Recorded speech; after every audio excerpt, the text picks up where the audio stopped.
This is the music right here. All right, so yeah, that's what we're gonna cover today.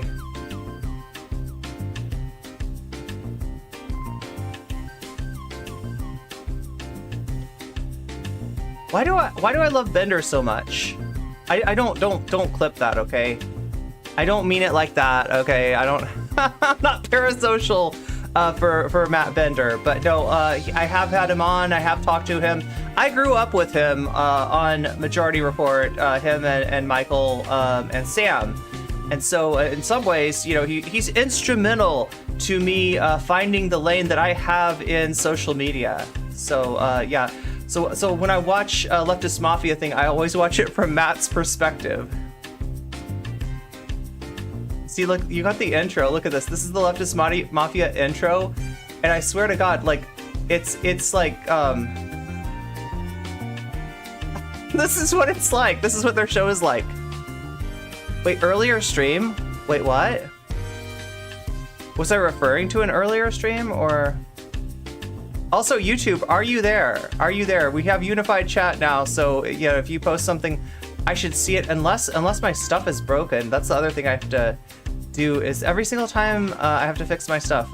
We're not doing Katie versus Vosh this time. We're covering the Illuminati once again. Hopefully for. Oh no, it's not going to be for the last time, because that's the thing. So if you read Blair's community post,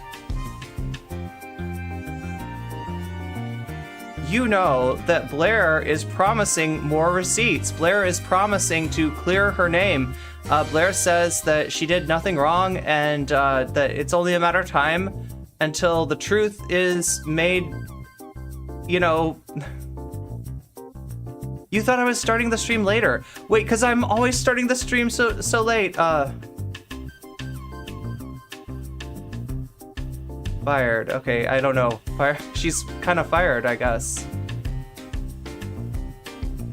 Looks like YouTube chat is not showing up on stream. Yeah, that's interesting. Okay, well, I'll take care of that in the background here. I should know how to do that. I'm a professional, chat. I'm a professional, and I have professional equipment. No, I don't. I mean, I am good. I don't know about professional. Do you want me to be professional? Should I be professional strength liquid plumber? Also, Johnny Scarlett, if you are in chat, I am so sorry that I greeted you muted. And I know that after people stream, they're really tired. So if you had to go off and do things, that's understandable. But if you are in the audience, I would love to hear about what you covered and how your stream was, because I'm curious. Haven't a long time no see. Okay, so we're trying to fix the. I guess by copying this. Let's fix the unified chat somehow.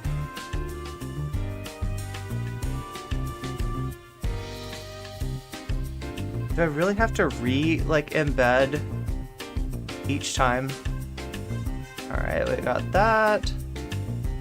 Okay, so YouTube chat, I may not have seen your messages. I will try to catch back up with you. What else do I need to do? Put you in the custom browser dock.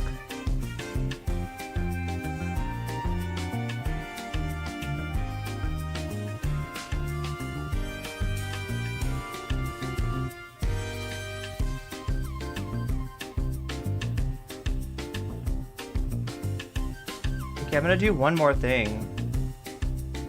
Just to make sure that I'm not missing any YouTube chat. Yeah, I am missing YouTube chat. Matt Bender is so funny. Yeah, I said it again. Oh my God, chat, I gotta be more judicious with saying that. People will clip things, people will take things out of context. I enjoy Matt's analysis of stuff, right? That's what I am trying to say. Please don't read any more into it than that. We are stuck on intro audio. Really? The music is still on YouTube. What?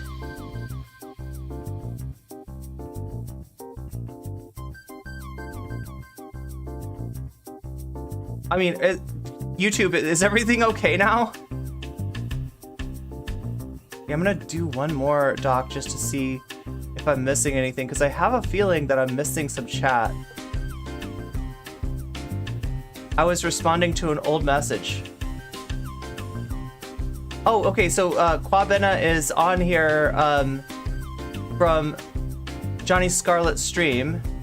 Johnny Scarlet is on to Target. When I was like Target, I'm like, wait, shooting archery? Target? What are we talking? Yeah, no, Target, the store.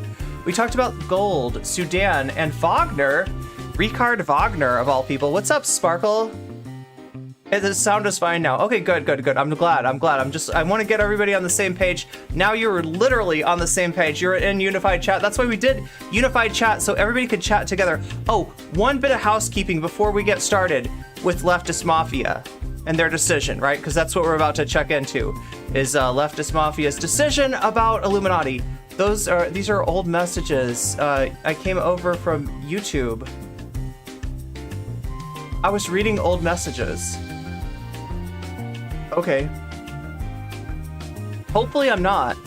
Okay, so the thing that I need to check in with you on is okay, so we got unified chat, right? So if you're on Twitch, you can see what YouTube people are saying by looking right up there. If you're on YouTube, you can see what Twitch people are saying by looking right up on there. You could try to like at somebody, not Richard Wagner.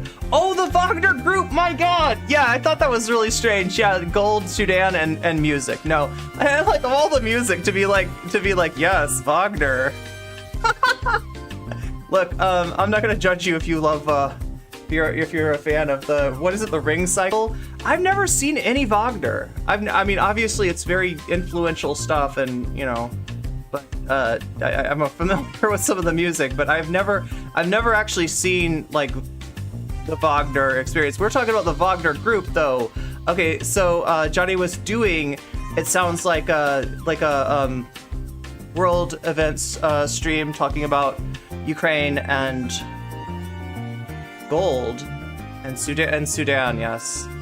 But we're gonna talk about Illuminati and Oklahoma. Yeah, so if you don't know, Oklahoma has actually, there's something going on in Oklahoma, and it's a battle against wokeness, right? You know about the scourge of wokeness, right? The fight against wokeness, the struggle against the evil, liberal indoctrination of our children into wokeness, into woke culture. And the great state of Oklahoma is trying to fight that good fight, right? They're trying to fight that good fight in Oklahoma. But the problem is that some of them teachers are sharing the messages about how we're trying to fight wokeness to the media, and they're not supposed to be doing that. They got non-disclosure agreements that they're signed to, and somehow this information keeps getting out. Yeah, including the information of the Oklahoma Board of Education complaining about the leaks of information, right? I don't know how you're going to enforce an NDA. Do teachers get signed to NDAs? Thank you for clarifying that, by the way, Sundry Clown Car. It's look, if I'm going off on something and I'm talking about Wagner, and we're really, the real question is the Wagner group, please let me know. That really helps me. Wait, these are all old messages. Oh my God, I'm so confused. But yeah, good to see Johnny Scarlet again. Great to have you in here with us today, Raiders. Anyone can be locked into an NDA, even, well, Captain Genyu Frog, what's up? Oh my God, I'm always awesome, even when I don't know what I'm doing, even when I'm like drinking my void coffee. Oh my God, wait, it's time. It is that time again.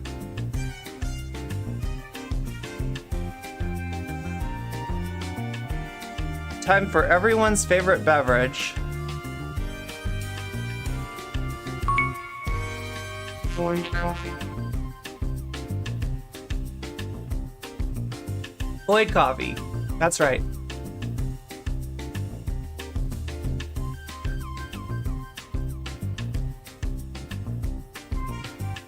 So yeah, we're gonna see what Leftist Mafia has to say about Illuminati. Should we update the, well, I mean, like, we're almost there. What do I put for the second topic? Yo, I gotta stop doing the fake Southern accent. I mean, it is a fake Southern accent. Understand, that I grew up with Southern accents, but I never actually had one. Testing if I'm watching in delay. It is now... Oh, yeah, we're on point here on... you know, the delay is more like on YouTube. There is some delay on YouTube, I am told, right? We're good, we're good, we're good. Woklahoma. It's Woklahoma.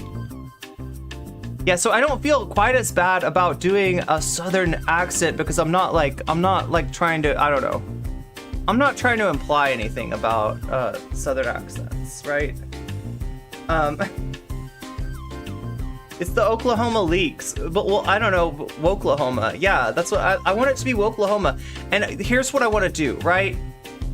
The point that I'm making is that even in these red states, it's important to remember that there are good people fighting the good fight in Woklahoma, right? And some of them probably have a Southern accent, right? You know, although I represented the Oklahoma Board of Education wanting to suppress the wokeness in a Southern accent, like it's important to remember that, you know, you got allies where you least expect. And in Tennessee, when Matt Walsh had his rally against like mutilation or whatever garbage he was throwing, right? You had protesters show up there. You had protesters. So you got comrades in Tennessee, you got comrades in Oklahoma.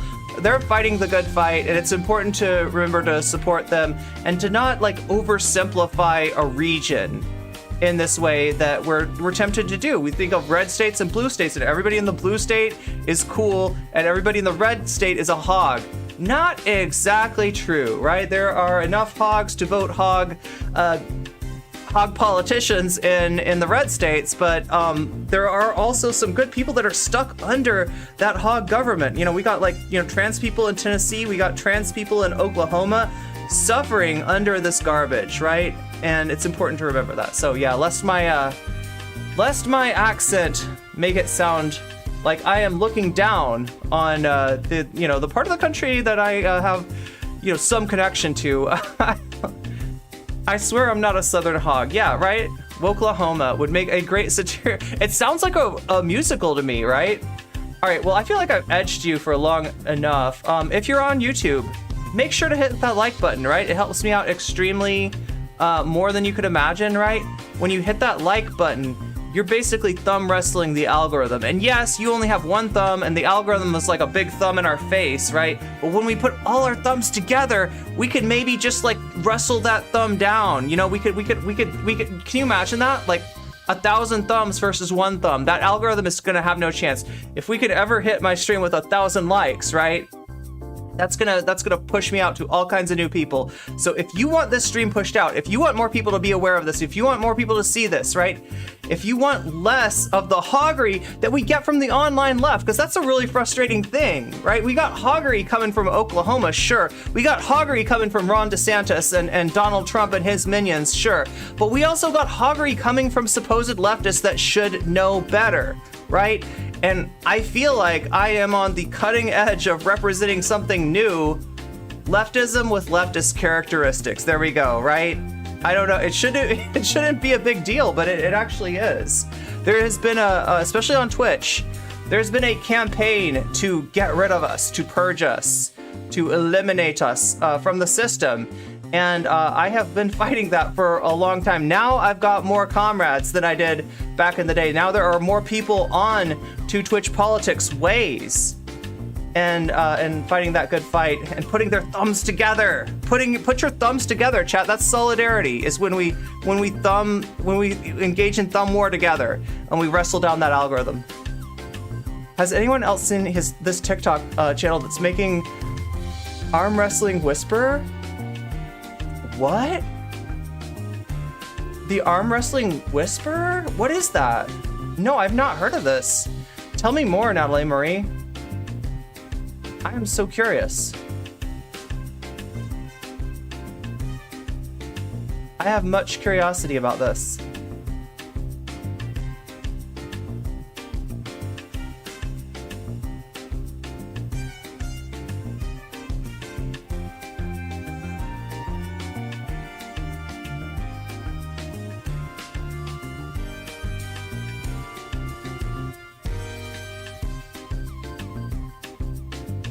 you thought you sent me the... It's like gay sex, but with no nudity? Wait, oh my god. Wait, can I get away with watching this? I gotta watch it. Well, I gotta watch this first, because there's a lot of people that are feeling pretty edged right now, and I don't want to edge them past the point of sustainability. Homoerotic whispering during arm wrestling. Wait, between the arm wrestlers? Save it for later. Yeah, we'll do that for our first break. That's what we'll do.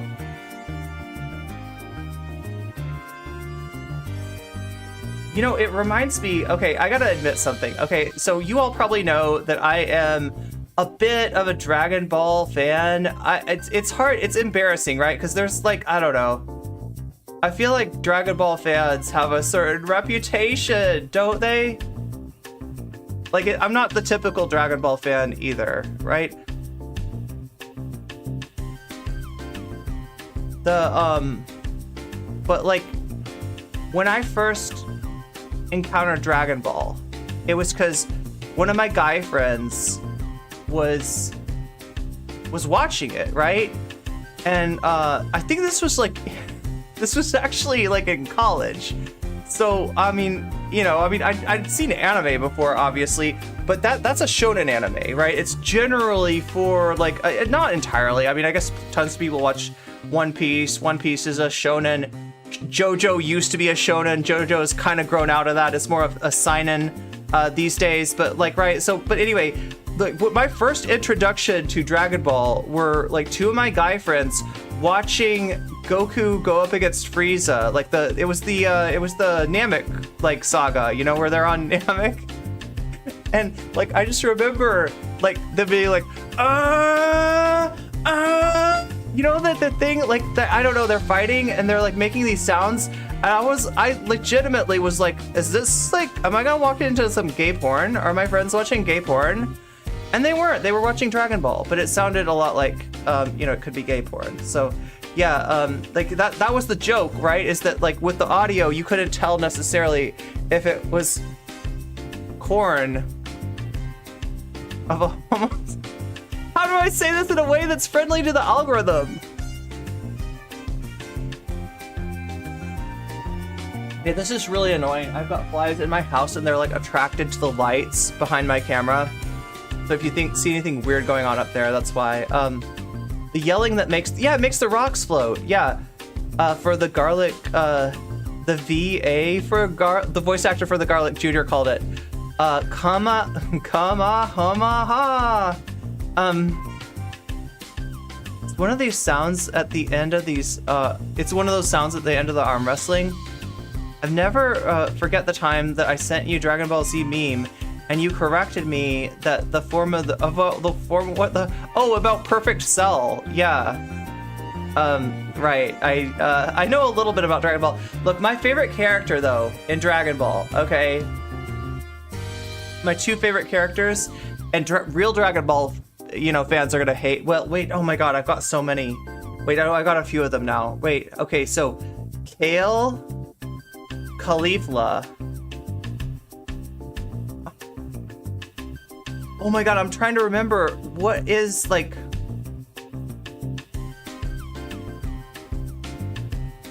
What is her name though? I can't remember this. Anyway, chat. Oh my god.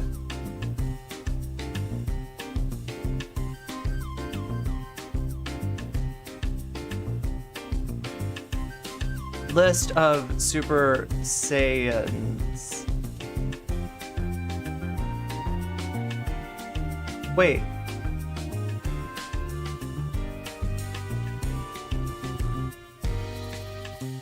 Vidal, yeah, I really like Vidal.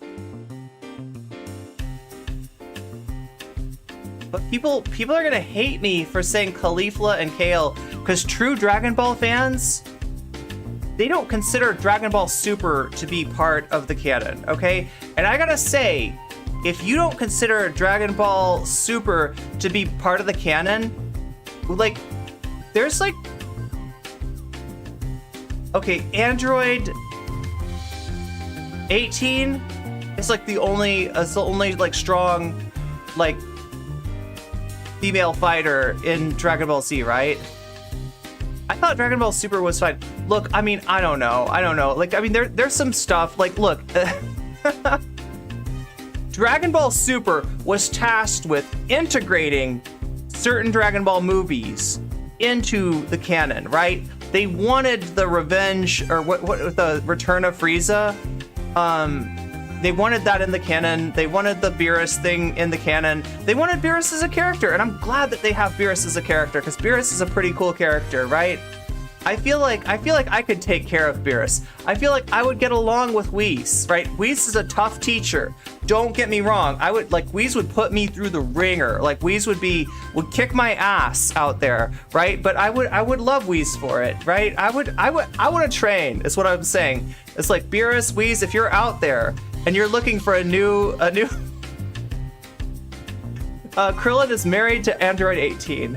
Yeah, I always get them mixed up too, 17 and 18, but 17 is the dark-haired brother and 18 is the light-haired sister. That's... You don't like Boruto either. Super is more canon than GT people. Okay, there's some... Look, I enjoyed some of GT, but I understand the hate for GT a lot more than I understand the hate for Super. Also, we got to see things like the relationship between Bulma and Vegeta, which, like, I don't know. Oh my god, chat. Is it weird? Okay, do you think that, oh my god, bounce. Leftist Mafia will answer my need for context first. Oh, about the lore about Illuminati. Oh my god. Okay, so here's the deal. I am so mixed about Illuminati, right? I've got now both of my, I've streamed twice about Illuminati, right? Once for Blair's video, and once for Click's video, right? I didn't cover Wonderstruck's video. Why can't the corpos let IPs die? Because it's less risk, I guess. Like, it's if you do a reboot, there's less risk to it than if you make a new show. There's some chance you might make a great show and just, like, it doesn't catch on, right? But with a reboot, even if it sucks, it's gonna get watched, right? There's gonna be people that really love it, the original, and they gotta see the next one.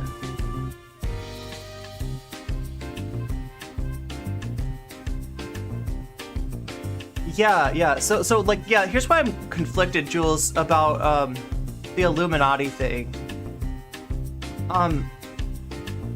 I feel bad for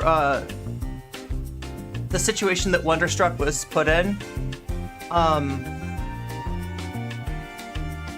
of jury's out on the Click, but there's every chance that, like, I'm not gonna dispute anything that the Click says. I just, like, but like, yeah, like, Wonderstruck, definitely, like, it sucks that he got put through what he got put through.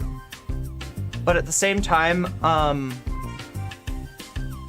they're focusing on Illuminati in a way that's disturbing, right? And I keep wondering if this would happen to, like, a male content creator, right?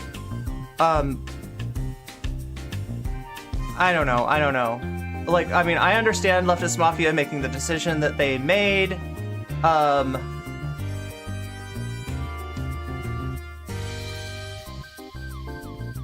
But the fact that this is still going on, right? And look, if people were Illuminati fans and they saw what happened and they don't want to be anymore, fine, But, like, it's the commentary community. It's really the commentary community that's kind of making me sick. Because for them, they don't care about Wonderstruck. They don't care about the Click, right? Other than in as much as they can see themselves in these, like, male creators, right? They care about having another female creator to go off on. So, original Dragon Ball fans were upset about Dragon Ball Z as well, huh? Which came out in the 90s, right? At this point, I'm biased against Blair. If she posted it a couple weeks ago, maybe I would have given her the benefit of the doubt. But at this point, nah, I'm not believing anything she's saying. Well, what she said, basically, well, you'll see. Okay, I watched you for way too long. I said I was gonna start the stream, and I need to start the stream. Let's see what Leftist Mafia has to say, then we'll see what Blair has to say, and then we'll travel to Oklahoma. Deaf Noodles and Nikocado Avocado got the same treatment? Really? I mean, like, Nikocado, oh my god, I guess I can't really speak. If anybody wants to, look, let's promote my Discord, okay? Can we get a fresh Discord link in chat in both YouTube and in Twitch? And here's why, right? I don't actually know that much about Nikocado Avocado. I know that Nikocado used to be a vegan, became a mukbanger, you know, would eat vast amounts of food and cry on stream. I know that maybe Nikocado was playing a character a lot of the time, but as far as like the sins of Nikocado Avocado, I don't know. Other than being really disingenuous and like a drama hound, I don't know what Nikocado really did, right? I put Nikocado almost in the same category as Trish Paytas, but maybe like less racist. As far as I know, I don't know. Maybe I don't really know. I don't really know anything about Nikocado. But Deaf Noodles, God. But this has happened like this long, because what we've been on. This has been what? How many months? How many months? Are there any mods in chat? Do I need to do this myself? Possibly. Okay.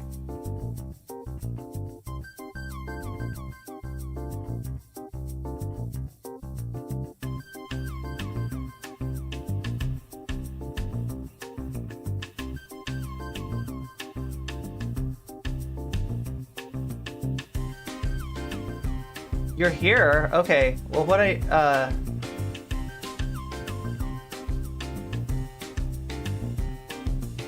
just wanted to put a fresh Discord link in chat for anybody who's not in the Discord already, especially anybody that's got like some lore for me on Nikocado Avocado, Deaf Noodles. These are controversies I didn't really. Oh my god! Thank you, Zara, for pinning the Discord tweet.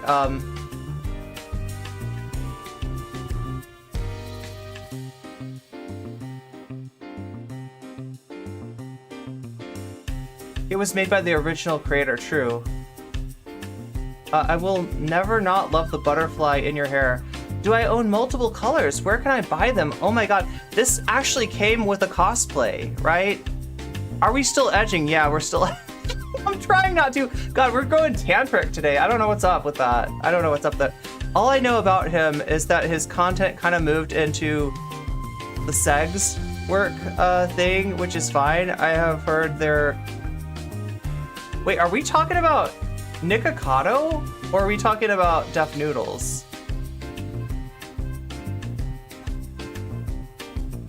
It's telling that she's the only person who is losing followers and opportunities. She's a person without power here, and I suspect a lot of Darvo is going on. It's really hard to watch this happening again, but that's all I'm gonna say. Yeah. So like,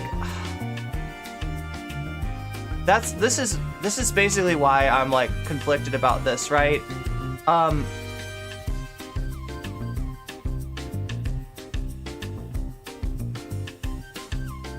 There are some things that I unambiguously have problems about, right? That she did.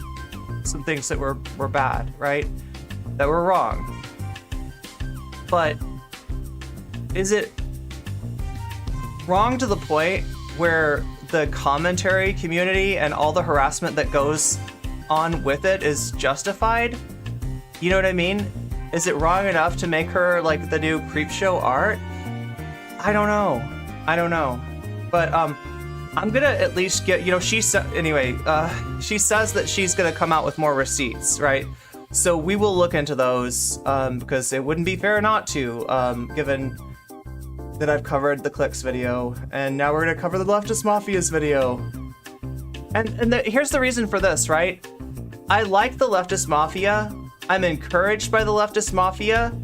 I am not 100% in agreement with, you know, like anybody on there, but I feel like it is kind of a strong coalition. And more often than I would have suspected, they're on the right side of things, right? You know, they didn't shy away from Jesse gender.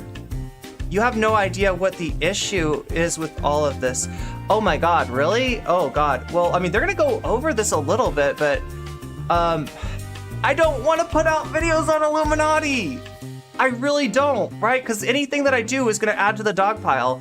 And although I have some real problems with some of the things that Blair did, I don't like the obsessive nature of the commentary communities, of, you know, the way that the commentary community is just like focusing on Blair. And I don't know. Nikocado heard his... Oh, okay. I didn't know that, Raven, about Nikocado. Interesting. Mike and Olay are the only two I actually think are based and correct pilled. Yeah, Mike, I didn't really know much about Mike before then, but I'm digging him. Lance, look, I got hopes for Lance, right? And like, look, the fact that Lance brought on Jesse Gender, the fact that you know, like, I have a feeling that Lance is not long for the Vosh Clout Network, right? 100 chat messages, that's what I get for edging you, isn't it? It is very weird. Okay, yeah. But like that, tempering that, right? I also feel really bad for what the situation that Wonder was in, because that legitimately like sounds bad, and you know, having private, you know, parts of your life like that private, like Wonder's, you know, note about unaliving, like that's something that never should have happened. Yeah, it looks like some people in chat are summarizing it. Anyway, I'm edging you for way too long. This is... I came back early from Puerto Rico. I switched my flights just to make sure I was here. Oh my God, you should have stayed in Puerto Rico a little longer. I would have been... Oh no, I didn't need any inferences. I didn't need vacation. any inferences from my absence. I said, I've never missed the episode. If I start now, that'll be the next thing we have to address.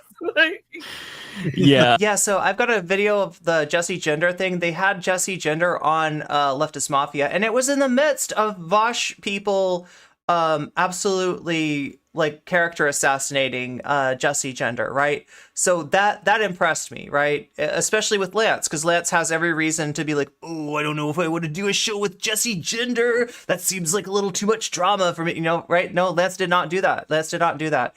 Mike, I'm sure, knows some people in the Vosh network, right? Or sorry, not Mike, Matt knows some people in the Vosh network, right? So that's the kind of independence from the Clout Network that I like to see. That's a good Lance impression. Oh my God, Lance would be proud. Look, I used to call Lance my senpai because he was one of the creators that took interest in me really early in my career, and you know, brought me onto his platform a couple of times. And whenever I talked to him, I'd be like, Lance senpai, and he's like, please don't call me that. Please don't call me Lance senpai, no comment chick. We are colleagues. Okay, well, you can call me no comment kun then. K-U-N. God damn, given the recent discourse, I really need to specify that, as in the honorific in Japanese, right? If you don't, oh my God, now I gotta explain this. Right? So kun is usually like an honorific given to like a boy, but if you're working with a girl and you refer to her as such and such kun, that's like saying like she's like a coworker and equal. Anyway, oh God, it's too complicated. It would have been better had he had Jesse on his own stream and channel for a one-on-one. That would have been great. That would have been amazing. Yeah, I would love to see that. And yeah, that would have given her a chance to speak to the people that are unnecessarily sus about her. Jesse is being portrayed as like an evildoer, and the thing about Jesse is she's actually kind of heroic, right? I don't want to, you know, I don't want to do a hagiography here or anything like that, you know. I'm not trying to, like, I know she watches this and I don't want to like embarrass her with praise, but she's been brave, right? And she stood up in times where it was not easy for her to stand up, and that's impressed me. And what sucks about it is that she's gotten so much hate for it. She's gotten so much harassment for it, and now there's people going around thinking that Jessie Gender is like some kind of bad person or something like that, when she's actually an exceptionally good person. So there's a lot. I don't know where you all want to start. There's so much to unpack. I'm a little bit overwhelmed, even just like starting. I think everyone's caught up at this point. I think everyone's kind of done their homework. I'm an expert. Well, I know everything. Natalie, you're right. She could have helped him with the Tim Bull debate and the trans topic. At least she could have helped him with that. Yeah. Bender. I tell people that we have a unanimous decision, and Bender would like to speak. Right. Yes, I'd like to. Listen, we gotta address the elephant in the room here. The elephant in the room being the top of the hour ad break that any or all of you could be subject to if you do not have a Persona 2 icon next to your name. That means that you don't have a sub, and that means that you're subject to the ad break. The ad break happens twice every hour for a minute and 30 seconds. It really takes you out of your immersion. I feel bad for anybody stuck in the top of the hour ad break. That being said, you can get out of the top of the hour ad break just like Kex Maroon did by subscribing with a Twitch Prime. You integrate the Amazon Prime into your Twitch, and you get a free Twitch Prime sub. That means you can give it to any content creator out there on Twitch. If you give it to me, it will mean a lot, though, because I know that you only have one of those.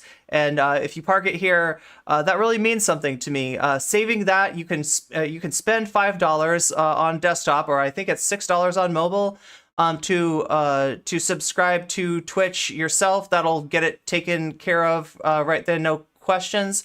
But I understand that for some people, $5 might be too much. So if you're in that boat, my best advice is to just hang around, contribute to the chat, make sure that your name is there with no little Persona 2. And when somebody feels like donating a community sub, they will likely remember you. Oh, yeah, that cool person that doesn't have a sub yet? Yeah, let me donate to them, right? So those are the ways that we handle the top of the hour ad break. And that's, Lance has all these LGBTQ flags behind his... behind him in his background. What's going on there? Look at this. I also have the Rational National LGBTQ plus shirt, and I was going to wear it today because I was doing a piece on like how they're going after LGBTQ plus folk, the Target stuff. I really wanted to be like, and you know what? I'm going to get fucking even more gay. My gain is going to ramp up exponentially as long as you're like pushing back in the opposite direction. So I was like, yeah, that's going to be. I'm starting early. All right, I'm starting Pride early this year. So I'm not sure exactly how this came up. I'm guessing we're talking about Matt Walsh said that he's got a surprise for Pride this year, right? Yeah, so I feel like this year's Pride might be a little different, though. I feel like we're ready for him this time. And I feel like they are actually on their heels for once, especially Matt Walsh. Yeah. Oh, sorry. But the embarrassing part is I'm sorry, David. I spilled fucking some chili on the white shirt, and it already looks scuffed. I was like, no. Yeah, you're right, Jay Davis. They're pretty uncomfortable. Chili. Jesus. Yeah.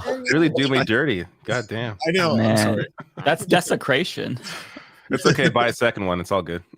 Here he. Back to Bender. Wait, what are we talking about here? Did you know that Jesse has snagged John DeLancey? I saw that, to join the cast for Identities. Yeah, no, that is really, really cool. But yeah, maybe John might not be aware of the... Yeah, oh my god. Yeah, if I ever... God. Chat, we should probably bring Jessie Gender on at some point. Yeah? But I don't know, like, what would it, like, what is the best way for me to actually catch up with the, I'm pretty sure she'd be amenable to that. We just have to find a time that works for both of our schedule. Things are going to be a little bit busy for me in the end of May, beginning of June, but my schedule will be clearing up after that. And I feel like it's time. I should have asked her earlier than this, but at some point I need to get, like, the holes in my Star Trek lore, like, filled in,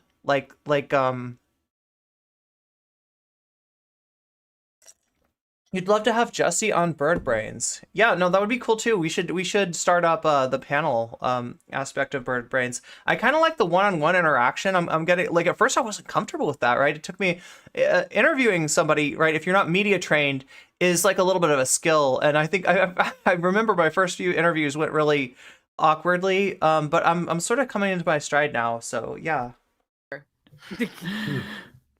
Yeah, sure. Jinder, lead us off. Lead us into the discourse. Sure. So, Wait, what are we I'll talking about today? I don't even know. What's going on? What's happening? Well, we should address what's important. So, people have been asking us more and more about the one of the co-hosts of Leftist Mafia, and because there's been a lot of first there were the videos calling it drama and all sorts of things, and then there were videos that came out and explained the more egregious allegations in detail, and so we came together, and basically the Leftist Mafia decided that one of our members was going to get a promotion like this. Oh my God, is that like a Goodfellas if you guys remember reference? the scene from Goodfellas. No, basically we had to decide whether one specific member, Blair, aka Illuminaughtii, was going to stay with the Promotion, huh? show after these videos came out. And people have been asking us about it for weeks, and at first I think we thought, at least this is from my perspective, I thought it was just YouTube drama, and those first videos were titled as such. And then more videos came out and gave us a much larger sort of view of what was really going on. So I don't remember whether or not they gave a good rundown of what happened with Blair to give you that proper context for what part of this is, because I'm going to say it's mixed, right? I'm going to say that there is drama mixed in with this, right? But there's also some,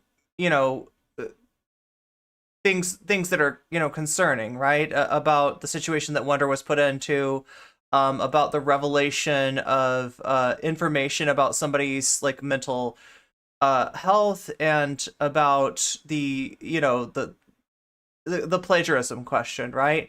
But the reason that Blair is staying in the hot seat for so long, don't get it wrong, is because Blair is a woman and a leftist content creator, right? Just like iDubbbz, I mean, not really a leftist, or Ethan Klein, right? If you notice on YouTube, the people that get shit, the people that get heat the most often, and the people that the heat tends to stick to, right? The people that the commentary community, which has like a reactionary edge to it. I don't know what else to say. Look, I'm not trying to hate on anybody. There are better commentary channels and worse commentary channels. There's actually some good commentary channels out there. I'll say that too, right? But in general, it tends to veer towards the right. And they don't like Illuminaughtii because she tends to veer towards the left. They were waiting for something on Illuminaughtii because she is a woke SJW, as it were. So how do we define drama? I mean, I guess drama is... That's a good question. Because like sometimes stuff will get defined as drama that objectively isn't, right? Like, I mean, I've been in controversies myself that were about trans rights, and because it was inconvenient for that content creator that was, that I was up against to address those issues, they turned it to being this interpersonal thing, where they made it out like that I hated them because they had misgendered me, and I'd actually let that roll off my back, right? The way when they misgendered me, I handled it like a pro, right? They introduce me as no comment chick, and they start to they them me, and it's kind of like, well, when you're introducing me, you don't have to remember to use my pronouns, but if you don't, I'm going to point that out, right? Because it's your first time of this audience, like, even seeing me, and I just don't want to have to, like, re-explain it 1,000 times, right? So that's just professionalism, right? And I didn't even want to get into the issue of, like, was that a problem? In general, somebody misgendering me, right? Can happen through nervousness, could happen through forgetting. Like, Dylan definitely knew my pronouns, right? Could just be like a, whatever, right? But, I felt it important to point that out. And then he kind of got weird with me, right? And then it became the drama. No Comment Chick hates Dylan because he accidentally used they, them, and she freaked out. And it's like, that is straight up transmisogyny. When you characterize me saying, actually, my pronouns are she, her, but you didn't know that. Anyway, moving on, right? That's literally what I did. Moving on, right? And that's what, anytime you misgender a trans person, that is generally what we want to do. We do not want to sit there in that uncomfortable position of like, okay, I got misgendered. We're not trying to like focus the like, you bad person, you're transphobic for misgendering me. No, that can happen for a million different reasons. And I don't want to dwell on that, right? Especially because it puts me in the spotlight more than it does. Look, whatever kind of like, bad feelings there are to like a cis person who misgenders a trans person, they're going to be dwarfed by the feelings towards a trans person that is now whose like gender is now in question, right? So like, I hate to say that we're more scared of you than you are of us, but yeah, that's the kind of situation we're in, where a lot of well-meaning content creators will sometimes get pronouns wrong, and they're afraid that that's going to be interpreted as being transphobic in and of itself. That's not how I take it, right? As long as you make an effort, I'm cool with you. And if you get it wrong, I'll correct you, because this is not my first rodeo. But when that gets typified as me being overly sensitive, yeah, that's transmisogyny, straight up. There's no other way to rock that. What's up, Shakespeare? I want to move on from it as quickly as possible. Yeah, the misgendering. Yeah, it's not a fun space to be in, right? Because now all of a sudden it's like there's like a your trans status is like has got a red line under it. Oh, like, oh, hey there, right? So whatever kind of red line that you might think is under your name for having misgendered a trans person, the majority of the people are not like thinking of you as a transphobe now. They're thinking that, you made a mistake, you didn't know, you got it wrong, you were nervous, etc., right? And it shouldn't have been a big deal. But yeah, that's what it turned into, when the real situation was the actual issue that I brought up was the effect of a panel host platform on trans people, like how we should handle if you're going to platform transphobes, right? How do you handle them, right? And I wasn't asking him not to platform transphobes. I was actually asking him to like maybe try to minimize some of the damage that they could do with tropes. And that was never taken seriously. It got turned into drama. It was just an issue, and it wasn't an issue of like, is person X transphobic or not. It was an issue of, is this the way to handle the platforming of bigoted people, right? And I mean, you could even ask the question, should you platform bigoted people at all? I wasn't asking that question, but I was asking, hey, are you really going to let this guy go off on a gish gallop of just like, let me tell you, trope after trope after trope. I got all the tropes. Anybody want a trope? He was making it right. He was like the Oprah. This guy on the panel, right? Rob Noor was the Oprah of transphobic tropes. He was like, you get a trope, and you get a trope, and you get a trope, and you get a trope. And all I'm trying to say is, hey, look, you're not a transphobe, dude. You're on our side, right? You're with us. So maybe act like it, maybe try to notice that this went off the rails here and make sure it doesn't in the future. And eventually he did. Eventually he acknowledged that. Not to me. He never apologized to me. I never got an apology, but I saw him on another streamer stream basically saying that, the Gish Gallop could be particularly troublesome when you got a situation of a bigoted person on the panel. So I'm glad that he finally gets that. He's got all the tropes. Yeah, everybody's going to get a trope that day, right? Everybody's going to get some transphobic mind snakes. The issue is not... Wait, what? A whole stream discussion on this world? Oh, would be so interesting. Oh, yeah, true. And, it was mixed. drama versus. Oh, you know what? Somebody did a video on this. It was. Oh my god, I'm trying to remember. What's her name? Something's rhetoric. Mika's rhetoric. Have you ever? Anybody out there know Mika's rhetoric? Like, I don't completely agree with the video. Just stating that in the beginning, right? But Mika's rhetoric is a YouTuber that I think does some good work, and did a video specifically on the distinction between drama and drama and I don't know, like real shit.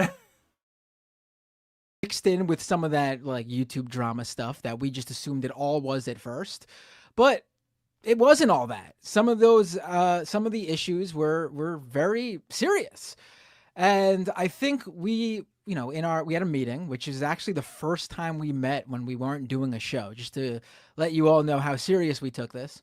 And I think deadass on Saturday. Mm-hmm. It was Saturday. Yeah. And, I think we decided that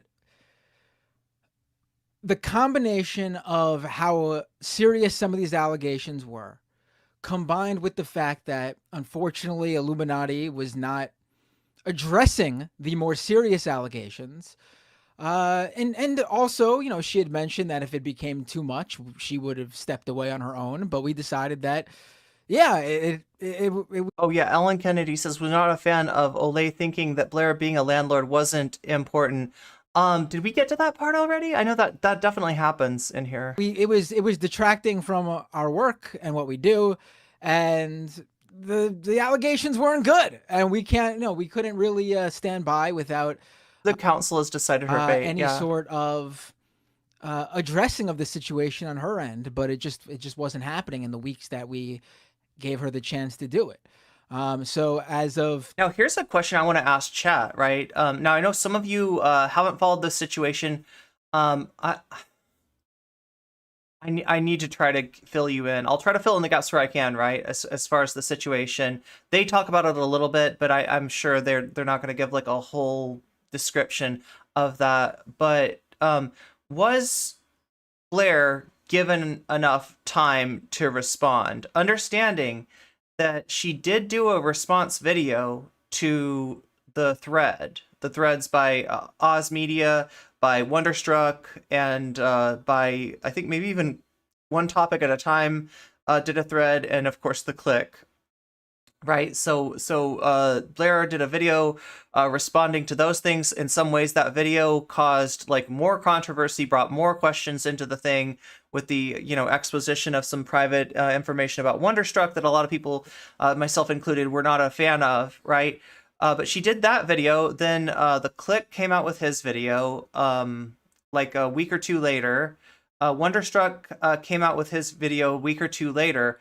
Right, did Blair have enough time to get a video out or give a proper response? If there is more to the story, if there is, something that she feels like it hasn't been told, did she have enough time?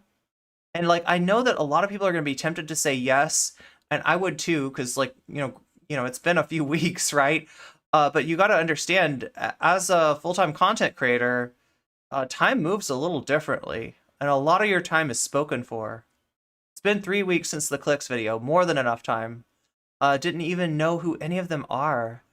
So just to give a quick little synopsis, right? iiluminaughtii, who we're talking about, was in a group of content creators called Sad Milk. They were all content creators in their own right, mostly did like Reddit stuff. They'd look at Reddit posts and be like, ha ha ha, like that kind of content, right?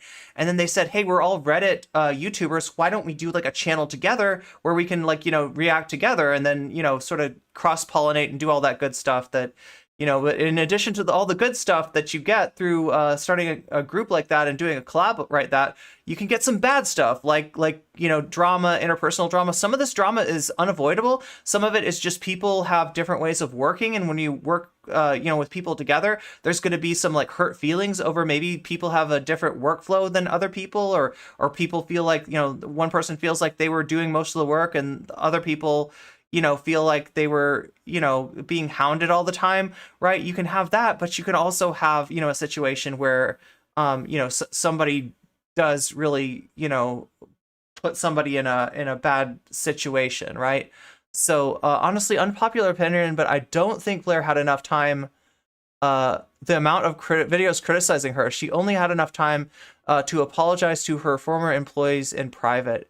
She put out 11 videos since her response video. Good point. You also have to consider how this is affecting her. Yeah, that's a good point too, Jules. How this affects her mentally. She may not be in a place to respond yet. People are demanding it. I heard someone talking about this. Maybe it was Jesse. I didn't know Jesse had talked about it. We are forgetting that content creators are human beings. That's so important. That's so important. And yes, so somebody's saying that she put out 11 videos since her response video. Does anybody know what? Because I've heard two different explanations of that. There's some people who say that she upped her output after the controversy, right? And they're interpreting that as her wanting to put more distance between herself and the allegations, right? Make people forget about it, right? And there's some people that have said that is just like her content production, right? That's how often she puts out content. Unless they are made before. Well, that's the other question too. How many of those videos were made before all of this, right? It's odd that she's doing this. Yeah, but I still haven't really seen like an objective comparison of her output after the controversy to her output before the controversy, whether it was like ramped up or not. Jesse was talking about how she wasn't ready to respond. Oh, yeah. No, oh my God, that's so relatable, Jules. Yeah, and I especially can see that about Jesse. Also the subject of a lot of discussion, mostly on Twitter, but honestly, these debate bros are talking about her every chance they get. Like I was watching the last time that Jesse stopped by, I was actually watching a video of Vosh's that I expected to be about other people, and it ended up like he spent a considerable amount of time talking about Jesse. It feels like she posts a bit more now, but it's hard to say. Yeah, that's the whole thing. Is I can't. I know that her. Okay, one thing about her content, and this is something that a lot of people have pointed out, is that she does like long form, medium form video essays. Let's just say it that way, on a schedule that is kind of like a lot, and the mistakes that she's made. In the past as in her videos, right, maybe are attributable to the fact that she is just like, really on that grind set. Straight out of bed, what's up?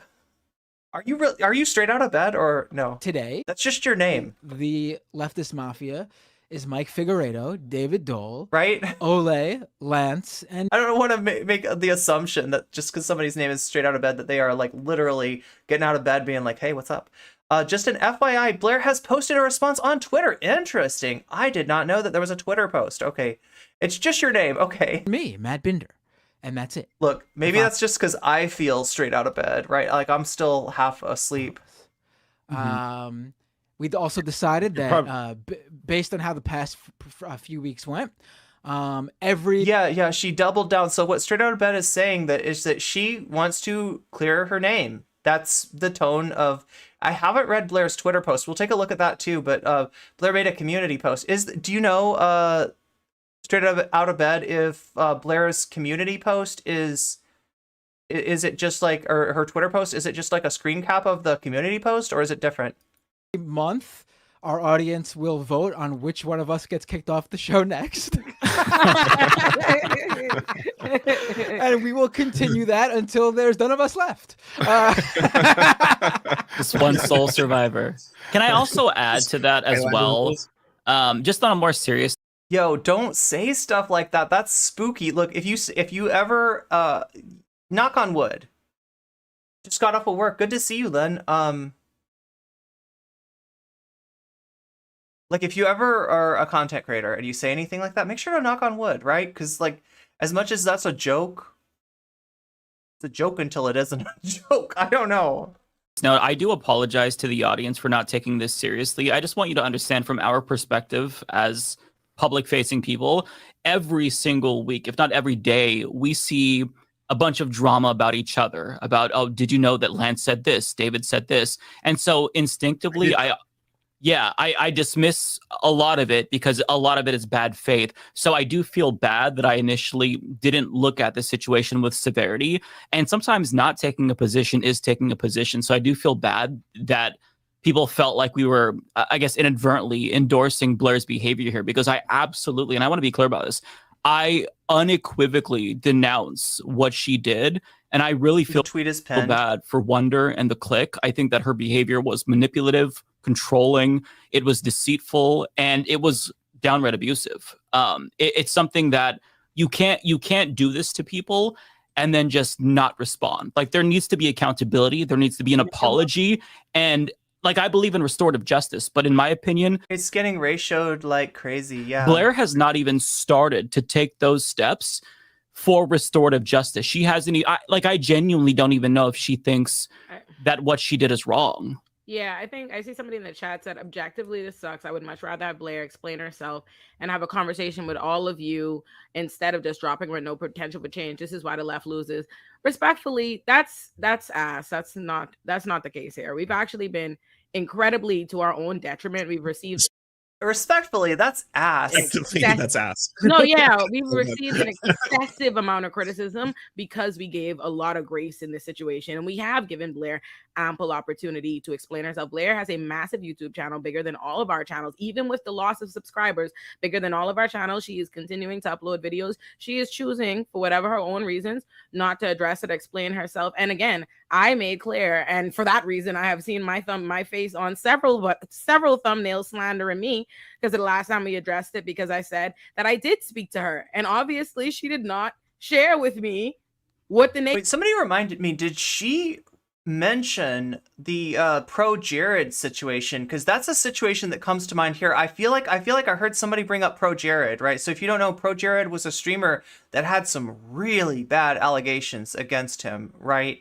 And I'm a little bit ignorant about this. I don't really have a side on this, but all I know about pro Jared is that there were some really bad allegations, and you know, they were taken to be true. And then pro Jared came out with a video refuting that, and that most people felt like they weren't a problem. I don't remember if that was iiluminaughtii that brought that up or not. What exactly did she do? He needs to say that, yeah. Nature of this situation is, because like I said, when we addressed it on the after show, for those who've seen it, I said I didn't know. I did not watch the exposés because I was not somebody going to go out of my way. I figure this is drama. Like in the commentary community, pro Jared is largely seen as a victim of false allegations, but I can't really speak to the veracity of that. And like I said before, I don't exactly trust the commentary community as a whole, right? It's not that's what I thought. We're always like, to echo the earlier also sentiment. started way more minor too, right? But so he wasn't like a Adobe PDF file, but he did take advantage of his fans to get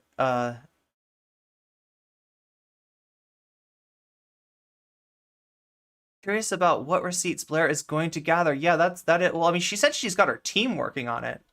It's like, little things that escalate to bigger things. Right. We should make it clear that those first videos, like I really have a hard time watching videos like that based on YouTube. Oh my God, James Charles, there's so much drama that I don't even know if is that drama or is that like that's real shit maybe. There's so much lore, I guess. Is that like the collective way to refer to it? I don't even know about the James Charles situation. Honestly, kind of wondering if it's like Hilary Swank's character on Alaska Daily. She lost her first job because she made an intern cry and claimed she was abusive to work with. Drama. And those first videos were that. They were even titled too much lore, such. yeah. Like, I'm not even like just myself, I'm like describing it as that. Some of the videos I saw when people told me straight out of bed, that's the question that I wonder. Yeah, that's the you gotta watch this video. It was like the iiluminaughtii drama explained, the controversy around iiluminaughtii. Like those sort of clickbait headlines don't do anyone any real justice or help if the actual, if based on the headline too, but also a lot of the content was mixing in some of this. YouTube, you are now the dominant force. Like, all I had to do apparently was put you on screen. You were there all along. You just didn't want to type in to chat if you weren't going to be put on screen. And now that you're on screen, you've taken over the chat. That's amazing. I woke up from a nap to come here and say that none of these people are leftists, let alone worth entire, let alone an entire, that's valid. Okay. That's valid.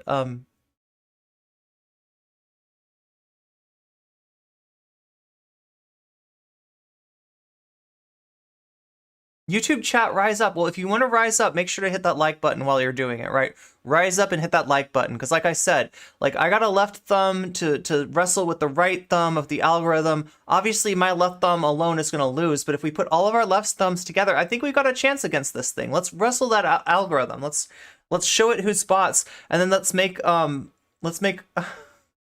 homoerotic noises while we're doing it. Basically, like, this creator doesn't like this creator and they have a beef over this sort of menial reason. Like, when you mix those things into the real issues that were focused on weeks later, wait, I gotta ask something. I think you sort of muddy the water. When I say homoerotic, is your first thought like of like gay male, or like can sapphic be like under that umbrella too? Because technically, shouldn't sapphic noises also be homoerotic, technically speaking? I don't think that content creators, even PETA drinkers, really get canceled.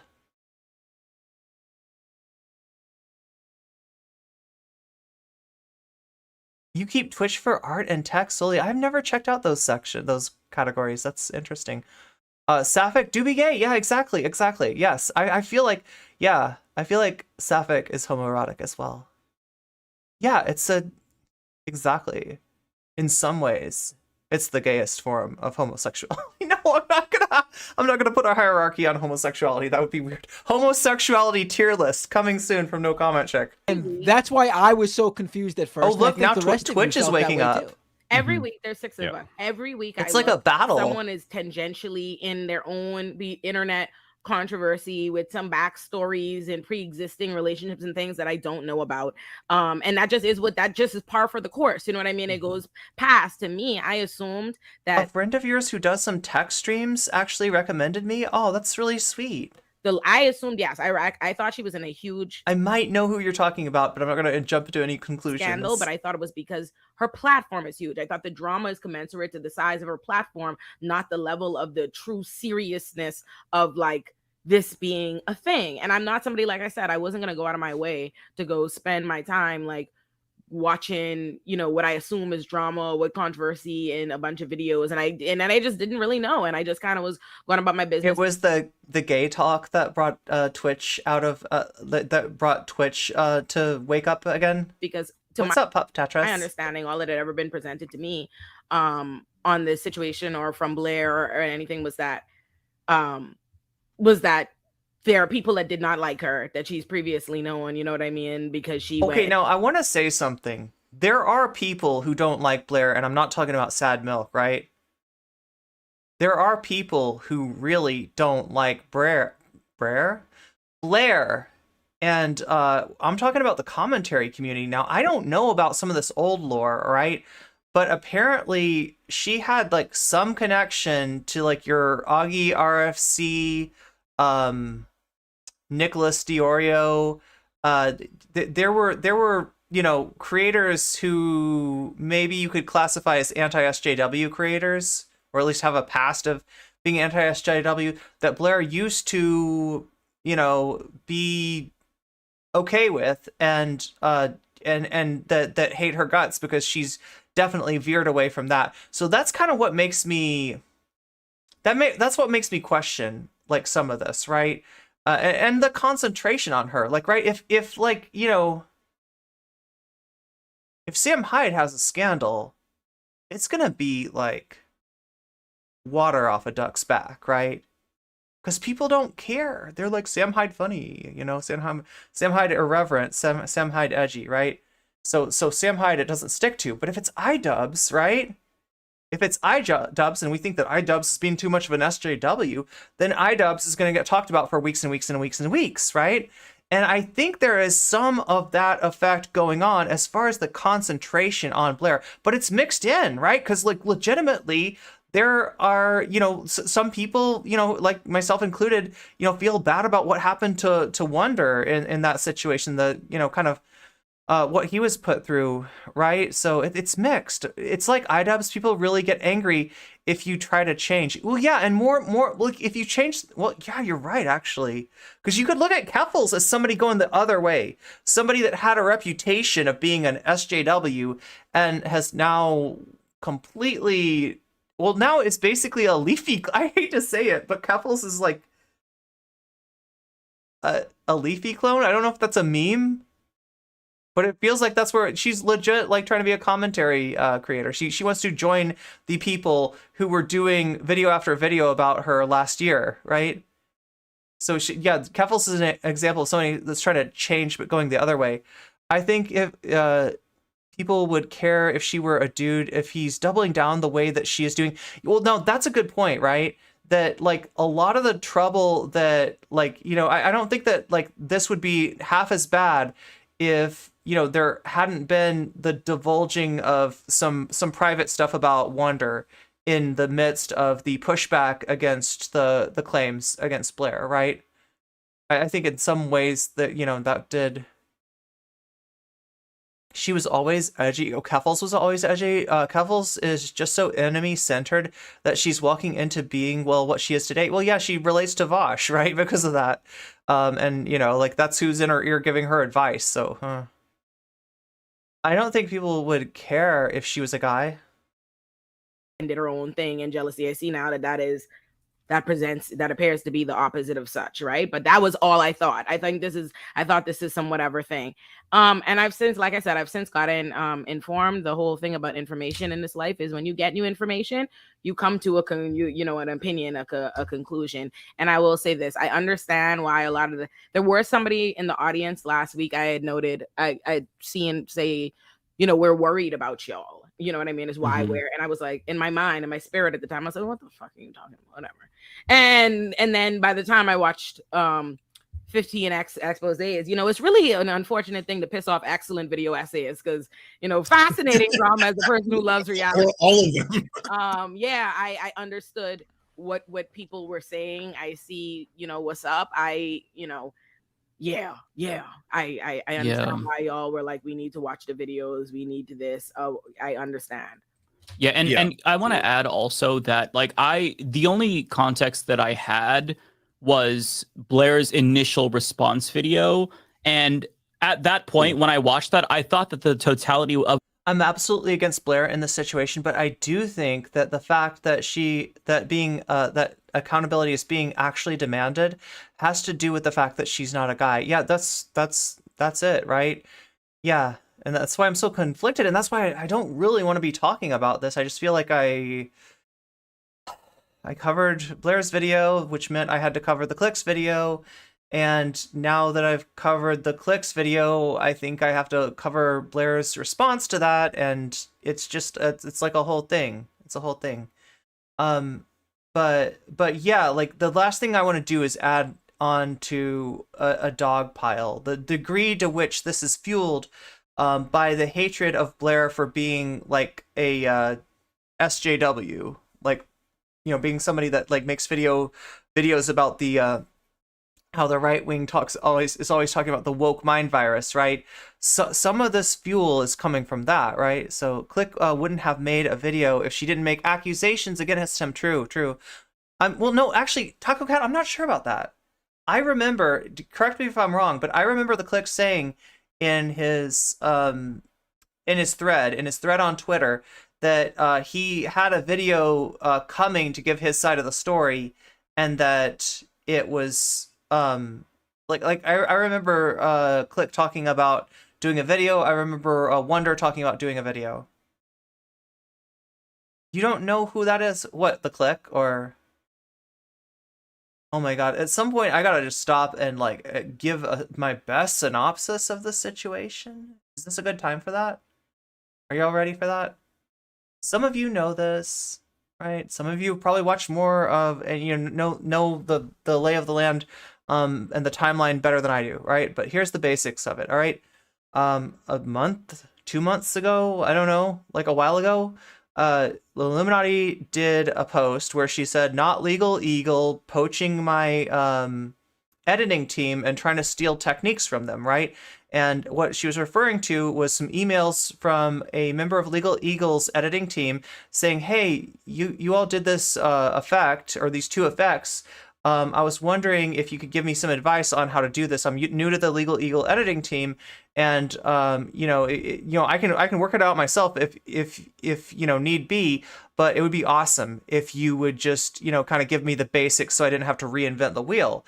And Blair and the editing team were did not want to really talk to this person, right? Which is fine, right? But so Blair made a post saying that this is like plagiarism, right? They're going for my techniques. They're going for my my video editor's techniques, and they're trying and look at this. This is just like what I do. They stole that from us, right? The only difference is it's a different color. Well, it turns out it was like a very basic technique, and most people in the editing field do not see like that. It's like saying you stole the you copied off of me about how to spell the word pear, P-A-E-A-R, right? And at first you might be confused, like, how do you spell pear? But if you find the way to spell pear off of somebody else that's written something about a pear, right? Then you haven't really done plagiarism. That's not plagiarism, right? If you are doing a documentary about pears and every single line of your documentary matches up with somebody else who's done a documentary on pears, now we got a problem, right? Whether it's like exact words or whether it's like a summary. If it looks like you've kind of taken like a whole thought process about pears from somebody, that's an issue. If you just figured out how to spell the word pear from looking at some writing that they did, that's not generally considered plagiarism. So you have Blair making this accusation of plagiarism against Legal Eagle, and then H Bomber Guy comes out and says, "Well, what about this video, Blair? This is a video of yours, and if we put it up against this this documentary from the 80s, it kind of looks like you got every line, you like either summarized or used exact words on every line of your thing. It matches up too well, right?" And that was a thing. So Blair has apologized to Legal Eagle. Blair does not think that she did any plagiarism herself, and she notes the fact that she cited that documentary in her description, right? And citing it is one thing, I don't know. How do I explain this? Welcome to the chat, Red Eyes Zombie Dragon. Which has got to be a Yu-Gi-Oh reference, am I right? It's got to be a Yu-Gi-Oh reference. But so yeah, the plagiarism thing, that's a problem, but it really isn't worth all this, all of the amount of attention that Illuminati's gotten. So, but when this happened, there were some people that had worked with her in a group called Sad Milk. They had a channel together called Sad Milk. They were all Redditor YouTubers. They take Reddit and they would find something funny on Reddit and talk about it on a video, right? Kind of, it's a niche, right? It's a content niche. They all did that content niche, and they said, let's do the content niche together, right? Let's put all of our powers combined, all of our thumbs combined into Sad Milk, right? And, there was a major falling out, of actually several fallings out, where members of the team left, right? And the ones in question, though, were the splitting of the Click and Wonderstruck, right? And I think 4 members of Sad Milk wrote threads and said, actually, Blair's got a pattern of bad behavior, like Blair hurt me, right? And so when that came out, it caused the drama to kind of hang in the air a little bit longer than it normally would have, right? Because there's this question of like, well, what did she do to these sad milk people, right? And they're just Twitter threads at the time, but they end up, they two of them said, we're going to do videos about it.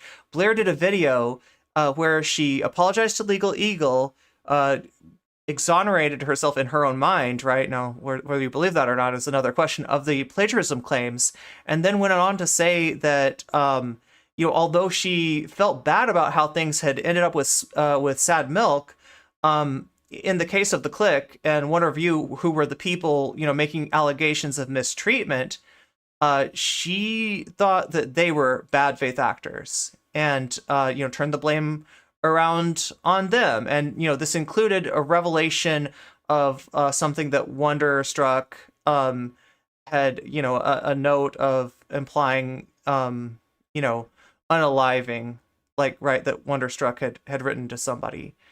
And I don't know what the purpose of that was, but that is probably the most controversial, problematic, like, I don't know what the explanation for that is, thing that Blair did, right? So then the Click came out with a video which seems to refute a lot of what Blair said, although it does end up a lot of times in the he said, she said, but most people believed the Click rather than Blair. And then went on to make some other accusations of some really nefarious stuff of trying to character assassinate the Click through through nefarious means, right? Wonderstruck came out with his video and describes a situation of just kind of where Blair was at the same time Wonderstruck was relying on Blair for housing, for transportation, and pay, was an employee of Blair's, right? So you got this situation which I don't even understand. It's a weird thing, right? In Blair's explanation, it was that she had felt bad for Wonderstruck because of his bad living situation, brought him out to live with her and Oz Media, and not pay, have his rent covered until they could move into Blair's house, which was being built, right? And that Wonderstruck would be Blair's first tenant, right? And I mean, there's obviously some real conflicts of interest there when you got your employer providing all these things, all these aspects of your life. It kind of puts you in a situation where this person has too much leverage on you, basically, right? Now, they never moved in together. That never happened because when Wonderstruck moved into the house, he got depressed because, he was, living there rent free, which apparently to him, kind of weighed on him. He says that he wanted to do something. He wanted to contribute somehow, and he didn't feel like there was a way to contribute. He wanted to do the work of, working on Blair's videos, but there was nothing produced for him to work on, right? So he's kind of left in this situation of feeling useless. It made him depressed. Blair suggests her, go see my therapist. This person's helped me out a lot. And when Wonder goes to see the therapist, this therapist says, you need to get out of that house. That situation is not healthy for you, which, is probably true. But yeah, Blair also leased a BMW for Wonderstruck. This is the part I don't understand, right? Why a BMW?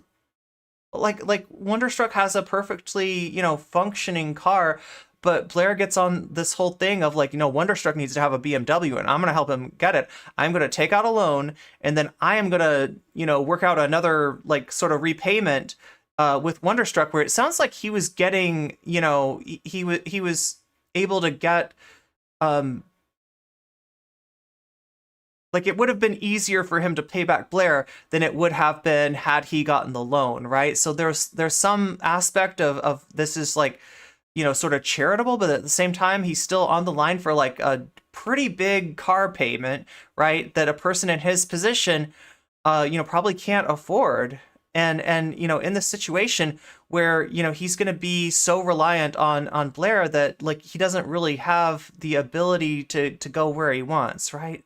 So that's the whole situation. And then when Blair clapped back, she implied that the Click was really negligent in a situation where there was somebody inappropriately messaging a much younger, like a 19-year-old messaging, I think, a 12-year-old, right? And she says that the clique didn't do enough about that. The clique says, I am in Scandinavia. I was asleep at the time, but as soon as I woke up, I took care of the situation, right? That, you know, that is obviously bad behavior. I do not endorse that. Anybody who's doing that, we do not want to have in our Discord. But Blair making it sound like I don't care about this is completely wrong, right?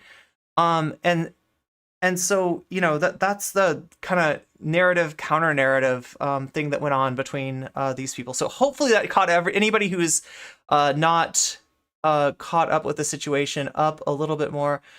Golden handcuffs. Leftist is on some shady landlord shit. This whole thing, like, look, Blair says that she is going to present her side of the story. She's going to post receipts, and she feels like she's been falsely accused, and she wants to clear her name. So I guess we'll look at what she has to, you know, come forward with. But yeah, it's hard to imagine, like, you know, why she would have thought this was okay. I don't know any of these people, but like Lance and Bender. The drama was the Legal Eagle stuff.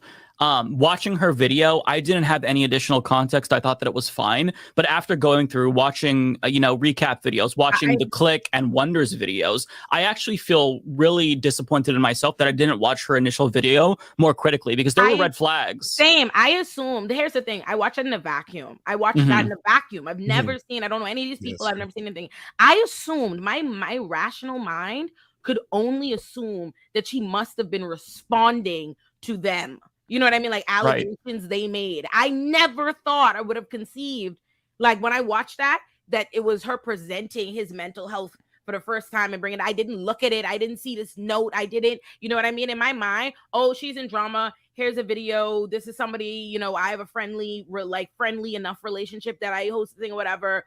Cool, whatever. I didn't know that. I didn't see. I didn't whatever. Once I actually seen videos and seeing what the original tweets and all these different things are, I could see it differently. The use of Foxy, I'd be remiss if I didn't address your point. So Foxy's saying that the leftist mafia, right? What is the bar that we have for leftists, right? What does that mean?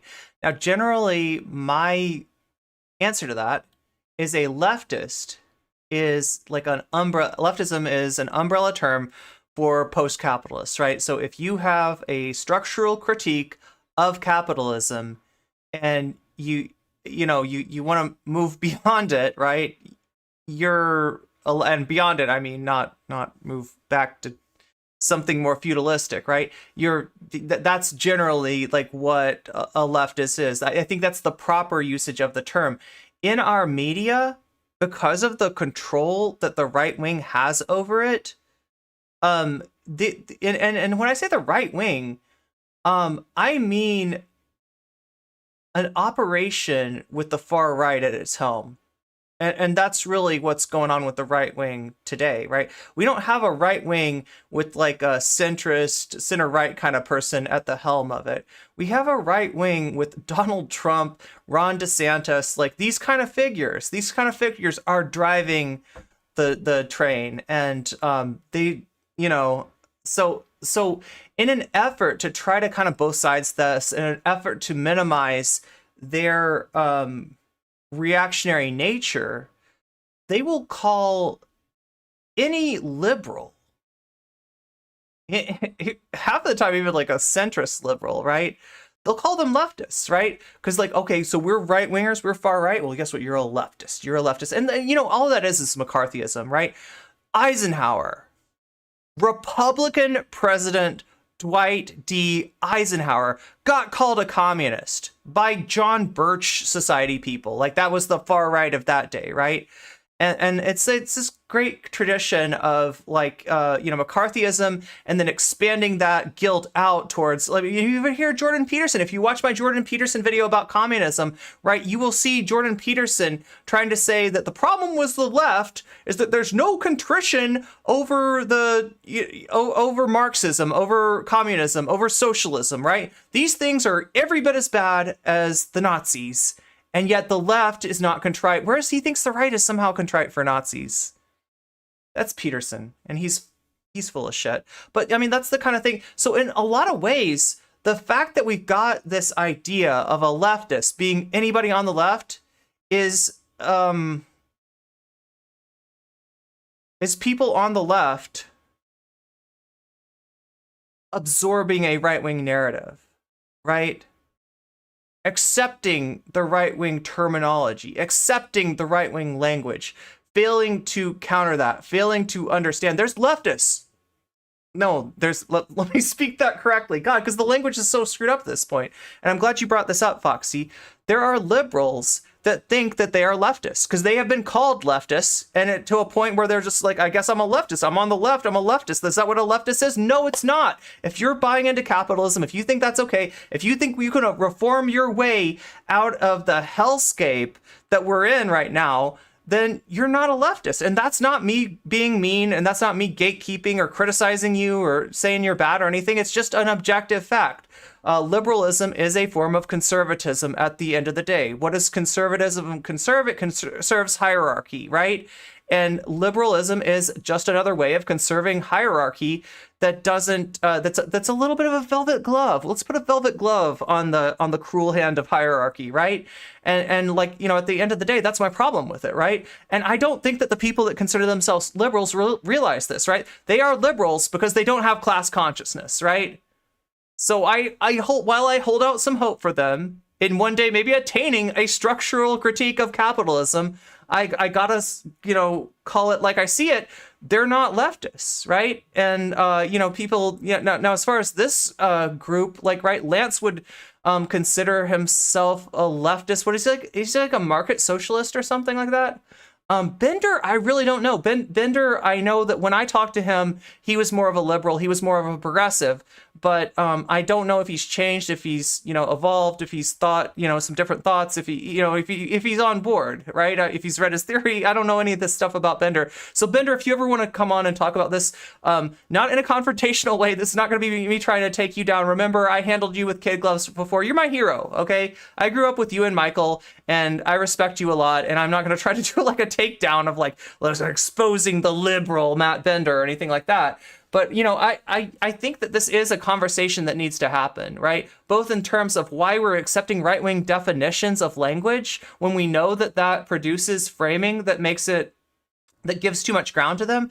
And, you know, just the definition of leftist, what that even means, right? In this day. McCarthyism, yes, thank you. I've been trying to recall the practice of political suppression, yeah. And the nefarious thing about McCarthyism is, you know, like, it expanded to the point where they were criticized. They were implying that a Republican president was a communist mole, was a Manchurian candidate. Dwight freaking Eisenhower, right, was a dirty commie. And I mean, how do you take that seriously? Liberal Matt Bender racked, owned, and destroyed by NCC Live. Well, I mean, I don't know. You could tell me how you think our debate on. He actually did want to debate the last time he came on. I think I mentioned FDR in some not so favorable terms, and he took exception to that. But like I said, he might have changed now, so I can't really say you know, who fits that definition on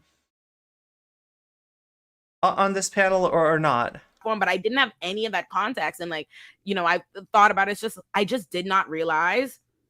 I just didn't fucking realize a month ago, like, this would be this. I really, like I said, this is the first time we've never met. We've done this show this whole time. This was something like we did to have fun. Like Lance put us together one time for a midterm stream. Then we thought it would be fun to do the show. And we've never had a meeting ever. We go real. Yeah. We just roll with it. We've never had a meeting. This was the first time we had to have a meeting. I never thought I could do a meeting. So I just didn't know. Yeah, and I also want to address the fact that, like, when it comes to this entire situation, I also released an individual video to apologize because I did take like Blair's side initially when I'd seen her first video, and I didn't know this was going to continuously amplify into what it's become. It's one of those things where, like, I recorded that, I went off to go do the Tim Pool thing. You know, my editor ended up releasing it like days later, and then all of a sudden it's like, Lance, you have to watch like 8 more videos. Just like there's like hours and hours and hours of things now that have come out since, and then like. I think it's like totally valid and totally, like, you know, it's a very fair criticism of both myself or I guess any other content creator who makes this kind of stuff. And okay, so I just checked out Blair's Twitter, and it looks like her her pinned tweet is indeed the same text as what she put out on her YouTube community post. Just like, you can't just say that stuff exists in a vacuum. You can't just like isolate But I mean, I guess it's worth looking at the ratio. yourself completely and be like, oh well, this is, you know, maybe there's always going to be more to this story, or something else is going to come out. You know, I think that's a totally fair critique. What I don't think is a fair critique, by the way, chat, and this is the one that I'm going to push back on, to the people who are like, Lance is doing this because he's simping. He's simping. This is first off, you can have friends who are women. It's okay. It's awesome actually. It's super based. It's super. Yeah, so as far as the ratio goes, it looks like the quote retweets are outpacing the likes, and that's never a good situation. Super awesome to have friends who are women, and also standing up for women in general doesn't immediately mean that the only reason is you want fuck. Like, yes, what do we get to fuck now? And if you really want to push this whole kind of like, I was being led astray to, and I know this is for internet trauma and everything, you could say the same thing about when I saw the Clicks video for the first time. I was like, oh, this is an incredibly gorgeous human being. He's very left-wing content creator. The Leftist Mafia doesn't have an answer for some random person called Channel Awesome. Wait, Channel Awesome. I feel like I've heard of that. These are really specific allegations of an employer with a lot of power and money exploiting their employees. I don't think there's any obvious parallel. Her post read like a corporation hired PR firm.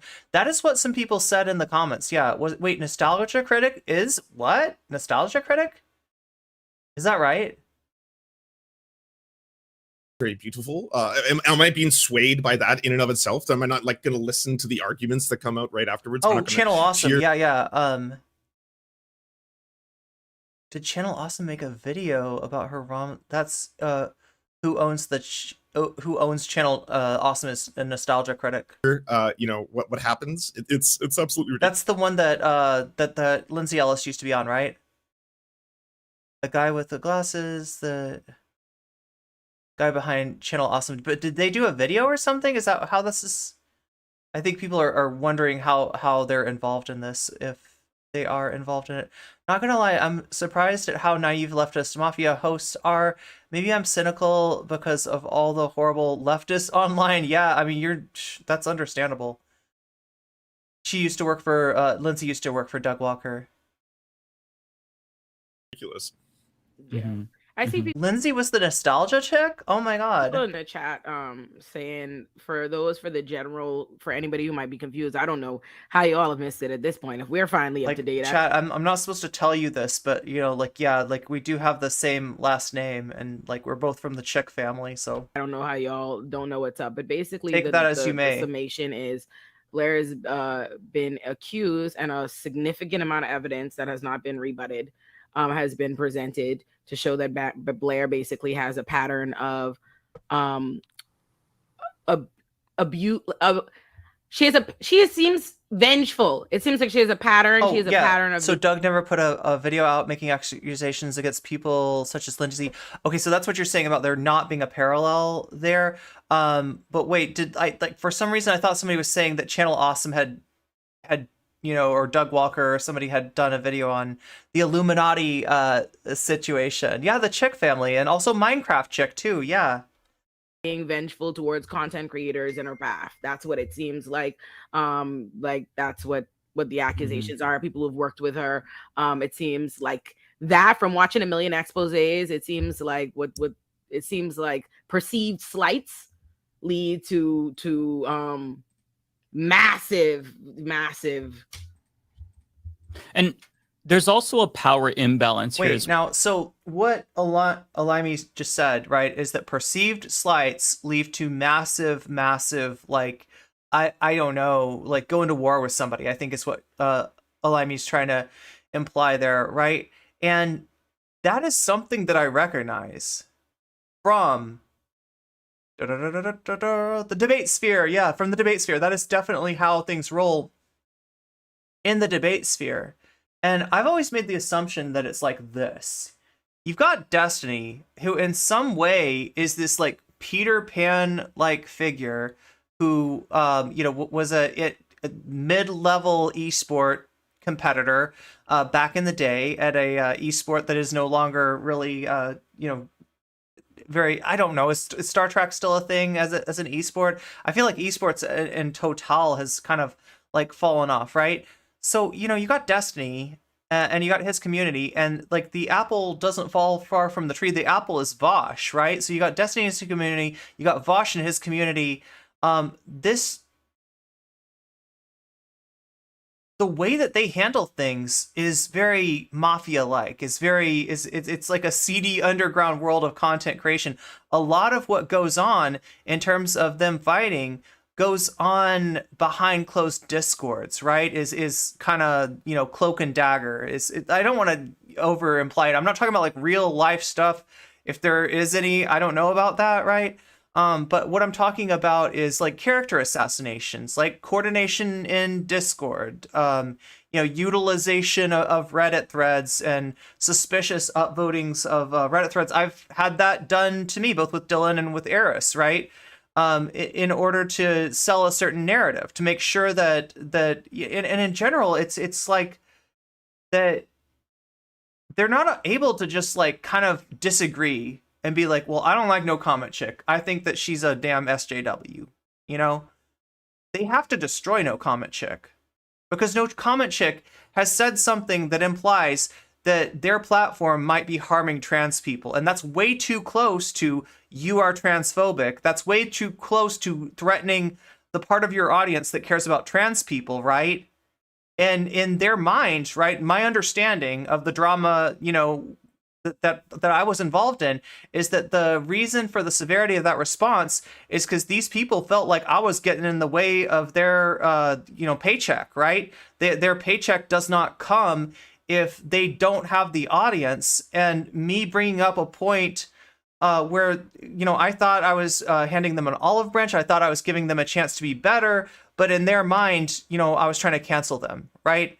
And so what do you do to a No Comment Chick that's trying to cancel you? You cancel her first. Change the narrative, make it about something else, get somebody on the inside to like record her mods saying like innocuous shit and shit posting, and then imply that this stuff is really serious. No Comment Chick's going after people's political careers. She's the puppet master. She's got the files. Like it metastasizes into all this shit, right? And it's mainly because these people are worried that criticism of them is gonna result in a cancellation. Now, I don't think that these people, like, given that they're sitting at the crossroads of privilege, right? When you're talking about, some of these bigger content creators, right? They're sitting at the crossroads of privilege. Cancellation is not really a phenomenon that they experience. Like the cancellation to them is people saying bad things about them on Twitter, right? And like theoretically, does that cut into your bottom line? I mean, maybe like a little bit, but does that silence you? Does that like limit your ability to do content? Does that result in you being harassed off the internet? No, it doesn't. You don't have any idea what you're talking about when you say cancel culture, right? We are the victims of cancel culture, and your overreaction to the threats that you perceive of cancel culture against you is unironically doing, what you're most afraid, like the closest thing that resembles what you describe as cancel culture is what you do to us, right? Not what we do to you. All we're doing is saying that, like, look, I'm trans, and I'm sick and tired of having, a supposed ally bring on a transphobe to have a discussion, and having that transphobe, gish gallop a bunch of tropes that your naive audience then takes in unconsciously, because there's no way that your other debaters are going to have a chance to take down every single one of those tropes, right? So now they've heard these things about trans people, and some of them kind of believe that they're true, right?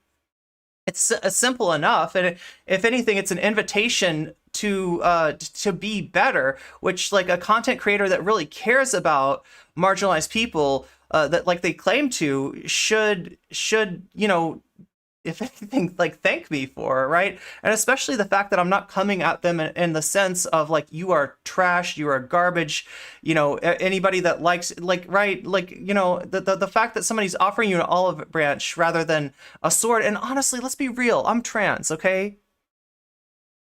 I've got a small audience because there's a lot of people that like see my face or hear me talking about like being trans or for whatever reason, and they're like, this is not for me. Like I talk too much about trans stuff, right? And a lot of cis people are like out. Like I'm sorry, you know, like right? They so so yeah, I don't know. This is generally what's going on. So getting back to the Blair situation, that's what Alimi is saying about Blair, is that Blair is overreactive to slights that she perceives, rather than just saying, okay, well, you know, one topic at a time, felt offended by the, you know, but by, you know, the interaction in a chat, you know, a click thought that, you know, that I was, you know, responsible for some of like his old history being brought back up. You know, like instead of like wonder of you felt that he was put in a bad situation. Instead of that, Blair feels the need to say, actually, Click was complicit in allowing this creep to operate in his Discord, right? I think there's where she, you know, makes her mistake. There's where she runs into trouble, right? That's the part that I can't like kind of, you know, I don't have anything to, you know,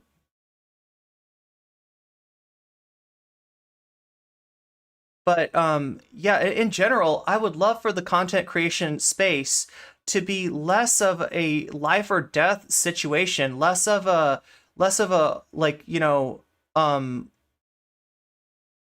or nothing proposition as far as a content creator is, you know, trash or a content creator is like, you know, we need to stand for this content creator. We need to ignore everything that anybody says that's bad about them and like assume the best about them and assume the worst about, like, we could use a little bit more nuance in here, is I guess is what I'm saying. Well, first of all, if any of you just told us that she was a landlord, she would have been gone like that. I didn't know we had a landlord in our midst, okay? That is a non-starter for me. I think that as leftists, we failed by admitting a landlord to the podcast. Finding that out was mind-blowing. The But like, landlord thing is the thing we Wait, find. I feel like aren't there a few people that are technically like landlords that are like, you know, leftist content creators?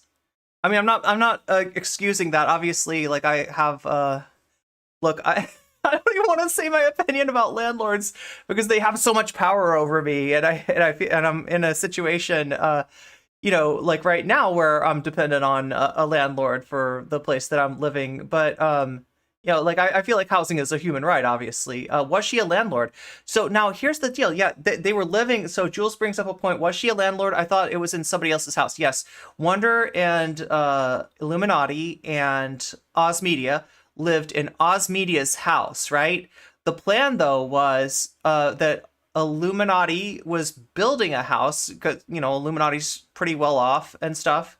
iilluminaughtii's like building a house, and that house is going to eventually she intended to move Wonderstruck into that house, right? And you know, for Wonderstruck to pay rent and that, right? So that's the landlord situation. She was a potential landlord. I mean, hi Shakespeare, meow. Oh wait, I should say this to you in Spanish. Hola, hola. Okay, I'm so embarrassed about my Spanish pronunciation though. That's why I never speak Spanish, because I feel like my pronunciation is always way too informed by French. Was she a landlord? So yeah, technically she was not a landlord yet. She intended to become one, or at least, you know, for at least in Wonderstrucks. Yeah. Now, so I guess this is something that maybe Blair can speak to, because she's going to do a response, right? So, you know, what were her intentions as far as Wonderstruck? He explained it that she was building a house and she intended to move him into it, and she intended to charge him rent. But also part of his explanation for why he got so depressed in that situation was that he wasn't being charged rent and he wasn't able to meaningfully contribute, even like, you know, to like clean up, you know, around the house, or, you know, or whatever, right? And that, you know, that he just kind of felt worthless, and, you know, was in a situation where there was so much tension in the house that he couldn't even talk to anybody there.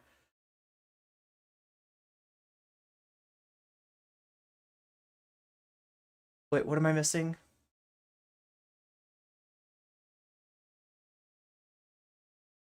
if they're landlords, are they really leftists? Well, I mean, they're not all landlords. The Illuminati was intending, I guess, to become a landlord on some level, but we have only really heard about that from Wonderstruck. So I don't know exactly.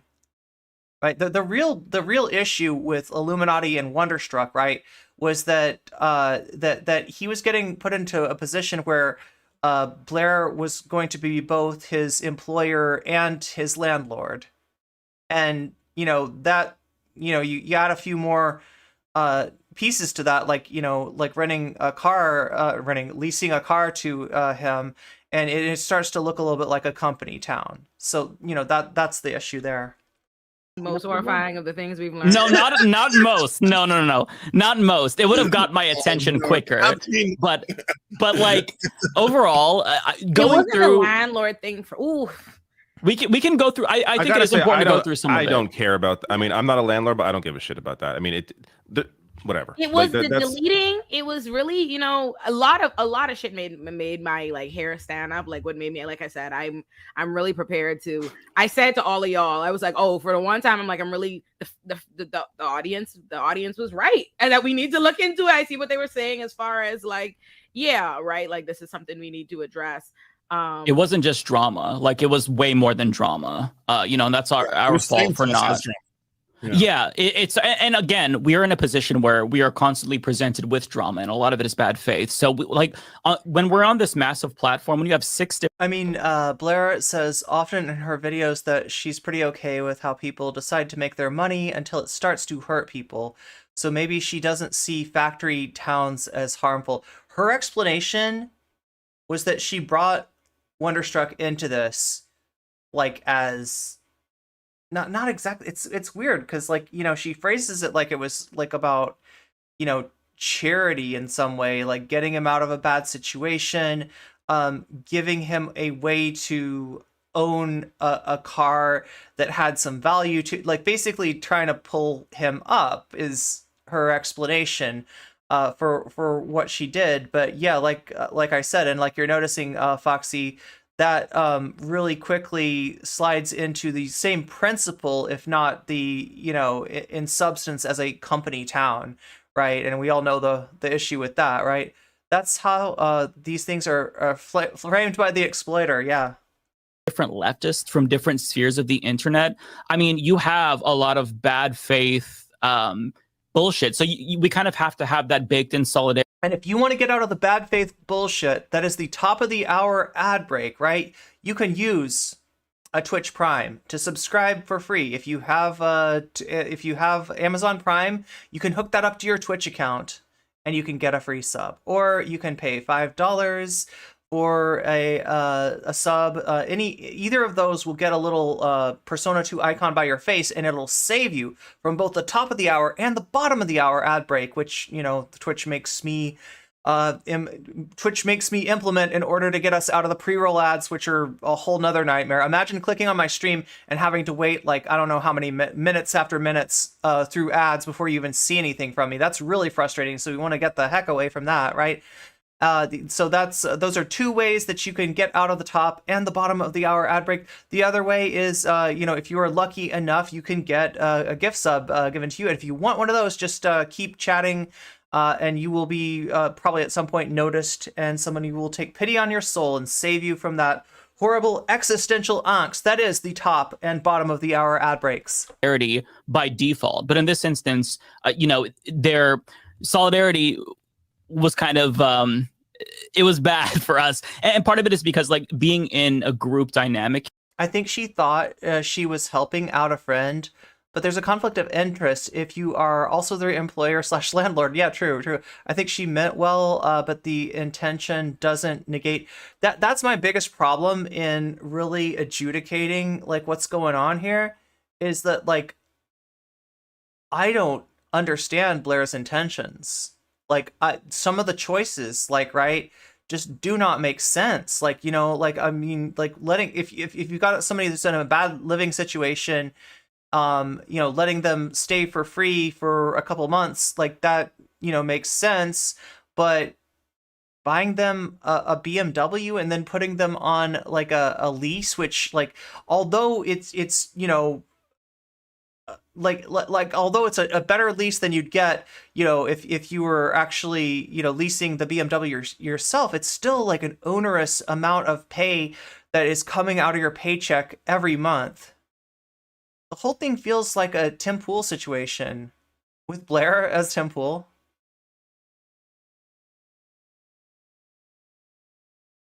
I think she meant well, but the intention doesn't negate the harm. I still think, yeah, she's being demonized by beyond what it was. Like that's my one you know, kind of you know, why I'm not willing to go in and just say she deserves what she's getting as far as being dragged across the coals of the commentary community, because like I just don't understand like what she was thinking. I think it's a problem of privilege. She was sheltered, so she didn't know this would be such a terrible idea. Here like this with somebody who has very clearly had issues with groups in the past. That's why this was, people were especially concerned, I think. Just to kind of go through. So like because my audience, it seems like a lot of my audience does. So you can see that like if, you know, you're in a group of, I mean, this is similar to Sad Milk, right? Not exactly, because there's no specific Leftist Mafia channel, right? But this project is a collaboration. You know, it's worse a little different.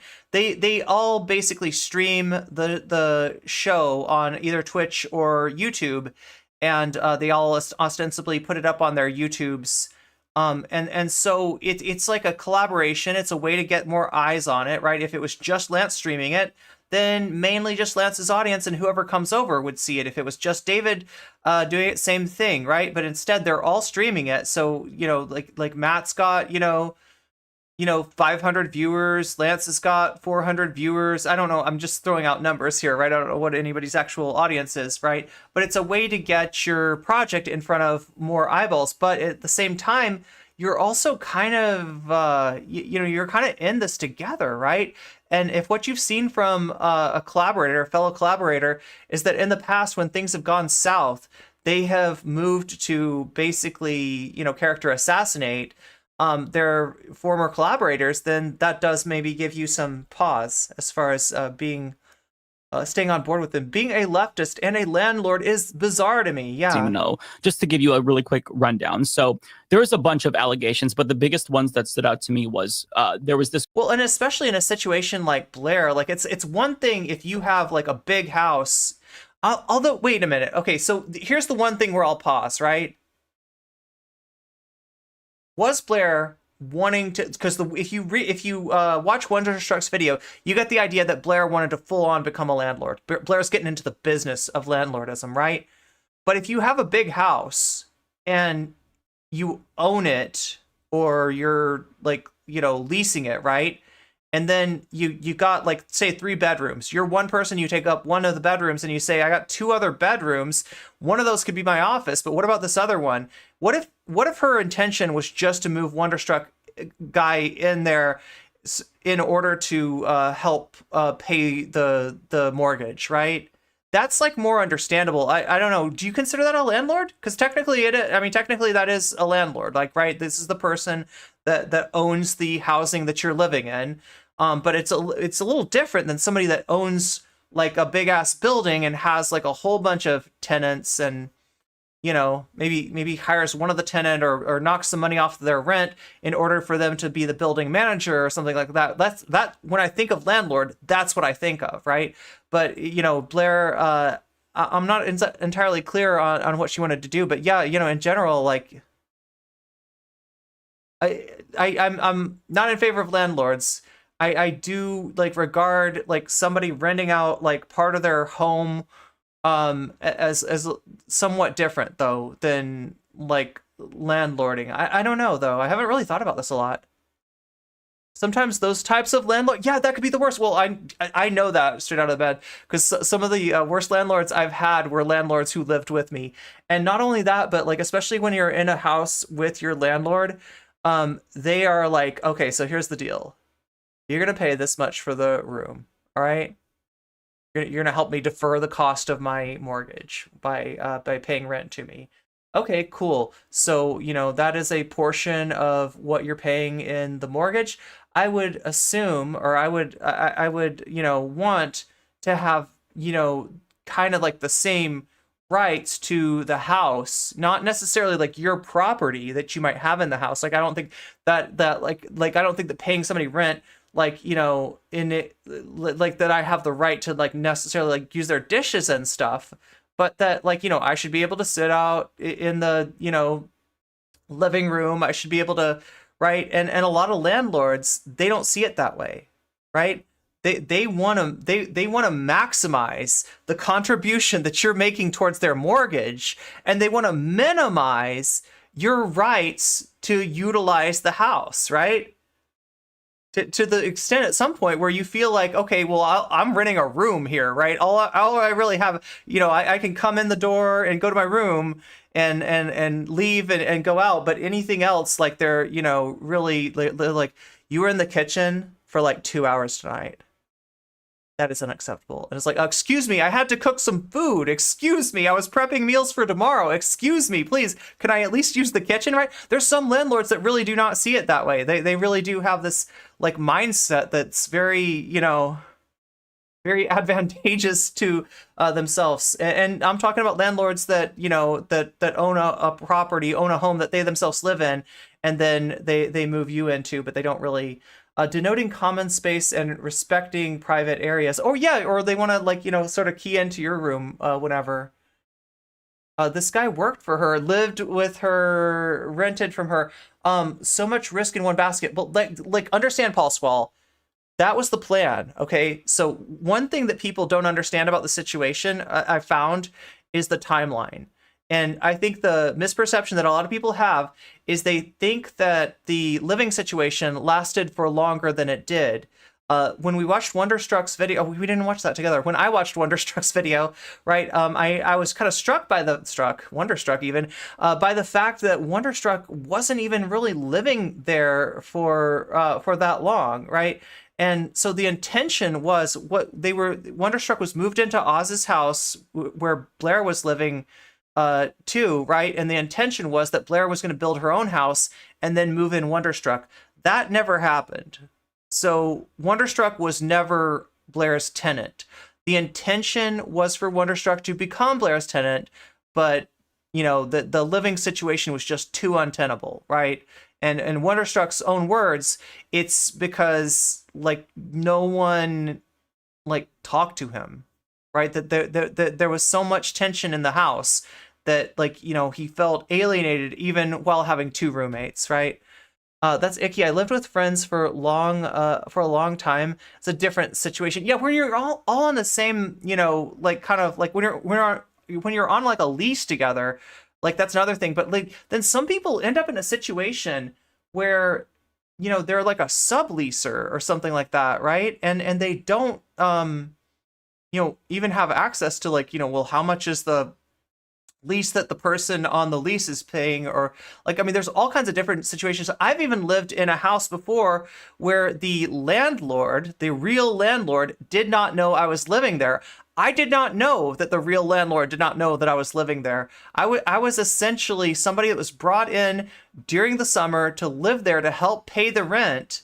And I didn't even have a key until I sort of like forced these people. Now, granted, these people were giving me a great deal. We were all students. We were trying to make it work. We were, it was like, I think there must have been 6 or 7 people living in a 1-bedroom apartment, right? And, but yeah, it was just, why was there tension in the house? We don't know. We don't know why there was tension in the house, right? Wonderstruck's explanation is that Blair wouldn't talk to him, or didn't want to talk to him very much, and I get the feeling that neither did Oz. So that's a good question. Blair used to be a libertarian. I didn't know that. Yo, Blair also kind of like, I gotta say this, right? I'm getting the feeling that Blair used to be an edgelord, like right. Now I don't know this for sure because this is just some videos that I watched that were like Augie did a video on her, and granted, that video was messed up, right? Augie was coming personal. Like Augie found a video of Blair, like, you know, talking to like her, I think, Patreon audience about some pretty personal stuff, and like put it out there to kind of like literally smear her. You've seen the video, you know what I'm talking about. I don't want to get into it too much because I found this mean. But if you know Augie, Augie's an edgelord. Augie's like, and when I say edgelord, I mean like veering towards the right, right? That's, you know, and Blair had, you know, some associates like Augie and Nicholas Diorio and God, who is that other person? Oh my God, I'm trying to remember their name, but like people that you would not think that iiluminaughtii would hang out with, right? But yeah, I didn't know that she used to be a libertarian. How she grew up, but if she grew up sheltered, maybe she thought that she did was normal because it was normal where she grew up. Why was there tension? Yeah. The explanation I remember were that the house was a mess and Wonder was brought in to work, but was then not given any work to do. That is, yeah, Wonder felt like, you know, Wonder wanted to help out, whether that was through cleaning or whether that was through, you know, like doing, you know, work, like, right? But like the work was contingent on iiluminaughtii doing streams, and maybe that didn't happen as much as it, you know, was expected to. So yeah, that was but there is some discrepancy in Wonder's description of his role as editor and Blair's description of what Wonder's role as editor was supposed to be. Like Blair implies that Wonder was not doing the work that was required. Wonder is implying that the work was not given to him or wasn't given to him in a decent amount of time, which could be understandable by like Blair just not being able to stream as much as she thought she was. I don't know. There's a lot of stuff that, like, you know, I feel bad about trying to jump in and adjudicate other people's situation. The bathroom discussion. Yes, straight out of bed. You've watched the video that I watched. Yeah, the bathroom is. I thought it was a funny video. I don't think that there's like that Blair should feel bad about it. But obviously, the reason that Augie brought it up was to make Blair look gross, right? When it was really Blair like sharing something kind of personal, and maybe a little bit relatable to some of us. Yeah, that's icky. Yeah. I've heard of that Nicholas guy. He is a Destiny fan, I think. Doesn't surprise me. The other place you might have heard of Nicholas Diorio is he was hanging around Keffel's community for a little while. Now, my understanding now is that Diorio has like kind of is not on Team Keffel's, and not from a side of like I think she's yikes. I'm not a fan of the Pickeroo invasion. From the side of like, you know, Keffel's is too woke or whatever, right? This is but I don't know that much about Nicholas Diorio, so if he runs into this content, understand I can't speak to, you know, who he is. I just know that like he is someone that people would be surprised by Blair having an association with. Nicholas is one of the people who shifted left from being an edgelord. Oh, I didn't know that. Being the Vosh kind of edgelord. Oh, okay. Yeah, I didn't know that. I kind of thought he was more of like a centrist sort of edgelord, but if you say he's a lefty edgelord, really? Wow, okay, I guess I don't know much about Nicholas Diorio at all then. It just the thing is that it's surprising, right? If you know Augie's content, if you know you know, like kind of the crew that Nick hangs out with, it's a little surprising that they would have had a connection to iiluminaughtii, but apparently there was some connection back in the day.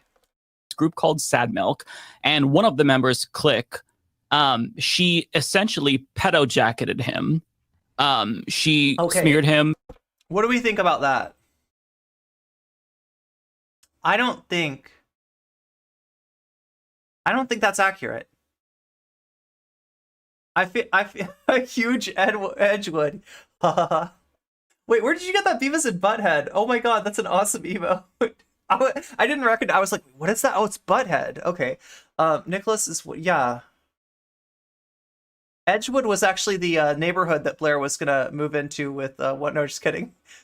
Here in the Edgewood development, she did not. Yeah, I don't think so either. I think that she said that he was too tolerant of inappropriate behavior between a community member that was 19 and a community member that was 12, right? but I don't think that's right from what the click says. Like, he took care of that situation. But Blair, yeah. So is Blair guilty of like representing Click's stance and Click's response to that? Yeah, I think so, at least a little bit, right? But did Blair PDF jacket the Click? I don't think so. Like, if anybody wants to disagree with me, I'm not like like I'm not an Illuminati expert, but I don't think there was actually I don't think that there were any insinuations about the Click himself being, and that, like, I don't know if you realize that, Mike, but that's what you said, right?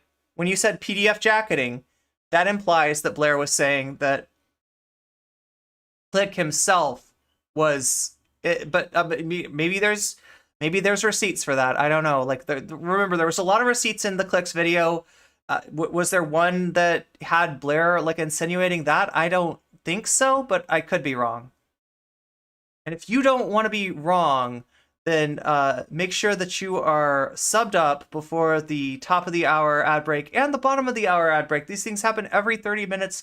They're really disruptive. You might have experienced it already. What it feels like is I'm talking 1 second, and the next second an ad comes and sucks you out. And maybe you see me up in the corner, but you can't tell what I'm saying, and you're taken out of your immersion, and it sucks, right? You can get out of that for free with a Twitch Prime sub. If you link up your Amazon Prime to Twitch, you get a free sub. If you park it here, it'll mean a lot to me because I know you've only got one of those to give, right?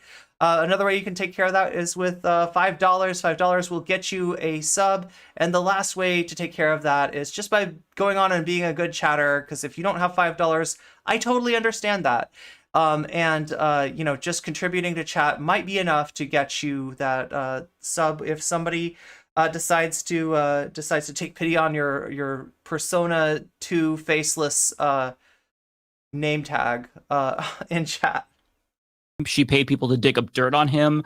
She had sock puppet accounts harass him. So now this is where I'm curious about Blair's receipts, right? I told you before that the receipts that the Click had were somewhat lacking. That's not me accusing the Click of being dishonest, right? But when we're talking about Discord screenshots, there's a few little like measures of authenticity that you can take, and that is when you make those screenshots. Don't just make a screenshot, make a video.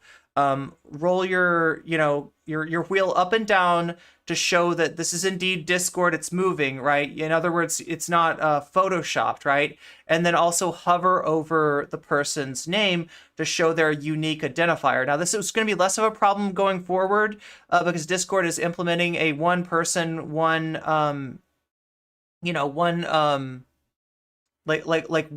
at system, right? So it'll be a little bit easier to tell, when things are real or not. But we didn't get that hover, right? And I know from experience, I have seen screenshots before where somebody basically clones your account. In fact, I've had people do this to my mods. I've had people clone my mods' accounts before. All of a sudden, I look and see, oh, it's a message from one of my mods. What do they say? Oh, that's really nasty transphobic garbage. Why would my mod be saying to that? I scroll up. I'm like, wait a minute. I haven't had any other conversations with this person, and yet I've talked to this mod before, and then I look, and indeed, it's a cloned version of the mod's account. It's not really, one of my mods. It's somebody pretending to be one of my mods to try to get me to fire one of my mods, right? I've seen this happen. It does happen. It's known to happen, especially in Discord's like a dirty, nasty, scummy place a lot of times, right? And, the Discord harassment is gross. And one of those ways that they'll harass people is by cloning their accounts and messing with other people to try to, character assassinate like that. So not to say that that's what the Click's doing, not to say that the Click's being dishonest, right? But the Click had a source, and, we don't know who that source was. And in order to really know what we're dealing with, like, there was a little bit that was missing, right? So if Blair has proof of these screenshots being faked, that's the one area where I think Blair really could sort of clear her name, at least of some of the worst of this offense. And it's the stuff that kind of paints her in the same realm as like a creep show art, right? So that's really what's got the commentary community going after her, because Anytime they can paint somebody as the new Creepshow art, like people are very interested in the Creepshow art controversy. And you can say so and so is the new Creepshow art, then you got a video right there. You got some views, right? So like, you know, did she really do that stuff? Was she doobie schmertzed? Was she you know, was she paying somebody to go dig up dirt on people, right? If Blair has some, you know, receipts to prove that that wasn't her, that is interesting, right? I don't think that Blair's going to have a receipt to show. Like, there's some things that she did in her video that were problematic, right? Like the exposition of Wonderstruck's personal information. I don't know how you get around that. That probably needs an apology. But some of the stuff that the clique presented was presented with less than like 100% beyond the shadow of a doubt proof that that was Blair, right? So if Blair has a way of showing that this was not in fact her, which, you know, might not be possible, but I'd be interested in seeing it. Yeah, Discord is a wretched hive of scum and villainy. That is so true. It's skullduggery. 24/7 skullduggery is what goes on Discord. Also, you know, our Discord's wholesome. I'm remembering I have a Discord, right? And I try to keep it as free of skullduggery as possible. Sometimes to the point where we've like shut it down to keep bad people from getting in. I think she pays people to do all of her research, so that part is not weird to me. Well, I mean, like the screenshots of her having this discussion with this person to go dig up dirt on the clique, like they do not paint her in a good light. So if she, you know,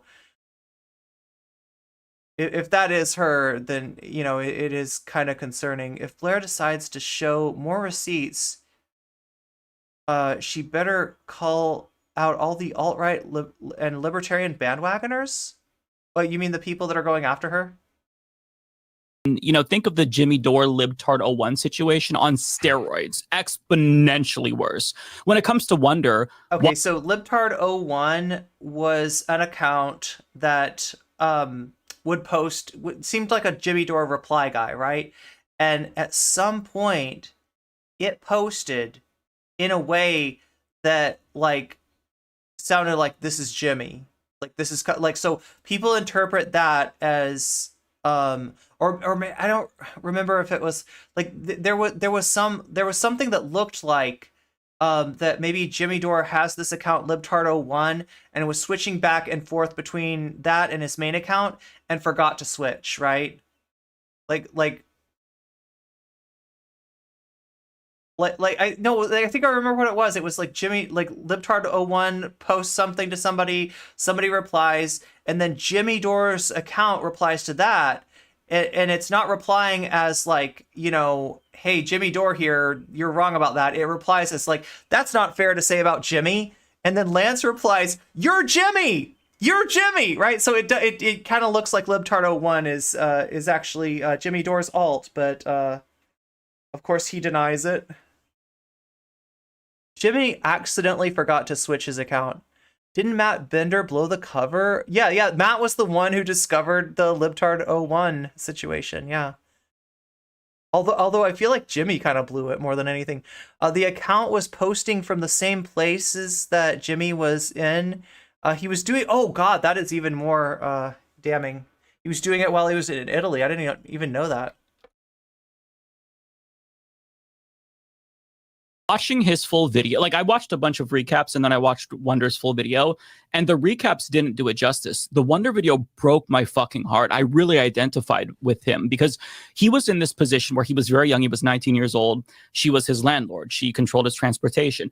She controlled a lot of elements of his life. And the problem with like having your employer be your landlord and control so much of your life is they can take away your entire livelihood like that. It's not just your livelihood, your housing. Yeah, so that's the conflict of interest, right? And the problem with that, right, is that if your employer has that leverage on you, then your employer could probably get you to do things that you wouldn't otherwise do, right? Like that's the issue. Like employers have enough leverage, or more than enough leverage, too much leverage over us already. Landlords have too much leverage over us already. But if you combine those two roles into one, you know, that's why people talk about company towns, right?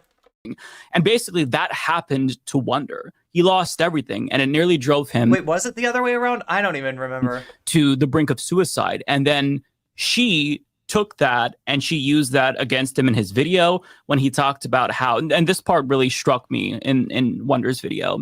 Wonder talked about how he told Blair he was trying to unalive himself. He was looking for the keys to his dad's gun cabinet. And her response to Oz Media, and Oz is somebody who kind of covered for her and brought all the receipts, was that, well, I don't know what the reason was effectively why he did this, but I'm just concerned for myself. Not even taking into any concern his personal safety. And she kind of framed it as a wellness check when she called the police on him. Wonder shared how, telling the police there's a suicidal man, that could put me in danger, even though I was suicidal there. It's just, there's a lot. And again, like, to me, it's not just simple drama. This goes beyond drama. It's abuse, and it reminds me of like a textbook Darvo. Yeah, so like that's something that I relate to too, right? Somebody trying to weaponize the police over you based on case, which Darvo, for those of you who don't know, is an acronym for Deny, Attack, Reverse Victim Offender, where and mine was a little bit more egregious than this, but we won't get into it right now because this isn't about me. Instead of just owning up to something and apologizing, you flip it and you make yourself the victim and you go on the offensive. And now watching their videos and juxtaposing that with Blair's response and seeing that again, it feels more like that to me. Although I'm not a psychoanalyst, so I can't say any more. But I mean, Darvo is Darvo a psychological term? Yeah, so deny, attack, reverse victim, and oppressor, I think is what it stands for. And you probably experienced this at some time, right? Where somebody does something to you, and maybe even before you can say anything about it, they accuse you of doing the same thing to them, right? So that if you then come back and say, why are you doing this to me? It kind of looks like, well, you're just like, you're the one doing Darvo, right? It's a really messed up, tactic of abuse, right? I don't know how like clinical it is. I thought it was more like, colloquial, or not colloquial, but like pop, like maybe it is like a term from psychology. It was the way that I described it. Okay. Like, this is very serious, and I feel really, really bad for the people involved, especially Wonder. Yeah. Yeah. No, I mean, I haven't spoken much on this because you guys are saying everything I'm agreeing with. Like, this is just from my perspective. I think it was said earlier. Like, I just didn't think anything of this until I saw it. Like, I think it was like we were like 3 weeks into it, and abusive husbands and boyfriends use it all the time. She hadn't been on the show for those weeks either. Like, she took time away, and I was seeing comments and like still comments. I'm like, all right, I guess this is for real. Let me look into this. And then when I finally watched a couple of videos, I was like, oh, okay, this actually is serious. And again, we have the perspective of seeing ongoing bullshit all the time, whether it's on Twitter or wherever, about all of us at some point. So it's hard to know what to take seriously when it's about personal drama between two people, because there are other criticisms that we're trying to compare to, like, oh, you guys went after Anna, like it's just so stupid on so many levels because it's not the same, like not even close to the same. That is a something that was said publicly on Twitter that on its face we could all like be just by seeing what was written that we didn't agree with. It's much different than knowing what is happening between personal relationships between individuals. Like, those are not the same at all, because we have no sight on what is going on in those relationships, right? Meanwhile, when it comes to a public post, it's very easy to see what's going on there. So again, it took a while for also the us to take Anna this seriously. situation. The Anna situation was an issue. You notice that Matt's got a problem with his microphone. I don't know what's going on here. I don't even know if they're using Discord or Skype or whatever. It's not necessarily his microphone. It could be his interface. It could be a lot of different things. It could even be, it kind of sounds like Discord, like a Discord issue, but like a issue we could discuss. It's not one that I wish he had, but it's nonetheless an issue that can be discussed. Like, if iiluminaughtii had said what Anna said, she wouldn't have disappeared for 3 weeks. Would have requested she come on the show so we could have His this battery. debate Yeah. about Somebody this thinks important it's issue. This wouldn't have Yes. been something that would have been, somebody in their chat thinks it's his batteries. I can't say. or Or his connection. yeah, Yeah. wait for it to see what happens, or you should step Well, away. it wouldn't be his connection though. I don't think. Hey, where she's the one who actually, really though, people should know this. When Elon Musk is trying to silence Matt by disabling his mic. this Yeah. first happened, Elon Musk is using his problematic Twitter Space software. I don't know. she's the one who wanted to Did anybody watch the Ron DeSantis campaign announcement? step away. We stood by her at first from what we knew because this stuff hadn't all come out, and it was the Legal Eagle stuff, and we were like, you don't need to step away, just come on the show. What's wrong? But she was very insistent about stepping away. Yeah, It's I Dusty want PC. to let the record reflect. I told her to address this. Like, my behind the scenes was come on the show. My position was always that if you are running essentially, and the internet wants to address you about something and they feel like you're running away, you have a live show every Thursday. What did DeSantis do? DeSantis announced his campaign beginning. He's running for president. He's running for the Republican nomination. He did so on an Elon Musk Twitter Space, and it was a technical difficulty nightmare. And he sounded ridiculous. I don't know why you'd want to do it. Usually if you announce your campaign, you want to have some visual aspect. When you're doing a Twitter Space, you don't have a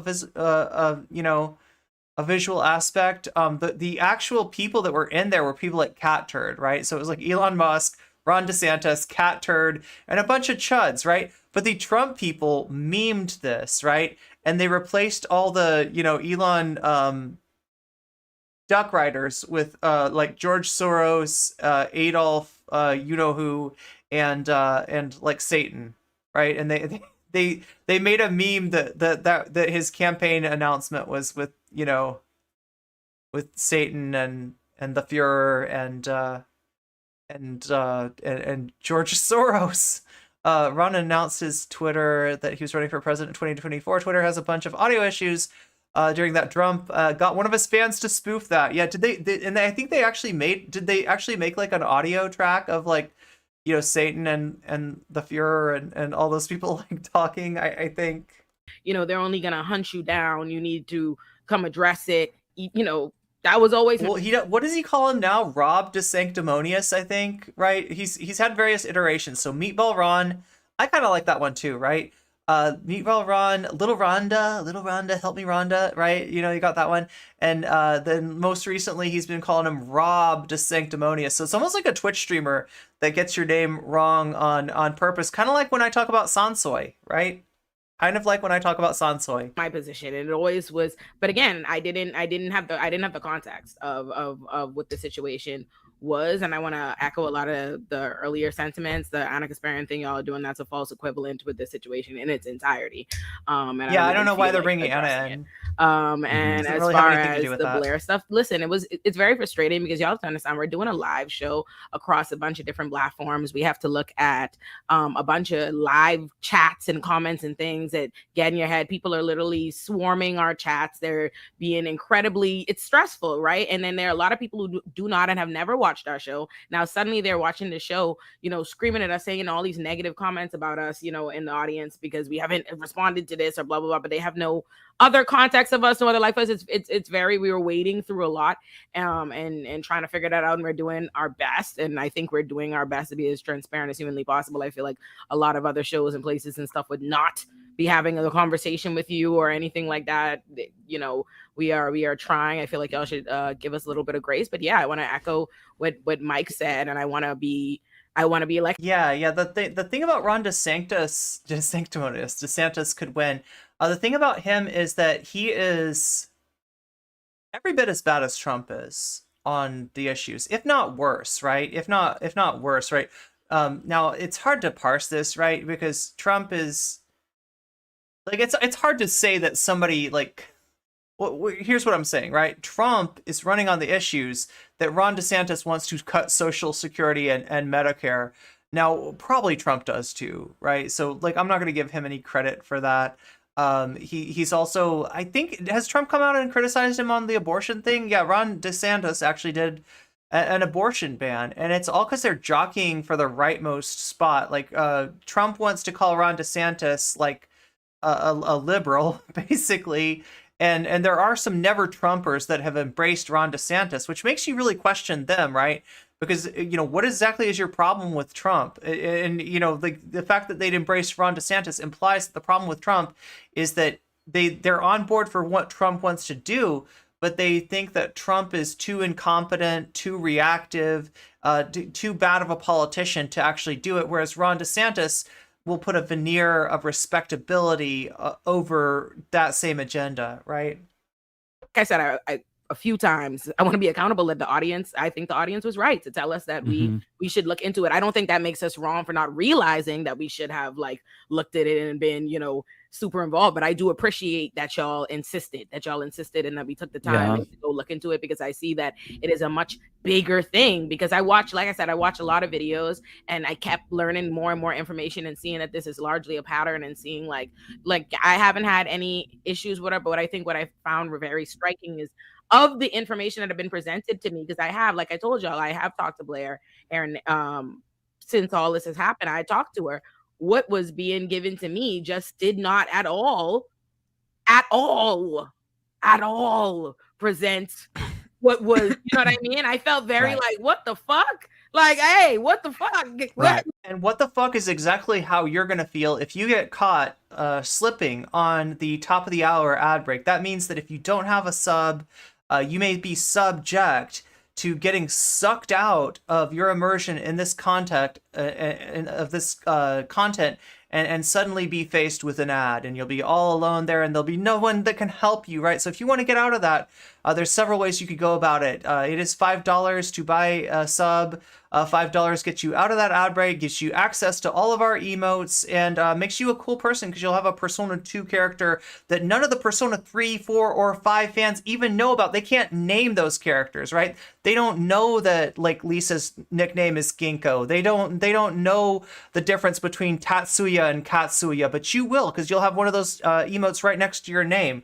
The other way you can do it is if you have a Twitch Prime, you can link that up to Twitch, and or if you have an Amazon Prime, you can link that up to Twitch. It becomes a Twitch Prime. That Twitch Prime entitles you to a free sub. It gets you out of the ad break, right? It gives you those emotes. It gives you every single benefit that a paid sub of $5 would do. And the other way, to do that is to just keep on chugging along, keep on trucking, as it were. I just saw Sweet Tooth, by the way. I don't know if we got any Sweet Tooth fans in chat. So the phrase "keep on trucking" is kind of in my mind because of that. That was a really cute show, and so that's another way you can do it. But yeah, keep on trucking, and hopefully somebody with more resources than you. If $5 is too much for you, right? That's totally understandable. I want you to stay here. I want you to be involved, and most of all, I want you to keep chatting, because that chatting will make it more likely that somebody will take pity on your soul, and they will save you from the top of the hour and the bottom of the hour ad break. Like, when the fuck did I enter the Game of Thrones? I was blown away. I'm like, what is happening? Like, I'm like, so. Like, you know what this made me realize? I would be so shit at the Game of Thrones. I was like, when this was all going on, I was like, oh my god, I would love to think we got some Sweet Tooth fans. That I was going to be some fun. I want to do a video. I keep on saying I'm going to do a video essay, and I've got a few, ideas cooking. I kind of want to do a video on Sweet Tooth, because I honestly think that when I look at the video or look at the series, I feel like it was I feel like it kind of resonates with me as a trans person, right? And especially like the experience of trans kids. I don't know if that was intended. I do know that the bad guys, they've got a patch that looks like the what is it, the Blue Lives Matter flag, or the thin blue line. You know what I'm talking about? It's the American flag that's like grayed out, and then it's got like a blue line through it or something, or a red line through it. And it's like a bunch of, chud reactionary street thug brown shirt types will sport this patch, right? And the bad guys were that was their symbol. So I feel like it's actually a kind of socially conscious show. What did I miss after the beginning? I mean, just a discussion of, them reacting to the situation, not realizing what was going on, apologizing to their audience if they have, experienced, if they were like too slow in reacting. They haven't had Blair back on since the controversy, but they also, I think at first thought that this was just a drama, and they now think that it's more than a drama. Sweet Tooth is beautiful. Yeah, the last men were, the last men. That's what they're called. Yeah, they're of a lot of like paramilitary groups, right? It does really seem like that's what the last men is, and it feels like the metaphor of the hybrids is like, I don't know if it was intended to speak to the situation of trans kids, but I feel like it's a pretty apt, metaphor, whether or not it was intended as such. Like, bisexual god king, like the Viper or some shit.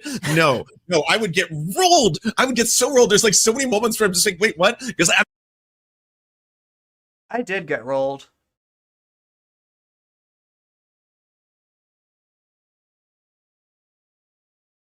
Like, I thought a lot better of people in this space.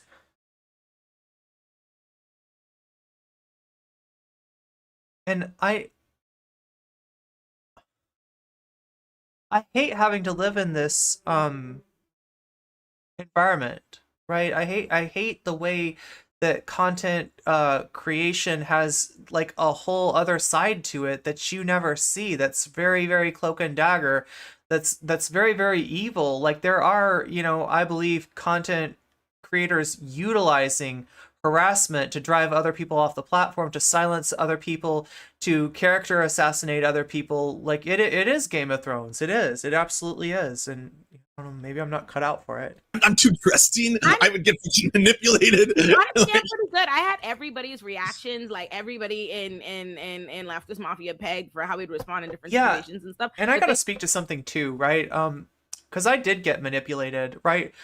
Recently, I was asked by somebody who was an old fan who had been like a sub for 7 months. I was asked to unban this person, and I wanted to check and see, okay, why were they banned in the first place, right? And I mean, like, there's legitimately good reasons to ban somebody. If somebody said something toxic, if somebody said something, defamatory, gross, like, then yeah, they should be banned and they should probably stay banned. But when I looked back at what this person said, like, it was like mild disagreement, right? And at that time, when that was happening, that was how a lot of the mods were handling that. Now, the person who banned them is apparently, their Twitch account doesn't exist anymore. I can't even tell who it was, but I know it was one of my old mods. And some of them, like, I guess I always interpreted it as they were trying to protect me, but banning people that just disagreed with me, like, that's actually not helping. That's not actually not helpful. And I feel pretty bad for this person, having gotten banned. It's hard to know though. I don't want to like blame my old mods too much, but I do know that the atmosphere of my stream and of my community changed for the better when we made some personnel changes. So, I apologize. And I also want to make sure anybody that's out there that's in the same situation, banned, and, you feel free to message me, feel free to message my mods. We will review your case. And I was kind of shocked at what this person got banned for, because they didn't really do anything. I don't think they really did anything that wrong. If you know anybody who's banned, or that's, like, I especially stuff that happened in 2021, in the spring of 2021, when all the controversy went down, I am definitely now motivated to review some of those bans, because I think that some of the decisions that were made by my former mods are not decisions that I've always stood by my mods, because they're the ones that are in the trenches. They're doing a lot to keep this community viable, to keep this community healthy, to keep it wholesome, to keep it from becoming toxic. And that's what I rely on them for. And so as such, I don't generally, like, it's been my policy not to question their decisions, especially not in the moment, because like they're in there, they're reading chat. I might not be reading chat, every single chat that goes by, but they are. And, I would always sort of deferred to their decisions. But in this case, like, you know, the decision was bad. The decision was not something that I was on board with. And this was somebody that was, you know, I think a good person and that never deserved to be banned. So yeah, if you know anybody who's in that situation, have them reach out, because I am very much motivated to look into those cases, right? If there's anybody else who was banned unfairly. Some guy named David Feldman made a video stating that Don Jr. got caught hating on his dad. Honestly, no surprise there, since he was the one who wanted his dad to stop the Jan 6 attacks. Discord is a good way to reach out in cases like that. Yeah, Discord, whispers. This person reached out to me on Twitter, and you know, like I did look into their case, and I was kind of shocked, right? I didn't think that anybody had gotten banned for just, you know, they just kind of like, you know, not just kind of disagreeing with some of the stuff that I was saying, right? And I never want to make it like, oh my God, thank you, Zara. Yeah, that's our thread. I forgot to boost our thread for today. So if you don't know, that is our thread on Twitter. Please help that blast off. If you are on Twitter, if you are on that bird's side, if you are suffering under the reign of King Elon, help me clap back some of that clout that he's taken from us and redistributed to his blue check duck riders by jailbreaking my thread, which has a link on it. If you don't know, they don't like to promote tweets with links because that takes people off site. But if you get enough likes behind it, if you get enough retweets behind it, they will eventually treat it like a normal tweet. And that's all we're looking for here. With your help, we can get that critical, what is it called? Like the critical escape velocity. There we go. Not critical mass. About the Blair situation is I'm not paying attention to Blair because Blair, you know, has only ever served in she's a triangle. We don't see her in the first place. Right. We don't know what she looks like. like. 10 minutes collectively the entire show, you know, and so she serves more moderatorish when she's here, and she's pleasant in those interactions. So there's really no reason for me to assess her, you know what I mean, to like be thinking about her on a deep level. And so, you know, we've only. Meanwhile, she was Littlefinger the whole time. She was playing behind the scenes. Wait, Littlefinger, is that a Game of Thrones reference? I don't know the reference. Oh yeah, somebody was saying that they read the comic book. So if you don't know, Sweet Tooth, the comic book, it's a lot darker than the show. The show was kind of because they could do this. They tried to make now it's dark. It's scary. It's, you know, like has a lot of, you know, like I said, you could make an analogy to trans kids and what trans kids are dealing with right now. You know, to the themes in Sweet Tooth or, you know, really like a lot of marginalized groups, right? But some of the darkness is sort of taken away in the show. And I think that's particularly to make it something that people can watch with their kids, right? So, you know, I mean, because it's a show about, you know, mainly about a kid. A book, Littlefinger, at least. That's not fair. Littlefinger is a genius. Wait, what? Littlefinger? What is Littlefinger from? What's up, link in bio? Link in bio. Do you want to know something? I usually don't single out a chatter like this, but I feel so embarrassed that like your name, like link in bio. Oh my God. I was like, biography of Abraham Lincoln? No, it's link in bio. I didn't get the joke for like a long time. When mom says we have Littlefinger at home, wait, it is a game. Okay, thanks. A Game of Thrones / A Song of Ice and Fire. Yeah, that's the book version of it.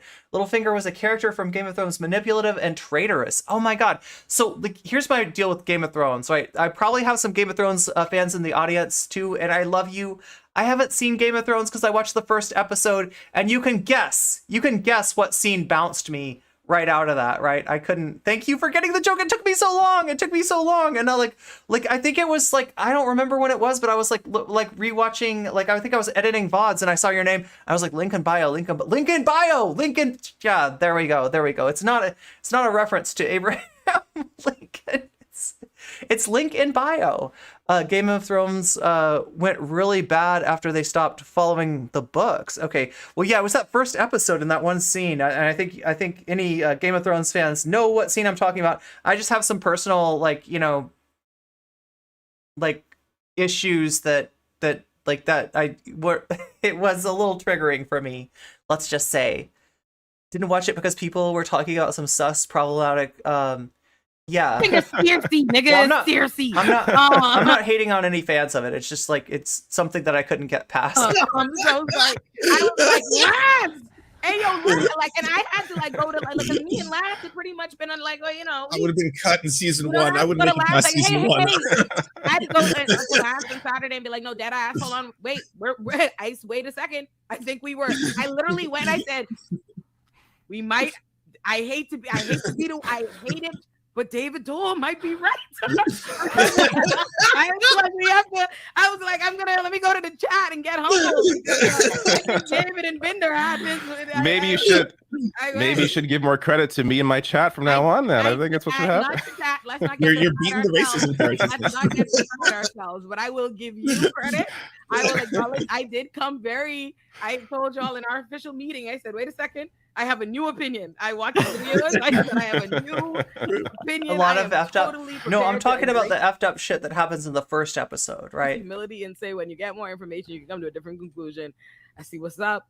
It's real fucking crazy. For me, it was the Wonderstruck stuff really blew my fucking mind. And I also was really like, I hated for my own self that I'm just so busy and not thinking about it that I missed over. It was an oversight, because if I had been paying attention, it should have immediately alerted me.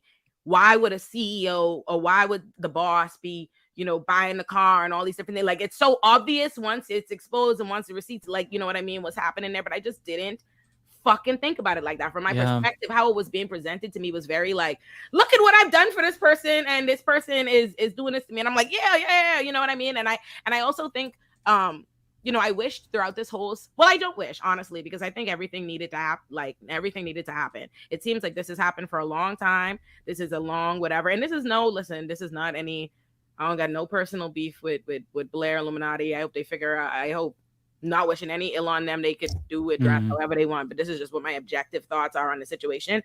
If it were my client, I wouldn't take it to trial, is what I'm saying, based on that's what I've seen. You know, it seems like this has happened for a long time, and because now I'm curious, if it was my client, I wouldn't take it to trial. Is she saying if Blair was her client, or is she saying if Wonderstruck was? Wait, I don't know what she means by that. Did anybody catch that? So if you don't know, iiluminaughtii is an attorney, right? So that's what she's referring to as far as if it was my client, I wouldn't take it to trial. But I'm not sure exactly what she's saying there with that. It's kind of hard to know what you mean.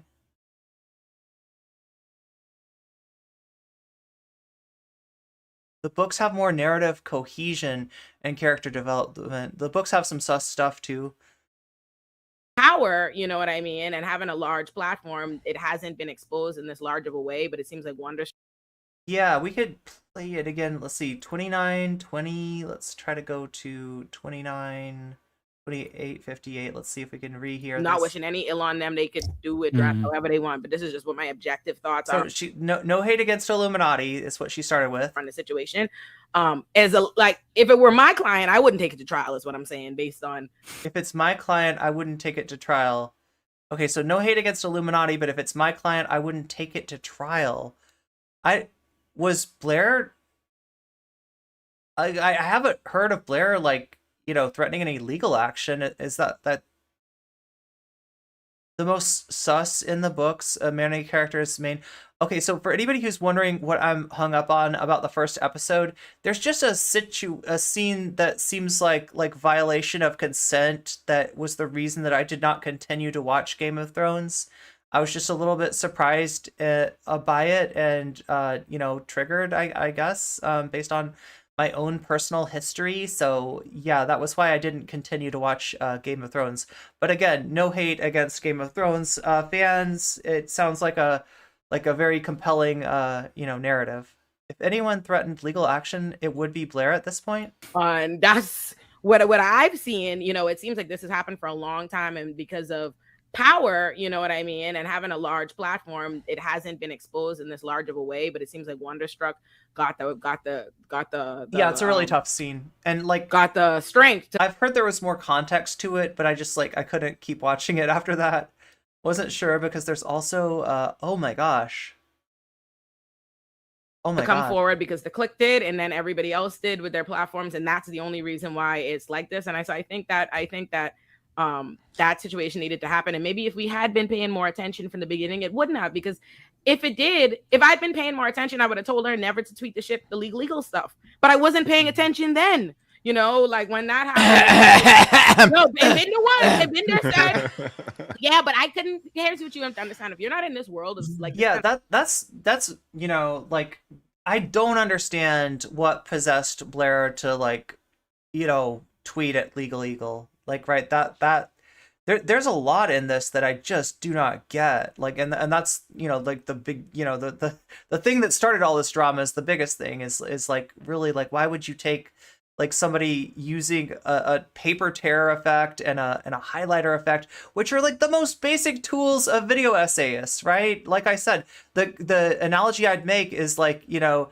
it is plagiarism in the same way that somebody not knowing how to spell a word and then finding out from reading something that you've written is plagiarism, right? It's like it's not in other words, it's not really plagiarism, right?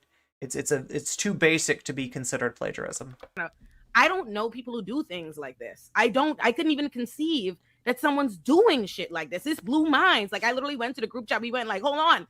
This is scary. I see why they're telling us we should be concerned. But I couldn't conceive of that. So I just. So yeah, Jules is saying she heard something from her editors, didn't look into it and just overreacted. Yeah, because the editors were sussed by this person, like first asking, hey, how did you do that effect? Or like, you know, is there a plugin or, you know, right? But it's kind of like, it's so rudimentary that like, they didn't give them the you know, answer. And I don't know what would be the right thing in that, like I guess if it's like a signature effect or something, if there's some kind of like if iiluminaughtii has this beautiful paper tear that nobody else has, right? This way of doing it, this like patented trade secret, you know, maybe I could understand it, but it's like I don't see it. Her paranoia and possessiveness in the creator space cost her on this one. It also seems like her editors are shitty and hyper capitalist and competitive. Yeah, wow.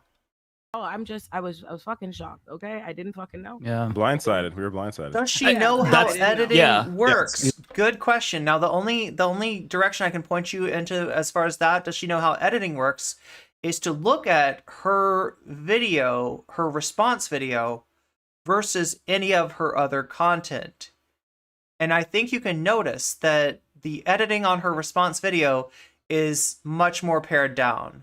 It's not, you know, like, right. So I'm guessing that, you know, maybe she doesn't know about the kind of video edit. I mean, she hires editors. She hires multiple. I think she has like 5 editors or something, right? So it's not a signature effect. Blair employs an army of faceless editors. Exactly. Yeah, and I just want to say that, like, supportive. I was trying to be like very supportive to them. I'm a defense attorney, right? You know, I just find like, okay, people are fucking, you know, that's what I assume, blah blah blah. But once I seen, I said, all right, cool. And you can't like unsee it. You know, yeah. One thing that Lance said that resonated with me in his apology video is that like he kind of puts too much trust in people that he's like friendly with, and I absolutely do the same thing. It really resonated with me because, like, you know, all throughout the years I've had it was making me think of Star Trek Fleet Commander. Shitty connections that I had to sever. You know, Jimmy Dore. Wait, what was? Or H.A. Goodman from the very start of my career as a YouTube commentator. So it's just part of the process. But like it's so difficult to differentiate good. It's literally a standard thing for editors to talk to each other about this stuff. It seems like she's got this paranoid culture of secrecy.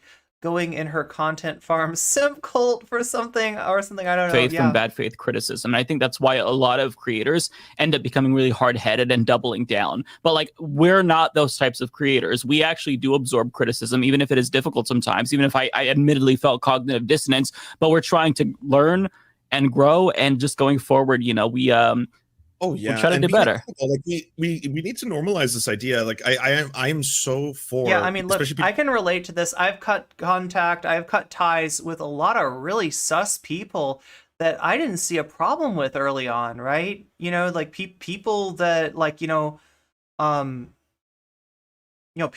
that did really bad stuff, right? That I never would have expected, that I never would have suspected. Like, God.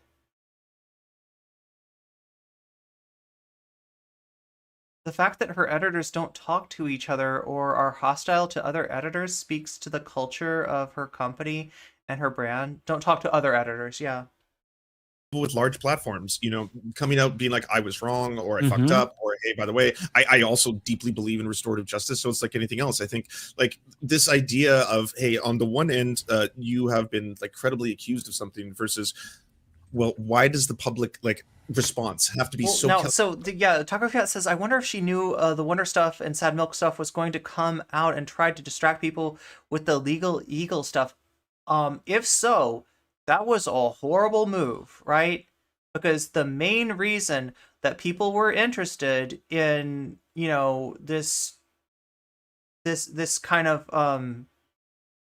the Sad Milk stuff was because of the Legal Eagle stuff, right? It's that's literally what made the thread by Click, Oz Media, Wonderstruck, etc. catch fire, was the fact that this Legal Eagle stuff had happened.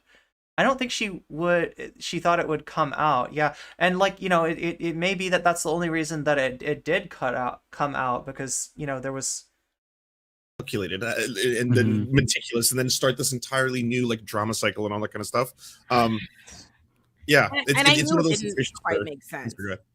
Yeah. And that's the thing. Like I said, on one end, I feel a little bit like, damn, like, I knew it didn't make sense. And there were certain conversations we were having like last. I'm like, wait, what? I kept insisting, like, I don't feel like this is the route. Why are you so insistent on this route? But I get it. I mean, it's a big reach, but you're just brainstorming, Taco Cat. That's like, sometimes like that's the way you figure stuff out. Like, it's consistent with this larger, vengeful, seriously suspicious about it coming out right then. Lannister shit.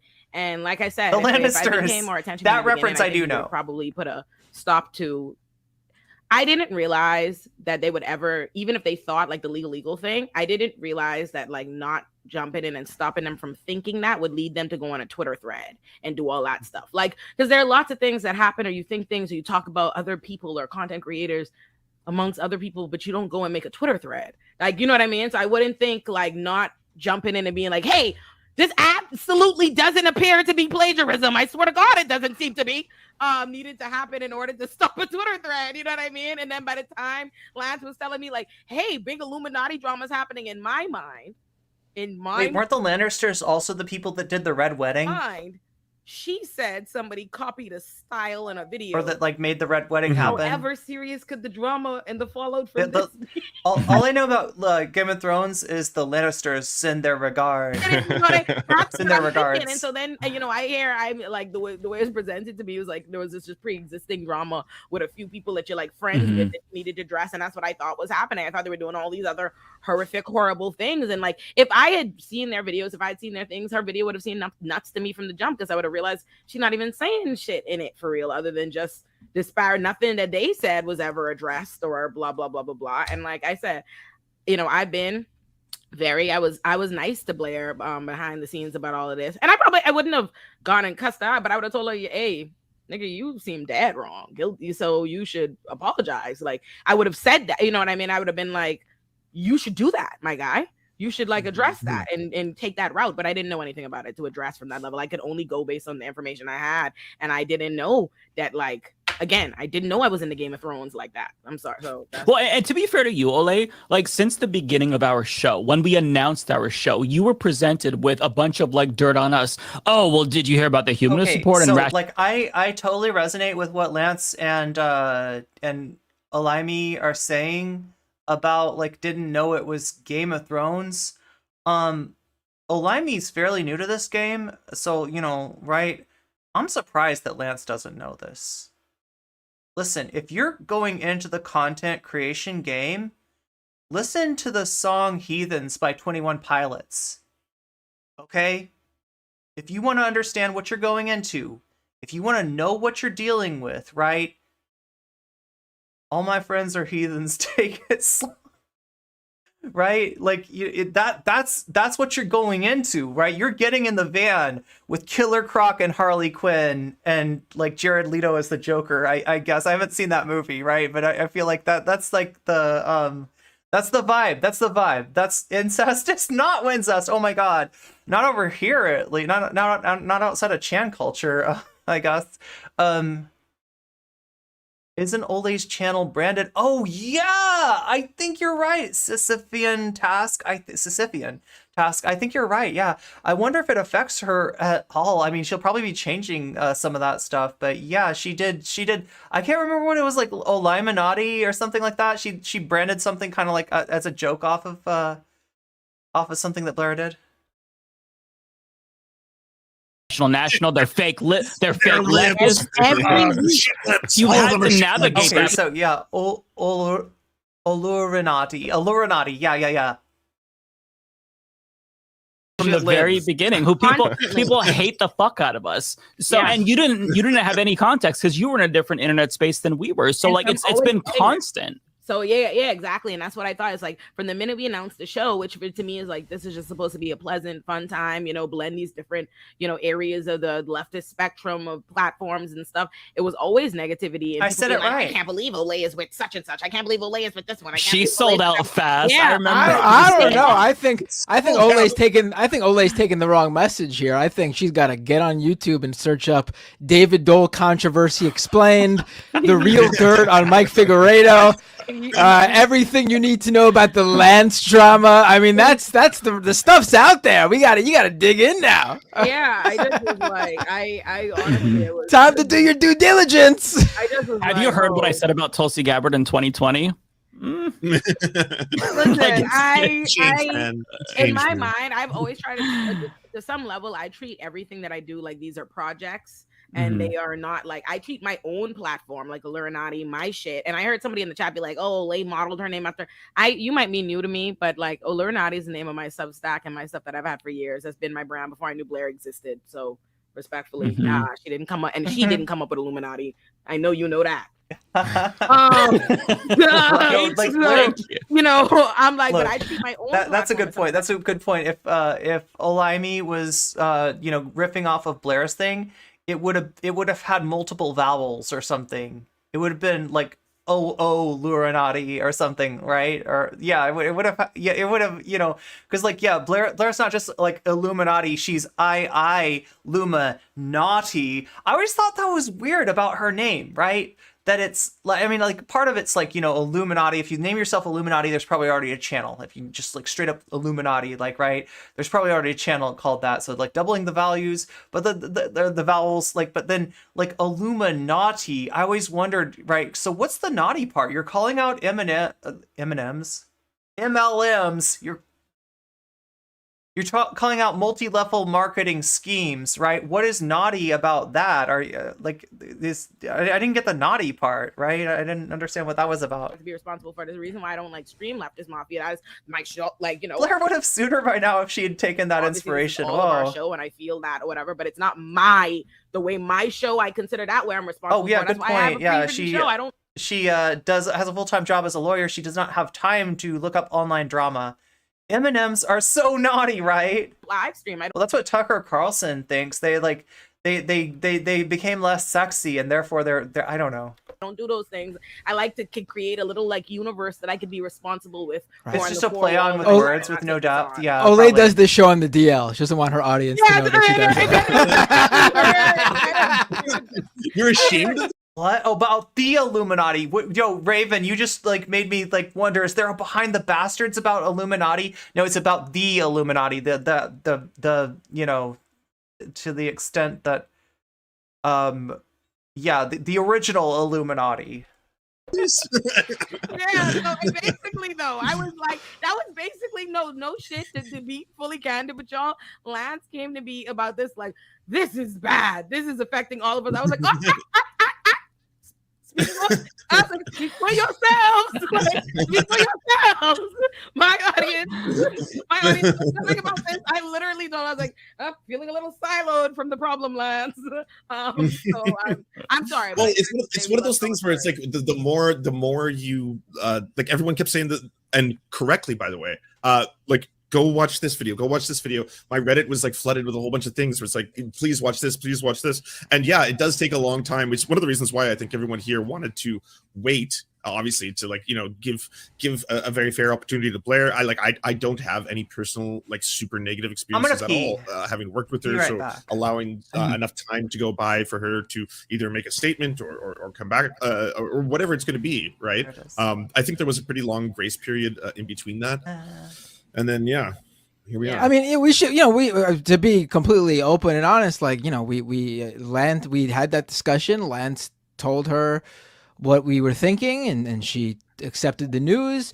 She was the one who, you know, did. I think she was the original like Discord creator of the Leftist Mafia Discord. She handed that over, no problem. We had no issue personally, the five of us, with her, even when the split happened. So, you know, we can't add to, there'll be no like the drama between Leftist Mafia and Illuminati explained videos, because it was a fine split, just to be completely open and honest with everybody and transparent here.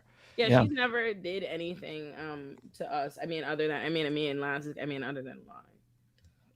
Yeah, it was one of those breakups where it's like, it's you, not me, you know. I just feel a little bit like I will say, I was talking to my friend about this in the park on the weekend, right? Because I was really explaining the magnitude. Because I had to change my flight from Puerto Rico to come back for this. That's how serious that she's taking this. That we're all taking this. Because even still, people are still not pleased. You know, like I'm reading the chat and I'm like, bro, I swear to God, I'm taking this serious as I could. Like I delayed all my shit this weekend. We spent so much time on this. Like David has a child. Binder has a child. They had to go get David has a his child. We have to stop, watch videos. Let's have weekend meetings where we discuss it. Like watch hours and hours of this video. I believe early because my parents were coming over, like randomly. I just want to point out that, as I said, there won't be any like explaining the Illuminati issue. As I said that, I'm looking at each of your titles, and Mike Figueredo has the most live stream viewers, and that's because he titled this episode addressing the Illuminati situation. I should have done that. I didn't check how many. Usually David Dole has the most, and I'm usually shocked that me and Mike are close in number because he has so many more subscribers. To be fair, I usually live stream. He usually uploads videos, so that could be the discrepancy there. But I'm looking over at Mike's video and I'm like, holy shit, he's almost got 1,000 viewers. And it's because he's the only one of us who put addressing the Illuminati situation in the title. Listen, after weeks of people in the chat saying, hey, you need to talk about this, like, I want it to be clear. We're fucking talking about it. Finally, please understand this is what's happening. Yeah, so back to what I was saying. I was talking to my friend in the park and I was like, you know, as a defense attorney, if my client is guilty, that's not a problem. I'm going to represent them in the same way. Yeah, so they have to tell me, though, because that changes how I represent them. You know what I mean? Because if your client you can't go up in court talking about, whoa, my client is innocent, my client is wrong. Wait a minute. Okay, maybe I don't know enough about the law. I definitely don't know as much as Olaimi knows about the law, obviously.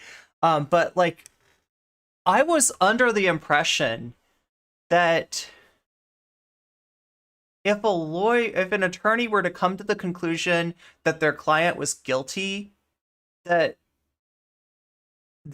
representing them in the trial, right? Now, if it's one thing if you're like making a plea bargain, right, for a client that has confided in you that they're guilty. I didn't know that they would continue to represent a client. I thought that was one of the things about having a lawyer that, you know, the lawyer was us. And I know this isn't necessarily like this. Obviously, there are lawyers that you know pretty much know their clients are guilty, and they're still trying to get them off on, you know, whatever technicality that they could find anyway, right?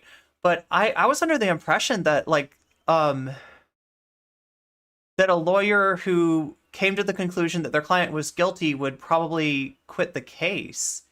I think it's generally up to the attorney if they want to know if the client is guilty or not. I mean, they will tell their client not to tell them or to tell them. Attorneys represent guilty clients all the time and do their best. Well, yeah, but like represent, like, you know, as an attorney, as a defense attorney, I would assume that it's a bit of Schrodinger's cat. You're like, you know, some of my clients are probably guilty. Some of my clients are innocent, and you know, my job is to you know, take on, I don't know, like is to present the evidence that the client is not guilty, right? But like I kind of thought that they didn't stay on a case if they thought that they were dealing with a client that was guilty that wanted it to go to trial to try to get off. Generally based on the principle that everyone deserves at least one person defending them. Attorney's job is to ensure a fair trial regardless of guilt. So clients will tell their attorney, like, just so we know, you know, totally guilty of this, but you know, let's see if we can get me off. Like, right? They'll say that. I didn't know that was a thing. Defense attorneys have an amazing ability to ask their clients everything except, oh, okay, I see what you're saying. So there's plausible deniability, according to Paul Squall. Is Ole about to explain it? Maybe she will. Maybe she will. And they have a video of your client doing the shit. You know what I'm saying? So it was like, I think what was boggling should be a zealous was the magnitude advocate of for their client that had been being, you know, pled. Like if it had just been like, hey, I'm Cersei, I'm Cersei, and people who fuck with me, they get Cersei. You know what I mean? Like that I would have known that's what's happening. Now, like another area of ignorance, Circe, is this like reference to Circe from Greek mythology, or is this like a phrase that I'm just unfamiliar with? They won't start talking about that. It's a Game of Thrones thing. Circe is a Game of Thrones character. Okay, God, thanks. Circe, is that the dragon lady? Circe Lannister. No, wait, maybe not. So like, she's a Lannister, and I'm guessing that means she's like, she'll you know, she'll get you with skullduggery. Is that the idea? So even if guilty, lawyers want to know all the truth, but still deserve advocacy within a guilty situation. Yeah. Cersei Lannister was a bad lady queen. The dragon lady is oh my god, I'm gonna mispronounce the name. Daenerys Targaryen, right? I can't escape it. It's everywhere. What, Game of Thrones? But people were pleading a whole lot of innocence. Daenerys, thank you. And I told Lance, I was like, bro, I've never seen so much discovery in my life. Defense attorney's job is to create reasonable doubt or to prove that they have no liability under the law, depending on whether the case is felonious or civil. And whether your case is felonious or civil, if you want to prove that you have no liability to get sucked into the top of the hour or bottom of the hour ad break, make sure that you have a little Persona 2 icon by your name. There's several ways you can go about that. It is only $5 if you want to take care of it for yourself. But for some people, $5 is kind of money that they don't have, can't afford to spend right now. That's okay too. There's other options, right? One of those options is if you have an Amazon Prime, you can link that up with Twitch, and you get a free Amazon Prime sub, a sub on the owners of Amazon themselves, to give to whatever content creator you so choose. And if you park it here, it means a lot to me because I know you only have one of those to give, right? Yeah, saving those two possibilities, right? There's also the possibility of getting a gift sub if you are just, an awesome little chatter and you pop up and give your opinion and you contribute to the community, contribute to the chat. That will get noticed eventually. Eventually, your long suffering will be rewarded with a gift sub at some point. So. That is how we deal with that. That's how we acquit ourselves of the top of the hour and bottom of the hour ad breaks. Like, I've never seen so many. Like, I went to Lance, like, listen to me, Lance. Listen, Lance. There are receipts. Like, there are lots and lots of receipts. So I'm just like, I just hate that. I'm like, you put me, I would have like at least tell us, my God, like it could let us know that this meteor was heading our fucking way. I just didn't, it wasn't presented to us at any point like, hey, this shit is some shit that's so serious it's going to be imputed to y'all. This is not just individual drama I have going on or whatever. I would have liked a fucking heads up. Oh, so Zara, you're talking about the O.J. Simpson trial, which like one of the cops involved, right, ended up being like a white supremacist, right? So it's like, the evidence there that the cops were responsible for becomes suspicious. So, regardless of the truth of the matter, the evidence, that would have convicted somebody like that is just not credible evidence, and you have to, okay. So I see what you're saying. It's like Phoenix Wright, Ace Attorney. He always believes his client is innocent and comes up with any reason imaginable to get him off the hook. And that's what Olimey's a defense attorney, if I'm understanding correctly. Your Honor, my client is a sub. The Twitch ads have no standing here. Exactly. You know what I mean? But exactly. I mean, we were all weekend, like we were sending each other resources. Me and LA were going back and forth. Like, did you hear about this shit? And she's like, no, I saw this video. And she sent me, and I'm like, no, I watched that one too. Like, this is so, like, there's so much. It's genuinely overwhelming. Yeah, it's overwhelming. I spent like the entire weekend watching this and getting educated because you all said it was serious, and holy fuck, you weren't wrong. And it's not like I did do some research beforehand, but not as extensive as I did last weekend, to where I was like genuinely like getting caught up watching the actual videos, not just the recaps. And yeah, it was mind blowing. It was. I'm polling my my audience right now in chat because I'm just curious. Defender. I asked, did you know about the Illuminati drama before we addressed it just now? Yeah. So far, yes is winning 60% to 40%. So because I was just curious, because like I'm curious too. This is something that, if you're a casual watcher, if you don't like read the chat, you just like watch, one of us, you don't know that side of the internet where, Illuminati is. Mm-hmm. Like, why would you know about what the hell's going on unless you're reading the chat and really engaged in, her content? So, but it appears that a lot of people were aware. So. Oh, okay. Yeah. There you go. Honestly, I see there are people in the chat frustrated that we're talking about this, but honestly, we're in trouble already for not talking about it already. We don't have a choice. We have to address it. People are going to be have to be unhappy open regardless of what we're. Yeah. I feel like honesty is the best policy. So this is something that we're addressing, and then we're going to move on with the show. But we have to. And the whole drama situation, the drama aspect of this stuff, right? It is a little bit of like so. So I feel like I kind of got myself into having to cover, the continuing revelations about this situation, based on having covered the original Illuminati video about this, right? But it's weird because on one hand there is like a gratuitous intrigue in tea, right? In drama and that kind of thing, right?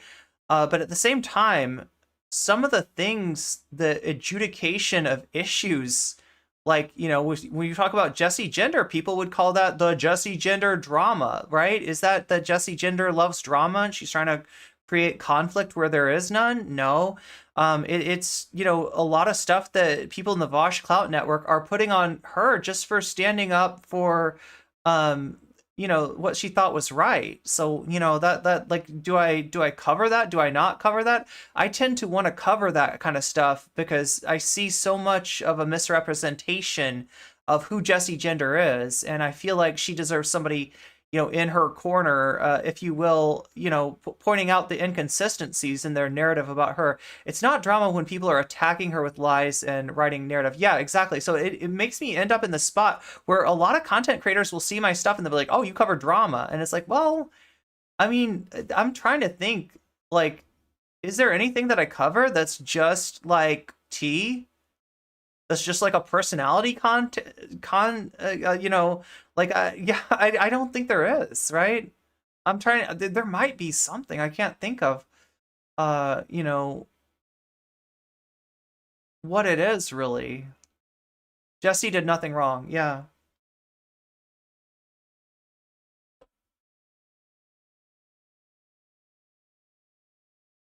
Way too much important criticism to gets dismissed as drama. Yeah, yeah. And I've seen that happen to myself, right? Where important criticism that I got, that I brought up, got recontextualized as drama, as me creating drama, as a content between conflict creators, right? And then, got even worse where it got turned around on me, and the implication being that I was the one who'd done something wrong, right? So, I mean, this stuff, is... Which, by the way, I'm sure maybe soon we can move on. But Yeah. I do want to get to at some point Trump's reaction to Ron DeSantis announcing, because I watched That was one very video and I good. just Little Ron DeSantis. All right, so like that's the end of years ago. Kat Black mentioned hating drama tubers in a YouTube video she made on YouTube or Facebook because of how they content farm and stir up drama. The video segment still seems relative today. Well, I mean, like, we're gonna have to cut it a little short today because it doesn't look like we're anywhere close to meeting the goal. So but yeah, that's something to keep aware of for the future. Let me see. I need to I guess I could show you this on Twitter, because it does have there like I was trying to decide whether to show you Illuminati's well, I'll probably show them. I'll probably show you both of them, right? So here is the Illuminati thread on Twitter. Let's recontextualize this into our Twitter optimized screen. Here we go, and boom, and boom.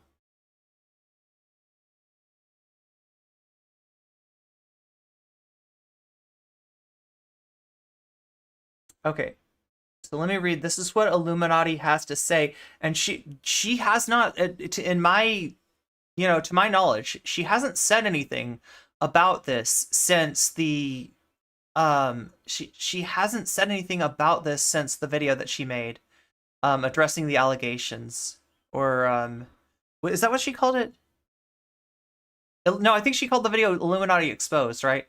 So okay, so here's Blair writing, and it's the same thing that she wrote on her community page, right? Hello everyone, I am fully aware of the recent false allegations. So that's the context that she's putting this in, that have surfaced. I want to take a moment to publicly state that I am taking these allegations seriously, and I am committed to rectifying this situation promptly and appropriately. I understand the concerns and potential impact that these false allegations have caused. My team and I are actively working behind the scenes to gather all the relevant facts. I am committed to transparency and accountability through this process. Rest assured that I am taking decisive action to address the situation. I will provide updates and communicate any necessary actions as soon as possible. Thank you to those who are standing by me during this challenging time. I will not allow these false allegations, there we go again, false allegations, to be weaponized as a way to silence my voice. I appreciate your patience and understanding through this challenging time. I am dedicated to upholding my channel's values and delivering our commitments. I am confident that the truth will prevail. Sincerely, Blair is on. Okay, so like I said before, like what do we look at to see how is it going, right? Well, okay, so there's more likes since I last checked, but the quote retweets are outpacing the likes right now. That doesn't mean that every quote retweet is like, F you, Blair, you liar, right? But most of these are going to be, the quote retweet is generally, that's the function that it serves, right? And to have more quote retweets than likes is kind of a rare thing in terms of Twitter, right? So in general, this says that this thread was not received well on Twitter. Yeah, for somebody as big as Blair is in terms of like what is she like on Twitter? Let's see, 47.3K followers and 328 likes, 345.9 thousand views, right? Only this many likes, only this many retweets, and all these quote retweets. Now, I would actually, it's funny because I would expect this to be higher. And if it's not, maybe it's just, I don't know. That's weird, right? Considering how many views it has, like, right? So there's a lot of people not really saying anything about this, but of the people who are responding, you got more people, ostensibly, or at least an equal number of people, that really have a problem with this than even deign to give it a like, right? So yeah. Internet anarchist, right, who has been in the news recently from Aiden Ross trying to DMCA some of his content, says you should have really have taken the Sunny V2 approach of ghosting the drama and continuing with the usual uploads. That is actually kind of what she did, right? And she was getting her butt kicked for doing that, right? So I don't know. That seems like... I checked. Olay says that she is a movement lawyer, not a public defender. Okay, I didn't know that. Pat did a review of the iDubbbz apology that was good. Nice.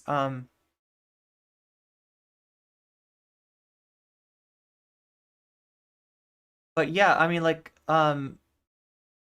it doesn't look like... So yeah, somebody ratioed. Yeah, that's kind of weird. They ratioed the thread, and then they followed up, which, I mean, this is probably a pretty easy thread to ratio, honestly. Like, this is not too hard of a degree of difficulty here, ratioing this thread, but it's an Attack on Titan meme. Yeah, and a blue check mark too. Yeah, I don't know about that, right? So this is what I mean. Like, there's a lot of people that are jumping on the, like, Illuminati is over crab rave that are not good people. That being said, there's some stuff that Blair did that was legitimately not good, and I don't know how to, even get around that, right? Cooked. Okay, so that is, they're beating your ass in the QRTs. I'm sure they are. Goku Black. Why does Goku do Black? God, like the weebs. It's never good when the weebs get involved, right? I don't know. I admitted to being a freaking Dragon Ball fan. What does he even say? As much as you want, the pain will only make me stronger. Yes, you can hurt me as much as you want. The pain will only make me stronger. You think she's Goku Black? No, I don't know about that. I don't know why people are bringing Goku Black into this. Yeah. If you don't know, Goku Black is like a god from another universe that wishes to take like Goku's form, that switches bodies with Goku, and it is like evil and like is doing all this stuff in another universe that then Goku gets blamed for. It's Zamasu. People know about Zamasu. Are we Zamasu pilled here? Are we yeah, like, I don't know. God, the whole Zamasu story, right? I actually like I'll admit something about Dragon Ball Super. I like the Zamasu arc. right? Some people really disagree with me about this. Some people hated this. But I thought it was good. Mainly because, we got to see Trunks again. That was pretty cool. I feel like it kind of got ended a little like there. I don't know about the ending. I feel like the ending could have been better. But I mean, they're doing the power scaling thing. They're doing the thing where Goku achieves a new form, and then Goku Black and then Zamasu achieve a new form. Oh yeah, why is Zamasu is Goku Black, but Zamasu's also fighting with Goku Black? That is because literally motherfucker Zamasu recruits himself from another timeline, like goes to another universe and recruits, or another timeline, and like recruits a version of himself. And one of the versions is like, I'm gonna wish for unlimited power by being Goku Black, by wishing to take Goku's body and switch bodies with Goku, right? And the other one is like, I want to be unkillable. So you've got the unkillable Zamasu and you've got the unbeatable Goku Black, and they team up. They team up to basically end mortals, right? Not just humans, but like every creature. Like so normally the gods are kind of like, taking care of the universes that are that the mortals inhabit, right? But Zamasu decides that the mortals are just complete POSs, and that the universe would be so much better if there were no mortals and the gods could just chill out and drink tea. And that's that's the plan, right? And he almost achieves it too. L plus ratio. There's a lot of people trying to ratio. It looks like only one person actually ratioed. Here's the weird thing about this, right? I would expect, here, I guess this is the difference between Twitter and YouTube, right? Now, the overall consensus of Twitter towards this thread by iiluminaughtii is indeed negative, right? But, right? How negative is it? 350 quote retweets. Oh my god, I'm getting so Twitter. I'm being a Twitter freak, aren't I? Am I being a Twitter freak, chat? Oh, looks like an internet anarchist, without even trying to, also ratioed this. So 2 ratios, that meaning that these threads got more likes than the original, right?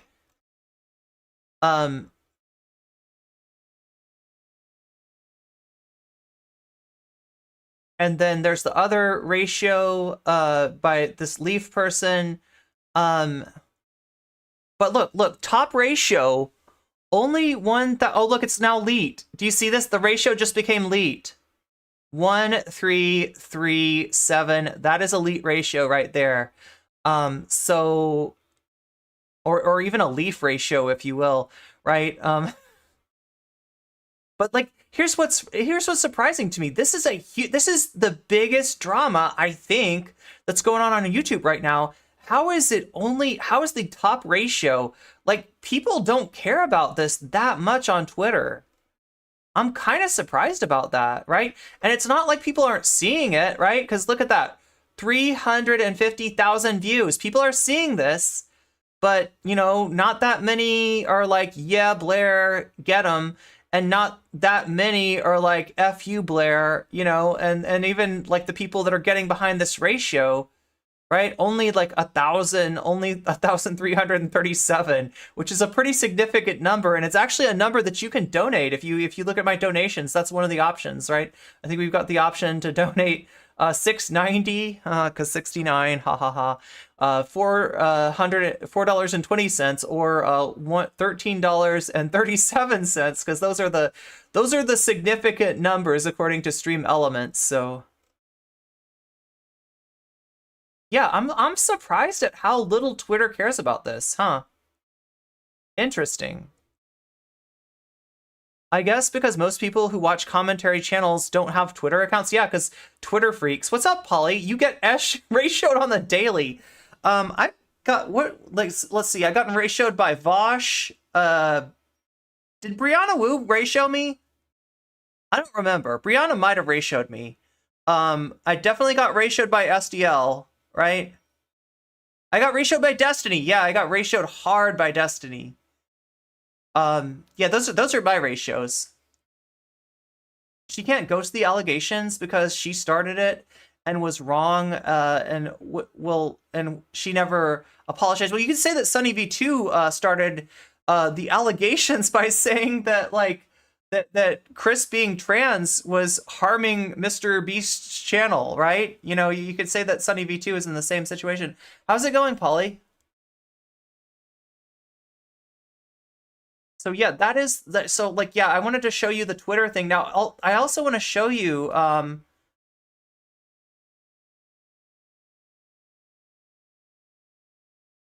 want to show you the. Wait.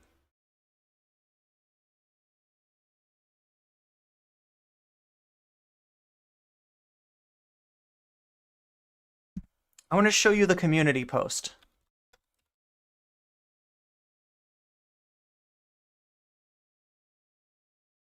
Let's take a look at this. Community. There we go. And go in. Wait. Okay, I guess I'll have to just give you this.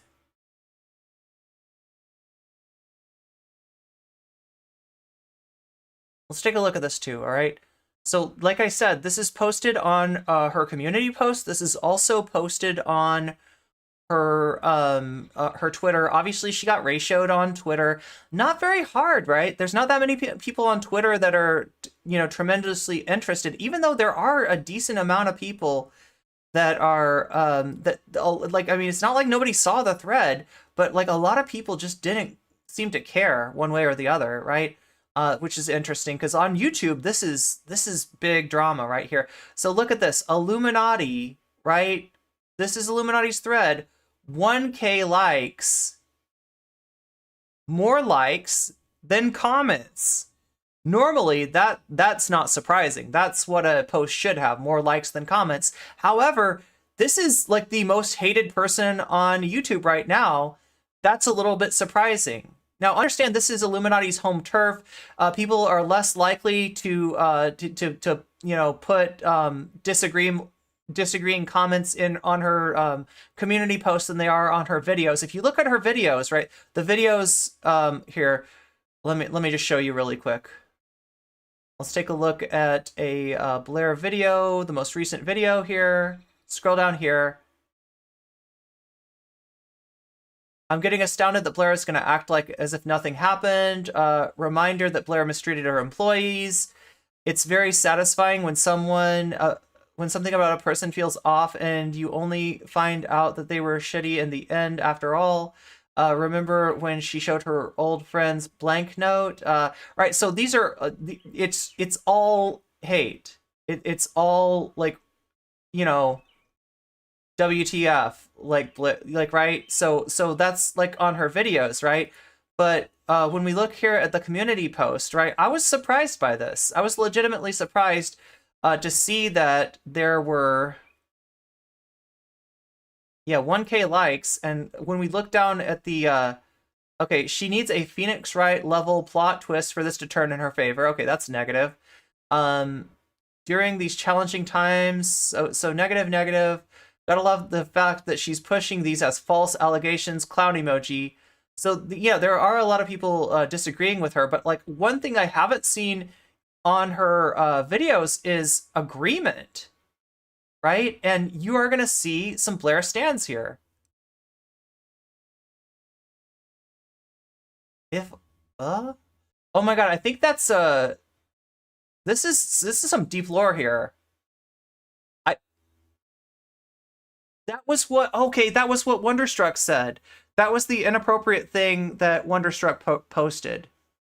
So that's what they're saying there. If I were an animal for a day, I'd be a furry, and my favorite food would be okay. So that was the reason given for Wonderstruck being fired, was that Wonderstruck posted this somewhere on Reddit, and Blair was like, "This does not represent our collective. That's very bad. You're fired." Blair, just own up to your mistakes, because if you are proven, if you prove that the allegations are false, it's going to be extremely good evidence, which we all know. It's going to have to be extremely good evidence. We all know you don't have. So yeah, we're seeing negativity, but Waiting for the corporate this is the meme right here. Like, people are saying they're waiting for Blair to do a corporate casket episode about herself, right? Silenced voice, you have a massive platform.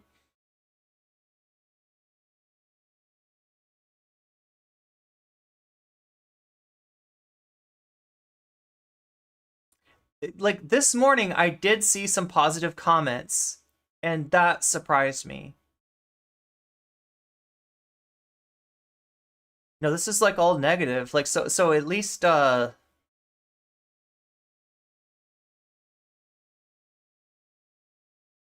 people are saying that she's doubling down.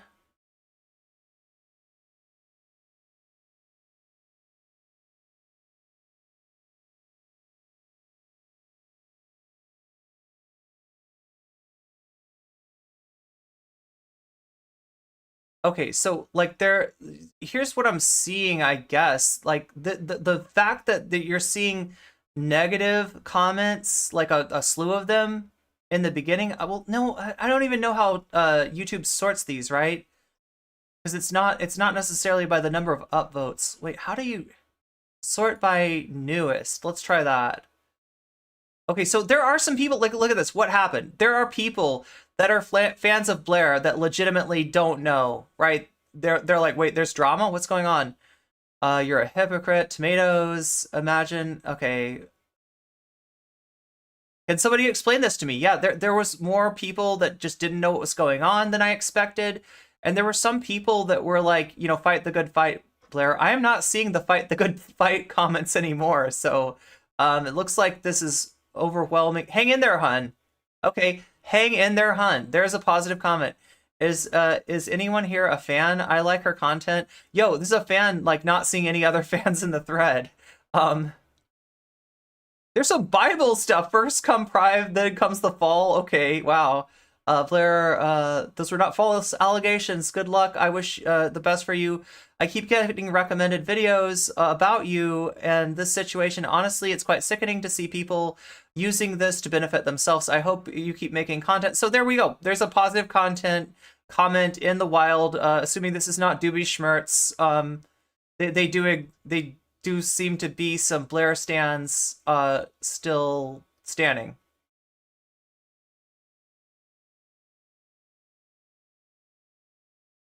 There's some people, like, now look at this. This is interesting. Blair, we talked about this. Girl, you need to keep, I want to keep watching. You do good work, but you have to own up to your actions. I know that it's hard to hold yourself accountable and to hear out what others are saying, but you must hear how your own actions affect other people and really take full accountability. So there's somebody that likes Blair's content, but is not buying what Blair is saying. Yeah, there's my favorite food would be ass. I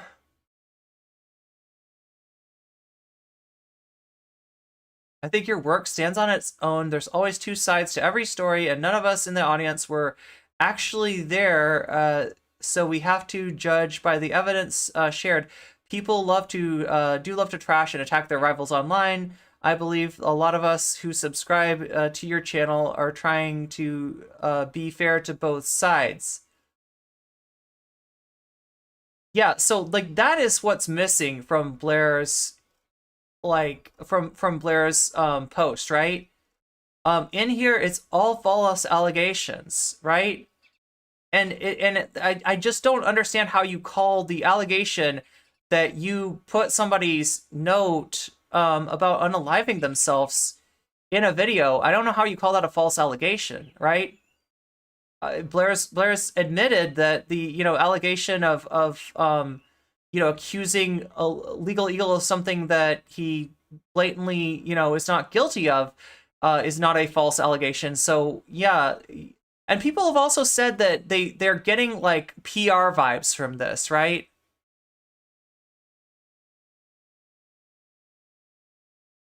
You QRT'd Illuminati, but almost always ignore the ratio.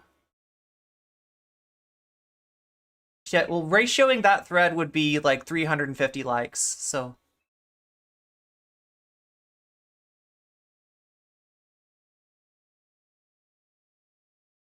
Yeah, and everybody, if you're not already following Poly people, Poly is one of the good ones. Poly is one of the realest people I know on this platform. I have no reservations in giving my endorsement to her and her content. So yeah, click. You should. I hope that.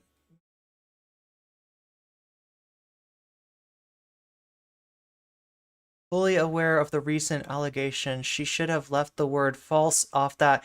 Yeah, yeah, yeah. Well, and also, like, look, I mean, what did she... Okay, so the only person that she really apologized to was Oz Media, right? In her video. And that's kind of striking, because the person that she almost unambiguously owes some apology to is Wonderstruck, right?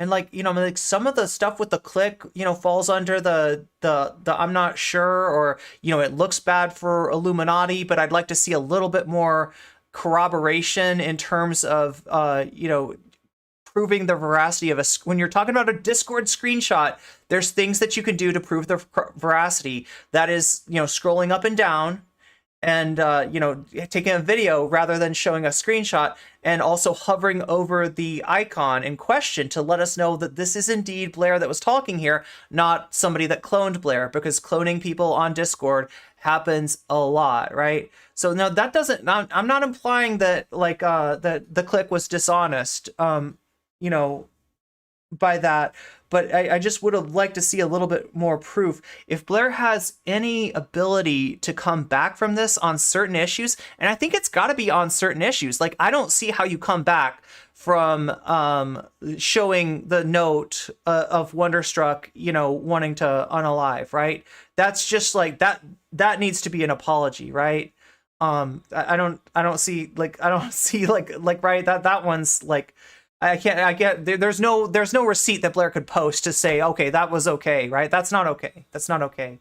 But as far as the I wanted to see, when I saw the click video, I kind of wanted to see, okay, does Blair deny that these are her screenshots? Right? Because if she doesn't deny that they're her screenshots, that's bad. All right. Those screenshots show her paying for dirt to be dug up on somebody, and they show her, oh my god, Shakespeare, thank you for the gift sub to Polly people. Here we go, indeed. Here we go, indeed. Polly, you just got a gift sub. You're saved from the ad break. She violated Wonder's policy on many levels. But like, yeah, please understand the context that I'm saying this in. Like, right, I'm trying not to jump to conclusions about some of the more like toxic charges that Click made. I'm not calling Click a liar. I'm not calling anybody a liar, right? And this sounds like a horrible situation for all those concerned. But I just don't want to jump to conclusions about, because the stuff that Click shows, you know, some receipts for is horrible. I just, you know, if Illuminati can somehow falsify those receipts, if those receipts were, you know, were not really her, right? Then the story kind of takes another turn, right? But it doesn't take another turn on every level. There's some messed up stuff that went on for sure.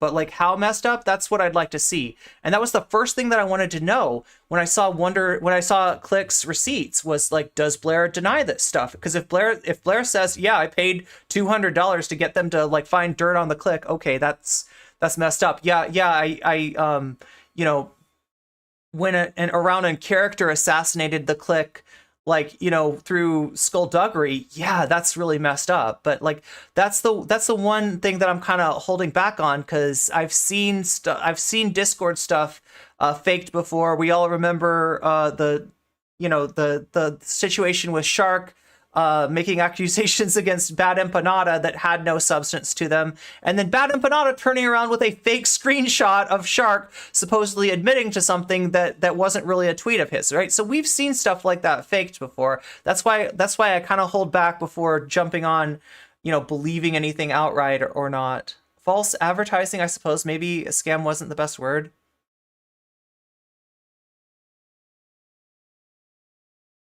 But yeah, regardless, it's hard to imagine what kind of receipts Illuminati would come back with to like prove her innocence, right? At this point, like and that's why it's disturbing that we got false allegations, right? And it does read like PR language.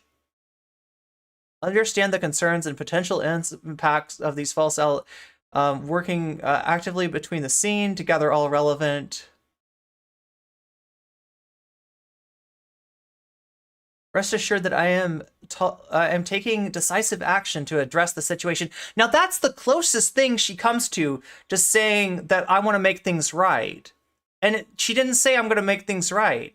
You can interpret that in any other in any way, and giving the context of these are false allegations that have hurt me, right? Then you don't get the sense that she is going to take accountability, which some people, some of the fans that she still has, that's all they want.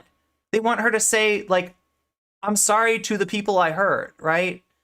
But yeah, again, like, if all of those click allegations, turn out to be true, if there's no like, denial of that those were her screenshots, then I don't know what to tell you. Like that's some cloak and dagger shit, right? That's some skullduggery. That's messed up shit. She hasn't admitted wrong yet. Yeah, let me put that in proper context. She admitted wrong when it came to accusing Legal Eagle, but everything else she's maintaining, that she was in the right on so far, right? Including the pretty clear, like, like she summarized somebody else's documentary line for line into her own documentary. She did cite them she did admit that, or she put that as one of the sources in her description, right? But look, if I watch like a video that Polly does, right?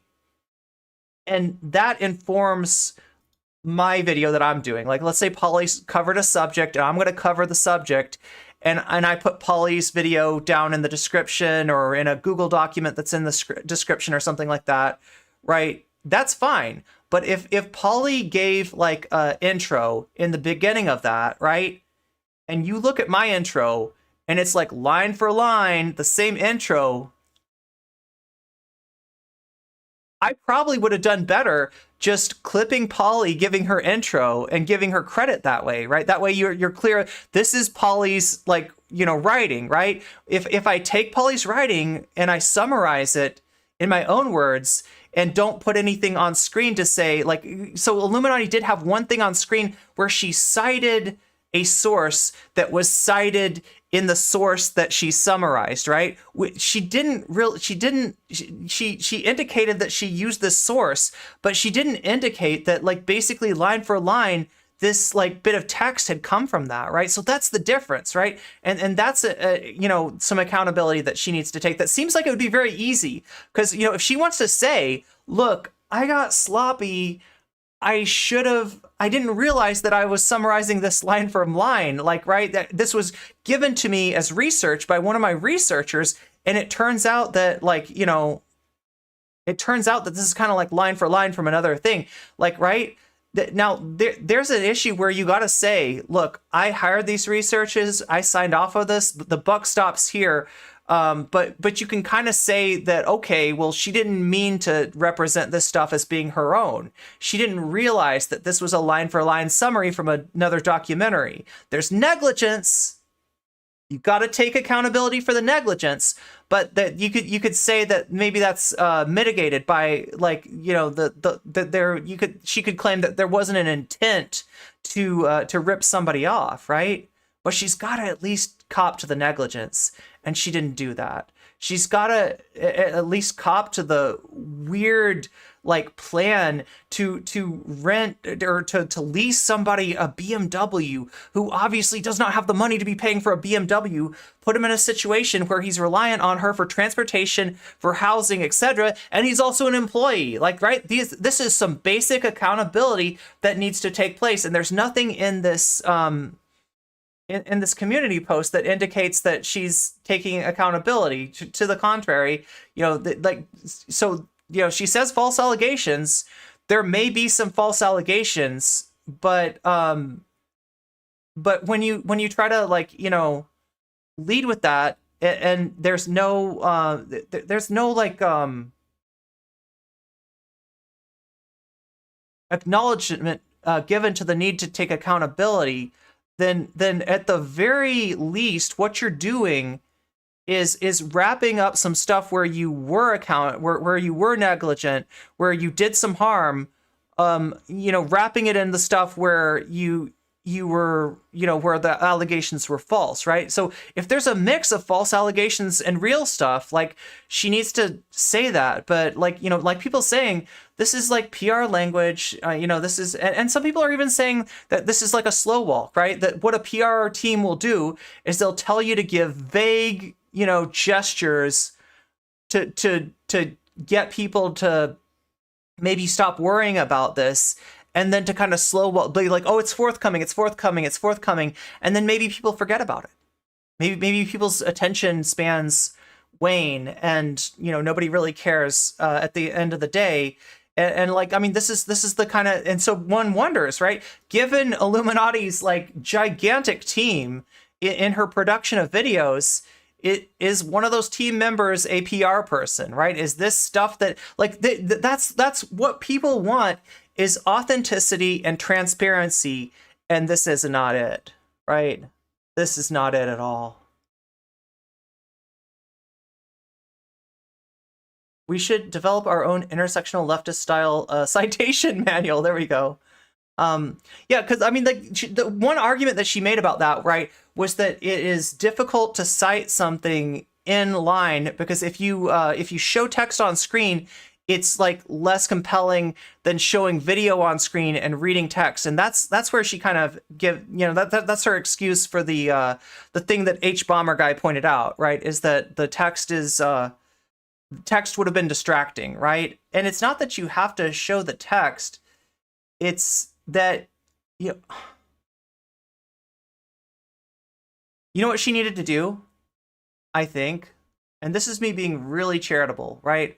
But assuming that this was a screw up on her research team, assuming that the person that she hired to do research, their research yielded this script, you know, and essentially at this point, this is a person that she's hiring to do research and then write a script, right? She should have watched looked at the sources, right? If she'd watched that documentary, then she would have known that that not only was, like, this script inspired by the documentary, which is one thing, right? If you got, you know, some of the ideas of what's going on from watching the documentary, that's one thing. But if it's, like, line for line like that, right, that cannot become your script. I'm just gonna say it. That cannot become your script. That has to be either you take it, if you feel like that you are not gonna be able to say it better than the source said it, then you need to clip the source, and you need to put the give credit them, right? And make sure you're not representing this as your own work, because the way that it went through, this looked like Blair's work. This looked like Blair's script, and it wasn't. It wasn't. It was written by somebody else who did a documentary on it, right? And, you know, like, while I can appreciate the complexity of dealing with the whole ass team that puts these things together, and that, like, you know, it's possible to do this negligently, like, yeah, accountability on that is a necessity. And what I feel like here is a best case scenario, Blair is trying to, like, you know, is going to falsify some of the allegations, and she might. Like I said, there's some stuff that, you know, she might be able to say, like, this isn't true, here's the receipts, okay. But like when you put it like this, what you're doing is you're wrapping the stuff where you should take accountability in stuff where you can falsify the claims, right? And that's disingenuous. That's not authentic. That's not what people want to see. I don't know. This is looking bad. Smash that like button. 1,000-yard stare into the camera. Yes, thank you, Uncle Slayer. There are bits of sentences on the screen which implies to me that it came from somewhere else. Well, yeah, so it's not just the bits of the sentences, it's like the only thing that I saw on there was like that they had cited I'm trying to remember what it was. The source that she used had cited something, and she did like put that as a citation straight up, right? I'm thinking she was hoping this was going to die out, and she's been bleeding subs every day. Yeah. She's been bleeding, lost over 100,000 subs. She was at what, 1.7K subs. She is now at 1.52 subs. We're talking about 180,000 subs have left her channel. Now that is not like a representative of all the people that she's lost, right?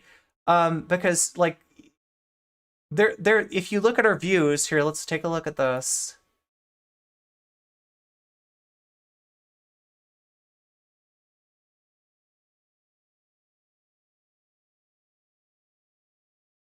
Okay, so here we go.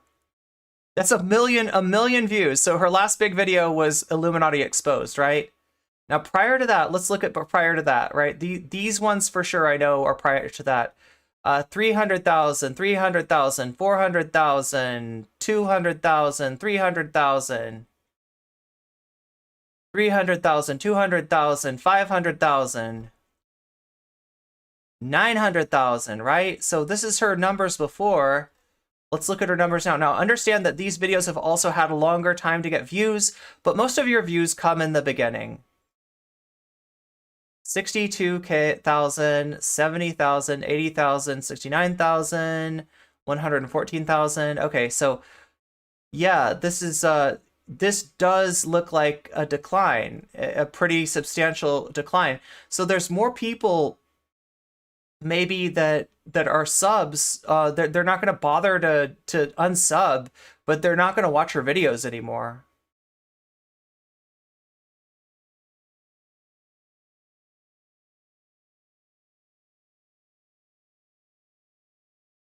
It's a huge subscriber count if you compare it to the viewership rather than the sub loss. I mean, for 580 videos, 1.5 million is a small amount of subs in relation to... Oh, okay.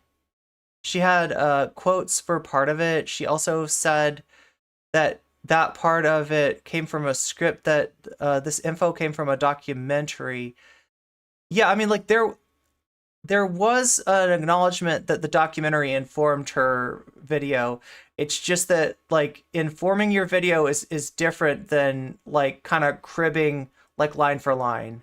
And like I said, there's some chance that she didn't know that that was done like that, that was, you know, not something that she was actively doing. But I don't know. Look, I mean, like I also think that like, okay, so if let's see.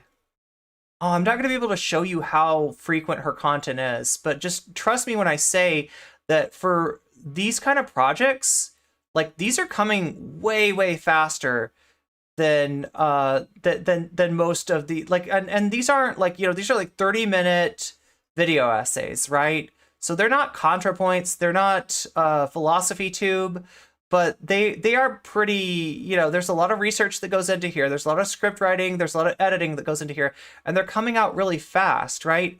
It's something about the mentality of the way that this stuff is produced that might have put her in a position where, you know, and like basically this degree of production, this speed of production puts her in a place where she's unable to do things like what, you know, like look at the script and then watch the videos that are the sources. Because if she had done that, I think she would have realized, wait a minute, this script isn't just inspired by this documentary.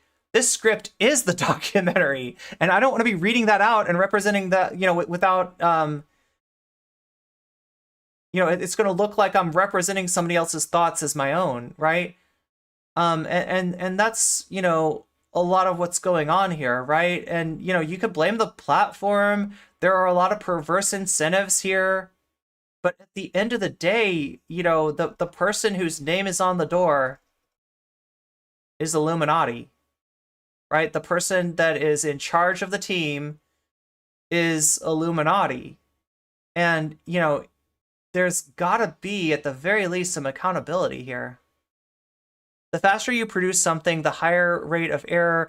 That is just what happens. But still, she does have an entire team of people. If I say in her stream, NCC said blah, blah, blah, blah, blah, and then paraphrase what you said, I wouldn't necessarily think I need it. Yeah, but that's you saying, like, right? So that's you making a video, right? And you said, and even then, like, there's a difference between summarizing what I said and like going line by line. And but then it, oh god, there is like something to what she's saying, right? That like a video essay is a different format than an academic paper, right? They're essays, right? So there's a relationship there. But you know, this is entertainment. Or if you even want to say, go a step further, you could say edutainment. This is educational entertainment, right? And like her main, you know, what she was hanging her hat on was the idea that a lot of text on screen isn't compelling entertainment. And if she wants to get her message out there, which is an anti-MLM message, which is commendable. Yeah, MLMs, you know, take advantage of people. Autism Speaks was the not so much an MLM, but a really nasty, like, ableist organization representing itself as an advocate for autistic people, when a lot of autistic people feel victimized and hurt and misrepresented by Autism Speaks. She's doing something good there, right? And her claim is that, like, in order to get that maximum reach, I can't always have stuff on screen, right? But that's where I feel like a clip from the video, right? If you're in a situation, right, it's just like an essay. If you're in a situation where somebody said it best, you can't possibly say it any better, and you need that paragraph, then you put that paragraph in line and you put the source right there underneath, right? As opposed to, you know, what she did, which was like, you know, summarize the source line from line in her script, or at least that's how it was done. We don't know if it was her researchers, and then put the, you know, like only kind of cite like one little little piece of that as coming from an external source, right? Whereas essentially the paragraph, you know, came from another source. But, you know, I mean, I don't know, like, it seems like low-hanging fruit, right? And like saying that was a mess up and that happened isn't that big of a deal. I don't know. It's just more, you know. And I mean, like, on some degree, I understand it, especially given the nature of the commentary community, how much when they smell blood in the water, they're gonna go buck wild, you know, and they're gonna go after somebody until there's somebody else to go after, right? Like, I appreciate that, but I just don't think that, like, need to read the script again, but I thought it was clear. I think decent YouTube etiquette would be just saying which documentary you watched and then not cite it word for, yeah. I mean, that's probably what I would do, right? that or just, you know, put that person's like little clip in there. She does clip people all the time. Now this is a documentary, so maybe there was an issue of rights. Maybe she thought that she couldn't get rights to that.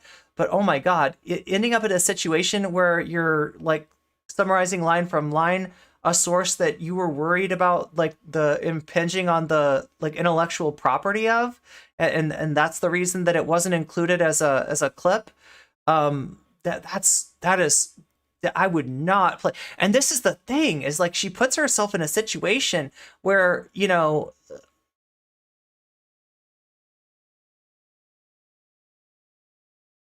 where she's pushing out so much content without being fully cognizant of where it's coming from, like she's legitimately got like legal liability. Like, I mean, in this case, it was H Bomber guy exposing her, right? You know, pointing out the line for line nature of the content, but it could have just as easily been the you know, the people that own the rights to that documentary like going forward with legal action against her, and that would have been messy. That is not a situation that she should risk getting into, right?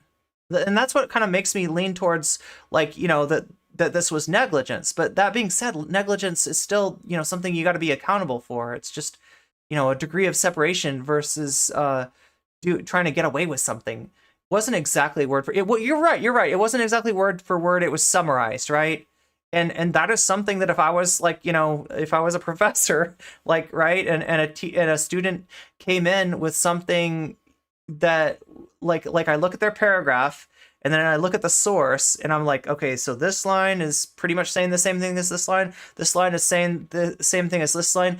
That's where I want to see at the end of the paragraph, at least, the source cited. And like, right, you know, so like you got a paragraph full of 5 sentences, right? These 5 sentences correspond to like, you know, 5 sentences in the source, and then what you need there is parentheses and the source, right?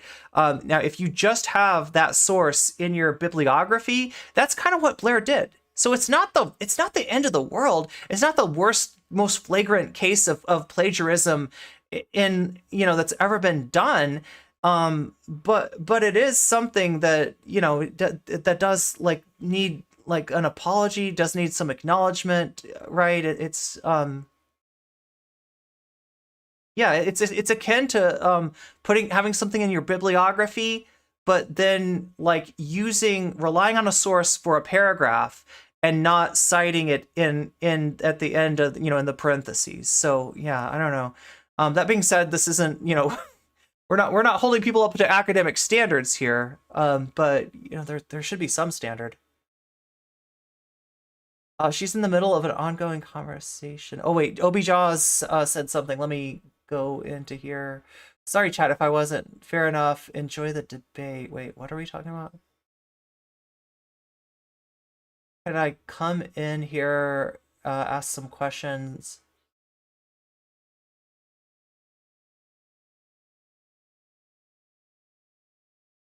You know, it's that ask me anything. It's that ask me anything tag in my on Twitter, isn't it? Like that's why people we do get that happening once. Tommy C. Oh yeah, Tommy C. came out with a video talking about how he's forgiven Blair. I think he's feeling bad for her. I mean, yeah, we need more empathy amongst content creators, right? The irony is that if you do cite it, then it's actually necessary for it to be representative of the source. We're just saying that the bar is honestly quite low, and the fact that she sunk below it kind of implies she possibly wanted to play off others' works as her own. Rather be yeah, that's the thing that we can't know for sure. But yeah, you're right. There is that ambiguity there.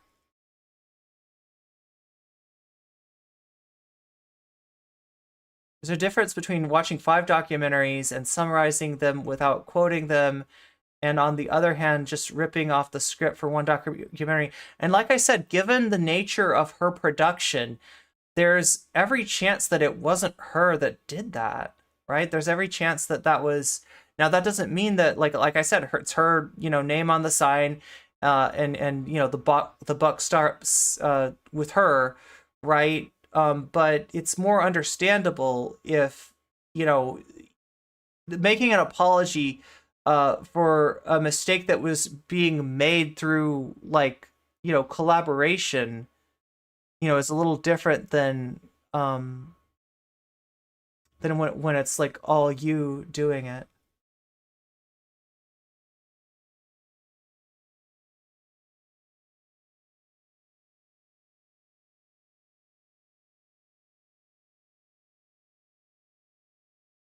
Okay, so let's take a look at what's going on. What's going on in Oklahoma? Woklahoma. I want to find out about Woklahoma.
Okay, so if you were an employee of the Oklahoma Department of Education, I guess you woke up today to this. Dear employees, I've been made aware of internal documents being leaked to the press.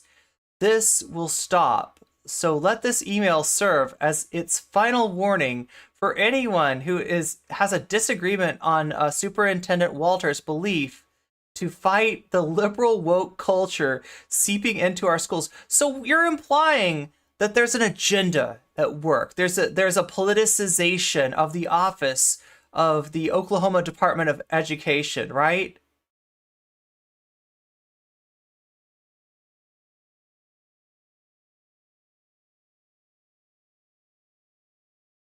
It's just so hypocritical, right? They're talking about, the liberal woke culture seeping into our schools. So you're alleging an agenda, liberal woke culture seeping into our schools, liberal indoctrination in the classroom, and pushing pornography in schools.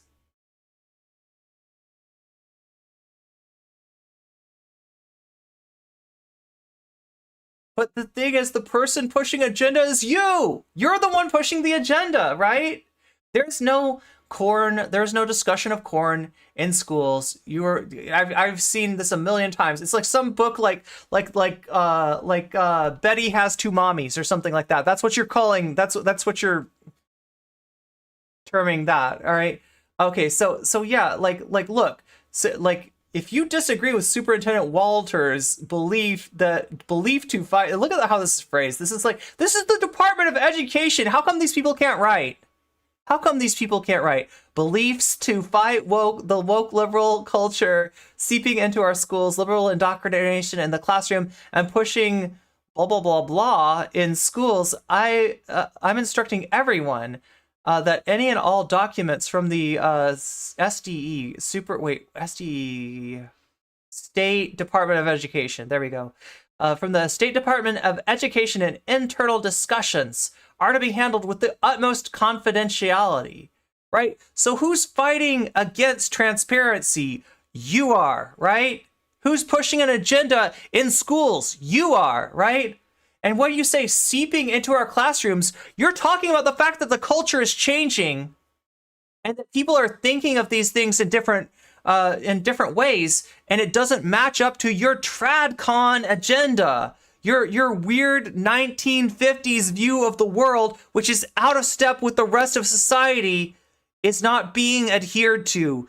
to the degree that you want to. So you want to impose this confidentiality. You want to secretly send memos like this saying that we are going to get this wokeness, get this liberal woke culture out of our schools. Basically, we are going to, you know, like, right? That's not liberal woke culture insinuating itself into schools. That is reality. That is the arrow of time. That is that is our evolving understanding of stuff seeping into the classrooms, which it should, which it needs to, because the children are not being educated to live in the 1950s, right? We're not going to put them in their time machine and send them back to the 50s, and like then they're going to be all out of whack. You know, they've got these liberal like woke ideas, right? No, this is modern. This is like the zeitgeist. You are fighting the zeitgeist because your tradcon beliefs are in conflict with the zeitgeist. Okay, so I'm instructing everyone that any and all documents from the State Department of Education and internal discussions are to be handled with the utmost confidentiality. In other words, not transparency. Like, we're going to stifle free speech. We are going to stifle discussion of the real world within our schools. We are going to make sure that our children are not equipped for the world as it exists now, and are given a false, like, you know, like basically are educated in a classroom where the windows are painted black so they can't see outside, right? And we tell them, yeah, it's night when it's really daytime. You know what I'm saying? Like, you're putting a fake picture in the window frame and telling them this is the real world, right? And you're mad because people are blowing the whistle on that. You're mad at the transparency that is being caused by the fact that you're trying to impose a worldview that just frankly is not correct on the students, right? So much hypocrisy here. We are ending the staff leaking internal documents to unauthorized parties. Guess what got leaked? This email. You are not ending anything, right? This story just keeps getting worse. The bit about leaking documents makes it sound more like it's a problem with a Fash agenda leaking out of their schools. Yeah, I mean, basically, who is Matt Langston? Wait, who is Matt Langston? Matt Langston, God. Actually, that's a good question. Who is Howard? Who is John Galt? No, who is Matt Langston? I'm assuming some right-wing official who's charged with like politicizing the crap out of the State Department of Education, I guess. But we can research that. As a reminder, every staff member signed a confidentiality agreement upon onboarding at the agency, and anyone caught violating this agreement will be terminated. Yo, you know, I feel like the employees, by leaking this email, you know what they're saying? They're like, okay, you came for Spartacus? I am Spartacus. I am Spartacus. I am Spartacus. They're all Spartacus. I'm sorry. You're not gonna punish anyone for this because they're Spartacus. They are Spartacus. There will be zero tolerance for these breaches of confidentiality agreement. To recap, any employees found leaking information to the press will face immediate termination. Yeah, right. Yeah, right. That's just funny. Langston is a political consultant. What? Why is he emailing the State Department of Education? Yeah, this is some dirty stuff that's going on here. Oh God. I mean, we're getting this from a NAFO account apparently, but whatever. The fellas. Okay, well, I mean, like, that's about all there is to say about that. But, like, the point being, right? The point being that, like, understand that even in Oklahoma, you got comrades, right? They try to cram this tradcon shit down people's throats, and there's teachers in Oklahoma, in a very red state, defying this. Just like I said earlier, there were people in Tennessee protesting Matt Walsh's BS rally against trans kids, right? there are people, you know, out there in every, don't let the media narrative and the oversimplification let you fool you into thinking that everybody in certain states, because I have heard people express stuff like this, like, fuck this state, let them go, you know, or like, you know, they want to secede, let them secede, they're going to be screwed, you know, they're you know, because most of these red states, right, are receiving more money input from the federal government than they are putting in via taxes, right? Like the woke states, the coast, the, you know, whatever you want to call them, the blue states are subsidizing for the red states' existence, right? So some people are tempted to say, well, you know what, screw them. If they think they can, you know, secede and do this all themselves, they're going to actually screw themselves over. Well, don't be so quick to say that, right? Don't be so quick to say that, because there are comrades in even the reddest of states, and they are fighting the good fight. And these people are risking their employment in order to blow the whistle on what's going on, the politicization of the State Department of Education in Oklahoma. So that's the takeaway from this. If the guy tweeting this is one of the employees, this is super based. Way to resign. Yeah. I mean, like, look, I said that they you know, they are Spartacus. Like, you know, there's probably a decent number of employees here that like just like are gonna, you know, have some solidarity and stuff like that. I guess it's possible that they could get caught, they could get fired. You know, this is a breach of their confidentiality agreement. So they are definitely putting themselves at risk. I hope that they don't. I hope that they don't get caught. I hope that they keep on leaking, and that there's nothing that Matthew Langston can do about this. I do think the analysis commonly given is that any state is subsidizing. Yeah, that's a little bit reductive to...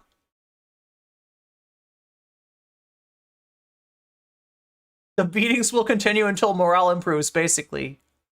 Basically, that's what we got here, right? So yeah, that's what's going on in Oklahoma. Some people out there in Oklahoma doing their part.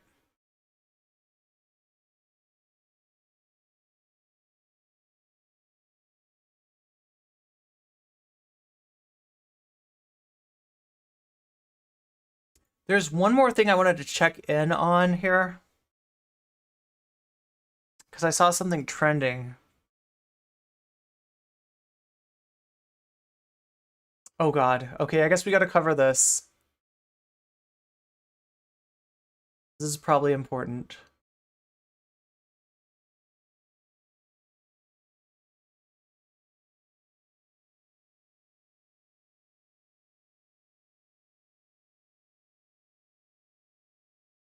Okay, so we're talking about Neuralink. If you don't know what Neuralink is, it is a program that previously was putting chips, I think, into the brains of primates in an attempt to create like literally an interface of a between a brain and you know what I mean? So like, right, if you want to be like, Neuralink is gonna be a way to control computers with a brain, right? It's gonna be an interface between one's brain and technology, right? So I mean, like, although there's some cool possibilities for being able to control things with your mind, obviously there's some real, you know, there's some real ways that this technology could go wrong.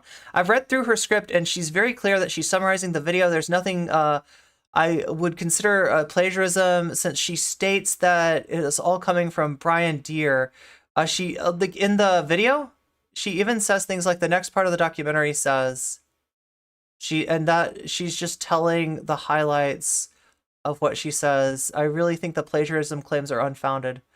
My mind is too chaotic. Yeah, that's what I'd worry about. I'd start thinking about weird stuff like and it would do something weird to the computer.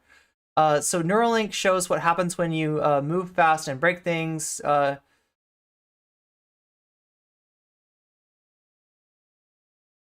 Okay, so but the takeaway here is this. Elon Musk's Neuralink says it has FDA approval for study of the brain implants in humans, right?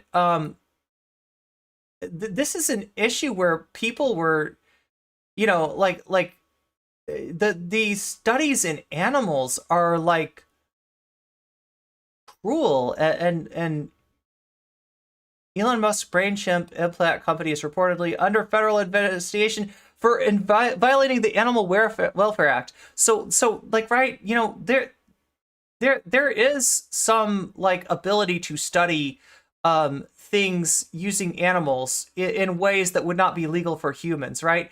But even given that, there were issues of this violating the Animal Welfare Act when they were doing this with animals. And I thought it was primates that they were mainly doing the Neuralink thing with, right?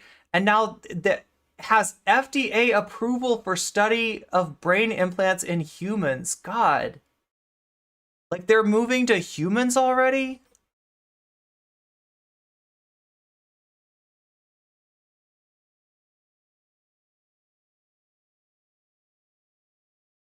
It was monkeys that they were, yeah. So, I mean, like, that's not great.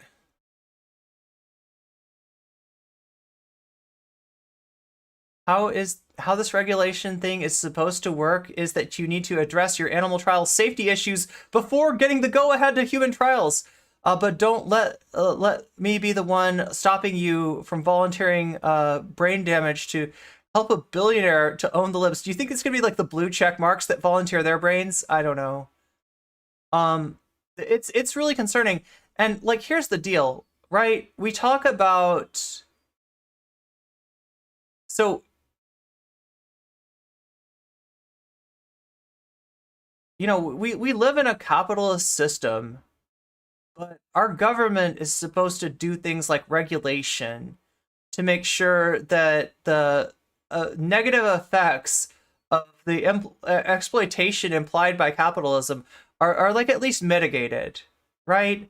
And that's through regulation. That's through things like the FDA saying this shit is not safe for animals. There's no way in hell that you're trying this out on humans, right? However, what we see in practice is something more akin to regulatory capture. And that is the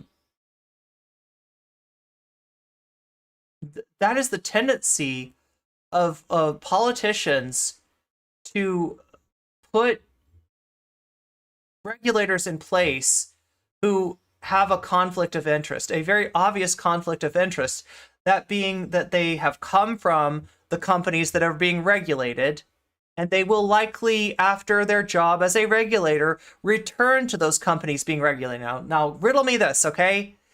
If you are a corporate regulator, but that's a limited gig, right? Because you're going to be hired by Biden, and then when the next president comes in, there's no guarantee that you'll continue on as a regulator, right? So you got a limited role, like a limited time role as a regulator, right? So where's your next job going to be coming from? Well, your skills are in the industry that you're regulating, so probably the industry that you're regulating. Do you think you're going to be more likely to get a job if you were really hard on that industry and you held them to like the regulations? You acted on behalf of the people rather than on the behalf of the corporation, or are you going to have a better chance in getting a good job coming out of there if you have decided everything in favor of the corporations? That's what we have in a lot of our in a lot of our regulation, right? We have the the foxes watching the chicken coops. And I don't know for sure what the FDA is looking like, if there's any revolving door between people like companies like Neuralink and the FDA, but I don't know how else to explain this, right? There's something really rotten in Denmark. Research like this should take years before animal trials, before it's even considered for human trials. They were just doing primate, and we know about Elon Musk's vaporware when it comes to a lot of his technology, right? Like a lot of his technology is hyped up to be, this, that, and a bag of potato chips, and it turns out that not only do we not get the bag of potato chips, but we don't even have the this and the that, right? Like Elon's famous for promising the world and the delivering a person in a robot suit, right? When you're supposed to have robots. So yeah, one can only wonder, right, how much. And the other thing is this guy's hyped up to be this genius businessman, this great success story, right? How much of his money is coming from the government? And yet these people are going to turn around and they're going to say, you people on food stamps, we got some work requirements for you now. All right. We got. If you want to keep on those food stamps, you got a work requirement, right? You want to take Medicaid? Want to get your health care paid for by Medicaid? We're gonna put your ass to work, right? I don't know. It's so messed up. It's so dystopian. What's the term? Vaporware. Yeah. Vaporware. That's how I describe a lot of what Elon Musk does. Right? Is that it's sold as it's going to have all these capabilities, and like it gets a lot of money, including government money. Like vaporware, at least it's getting GoFundMe money or something like investor money or something like that. Elon Musk's investor is the taxpayer, right? Yeah, this is nasty. This is horrible. Okay, one more thing I want to check out really quick.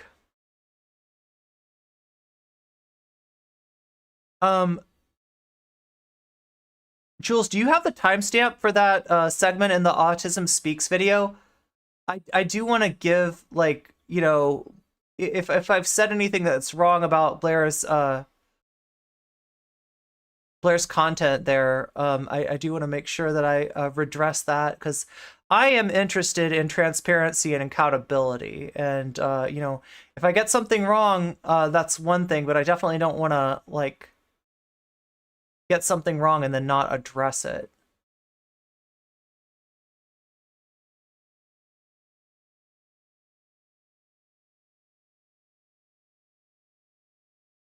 One other thing that I want to look at on Twitter.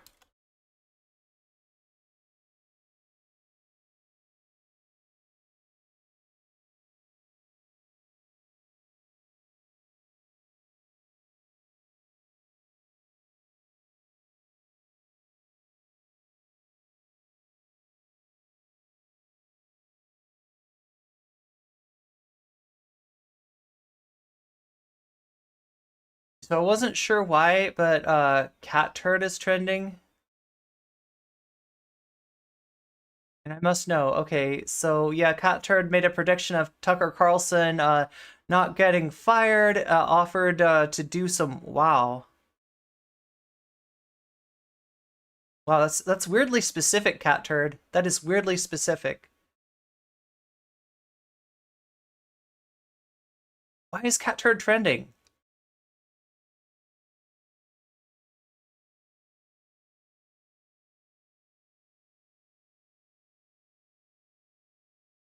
Oh my god, this is a weird flex. Wait, he said he'd make Mexico pay for border security. He didn't, but Biden did. I don't know about that. I don't know about that. Looking for the script. It's kind of long to put in chat. Let me send it to the Discord. Yeah, I was gonna try to like watch it's the Autism Speaks video. That's the video in question, right?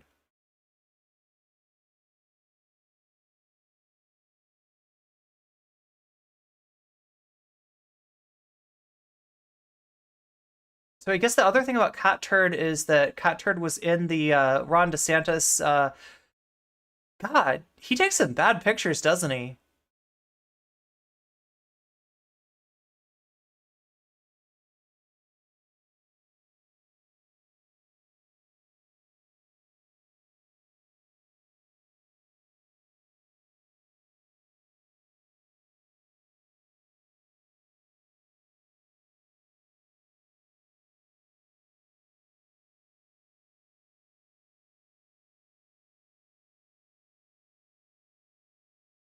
Okay, some of these I don't know if they're real. Has anyone verified the authenticity? I don't know. That font looks a little sus right there. Yo. Why is Cat Turd trending?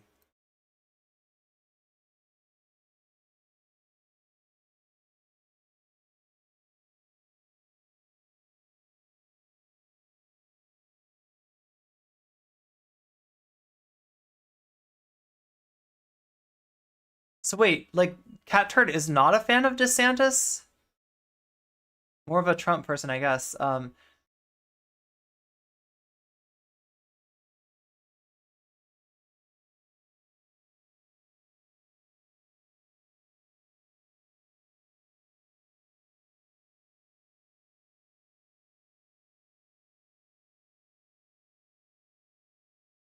Oh, that's the yeah.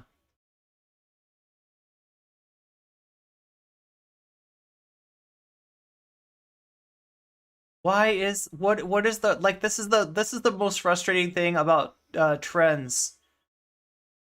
Cat turd unloads on Lindsey Graham. Like what what got cat turd trending? Does anybody know? If you don't know who I'm talking about, cat turd is a vile far right reactionary account, a blue check mark, a duck rider for Elon, just all around bad person.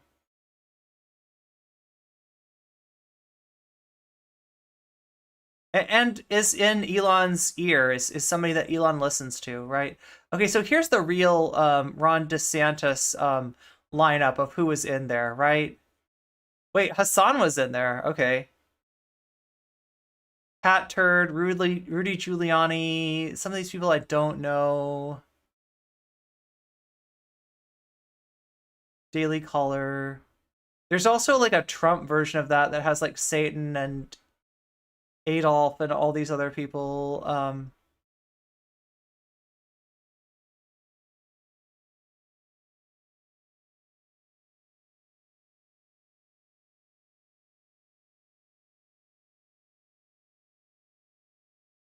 Oh no, Cat Turd didn't. You're thinking of libtard01 or something. That was the account that had to do with Jimmy Dore. He lost Cat Turd. Okay, so that's what I left Space It. It was so terrible and boring. I couldn't take it anymore. Oh, I left the space. So this was the space. Okay, so yeah, this was the Ron DeSantis campaign announcement.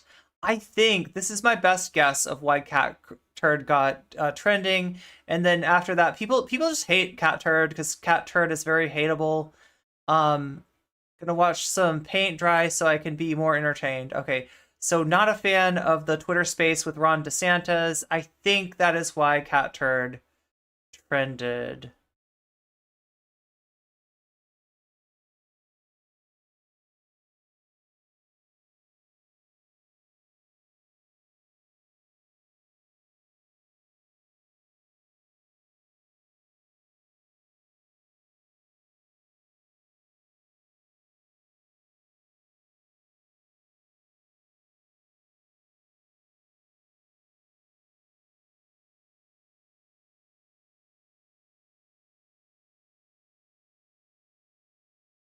Wait, the thing about Cat Turd isn't this meme? Isn't that Chemistry Cat? Polly was in there too? Yeah, so basically they just it was Satan, the FBI, Hitler, and George Soros, yeah. Is there really a reason to care about Cat Turd? I was just curious. No! God, I'm not that curious. Damn.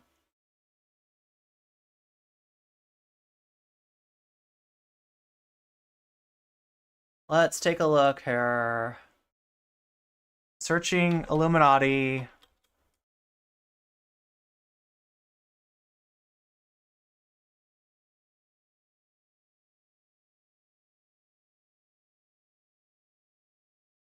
That's I think that's like a... My God, there's been multiple videos on Autism Speaks.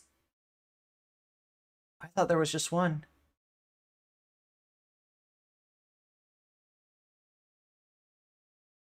I mean, like, this is the main video, right?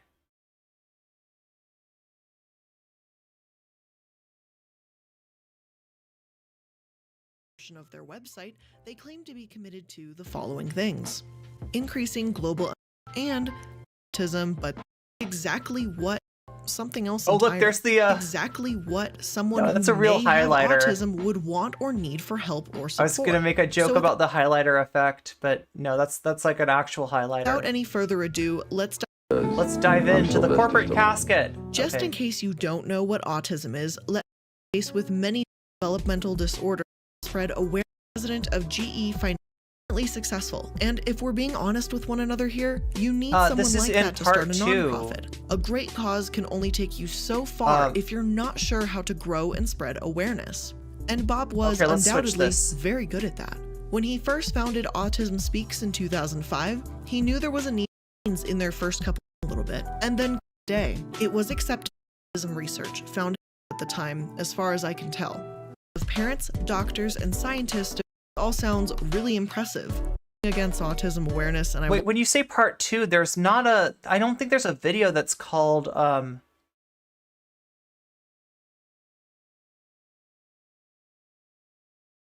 There's a source paste bin. No, she's definitely not defending the org. Okay, I definitely want to make that clear.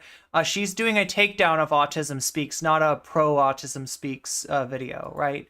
The question is that there was a video whose script, part of Blair's script mirrored word for word, or not word for, sorry, sentence for sentence, right? There was like a paragraph of her script that it just tracks along with the script for this documentary, and the question was this properly cited, or you know, is this an example of plagiarism, right? That was what H Bomber guy said. It starts with hello, welcome everybody, welcome back to my channel. My name's Blair Illuminaughtii. We're going to be talking about the man who believes vaccines okay. Is it Autism Speaks Electrifying Past? Because it kind of looks like it's not this one. Today is April 2nd, and today is Autism Speaks Light It Up Blue campaign. That's not this one, right? Autism Speaks celebrates the UN-sanctioned World Autism Day every single year on April 2nd. And to do this, they encourage you to wear blue. Now, off in this Autism Speaks, when you see a company or organization name in the title of one of... Okay, so it's not this one. Because Jules gave me the way that it starts off. I did see, let's see, there's a number of Horrors of Autism Speaks.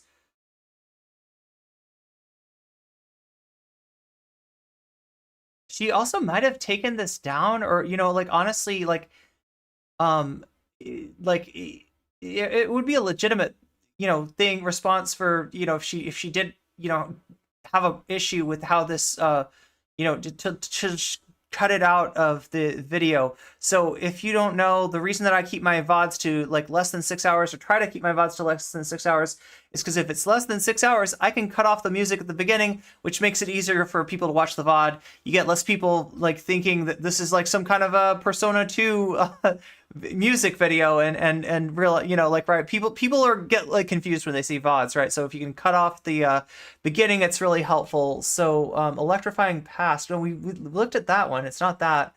Autism Speaks Sesame Street and ASAN, ASAN, Women versus Autism. These people think bleach will cure. The man who...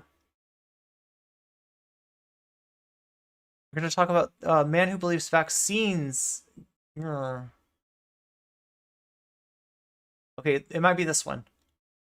When we think about the stereotype of the Facebook mom, we tend to think about pseudoscience and someone in a tinfoil hat, conspiracy theory style, misinformation spreaders, just kind of generally. We think of moms that see something at face value, don't look at sourcing even remotely. They are quick to spread this information to all their friends, thus allowing the vicious cycle of misinformation to continue. And that is how things like today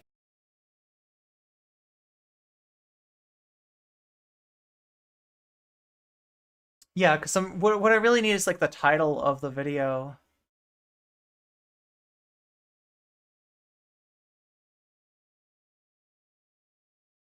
Now, in my last... Today is April 2nd, and today is Autism Speaks Light It Up Blue campaign. Hello and welcome to the Corporate Casket, a semi-weekly series where bad businesses go to die. We will discuss any and everything from bad charities, terrible CEOs, and businesses that have a lot to hide. I'm the iiluminaughtii, and today... I mean, this one's more about Next than, She's comparing the group Next to Autism Speaks.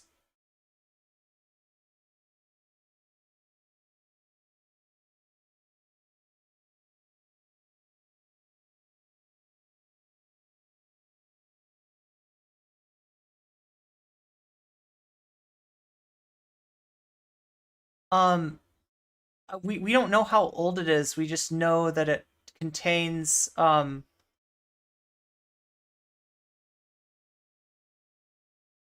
monsters of family vlogging. So as you can see, like, you know, a lot of the targets of, you know, like maps, like, you know, she's fighting the good fight against debunking, you know, anti-vaxxers. So yeah, like lest anybody get the idea from the stuff that's going on that like Illuminati is universally bad, you know, obviously multi-level marketing and you know, dishonest corporations victimize a lot of people. So the H bomber clip, yeah. The problem with the H bomber clip though is that like it doesn't. And does she like okay? Natalie Marie, can you tell me? Does the H bomber clip name the video that it's from? Because that's the question that we're asking here.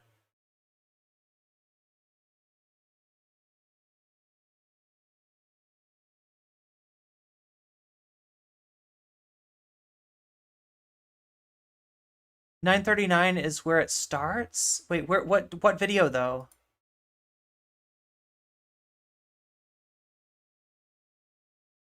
Is it that first video? You linked the video. Okay, let me see. There it is. Thank you. I see it. Let me see if I can grab it.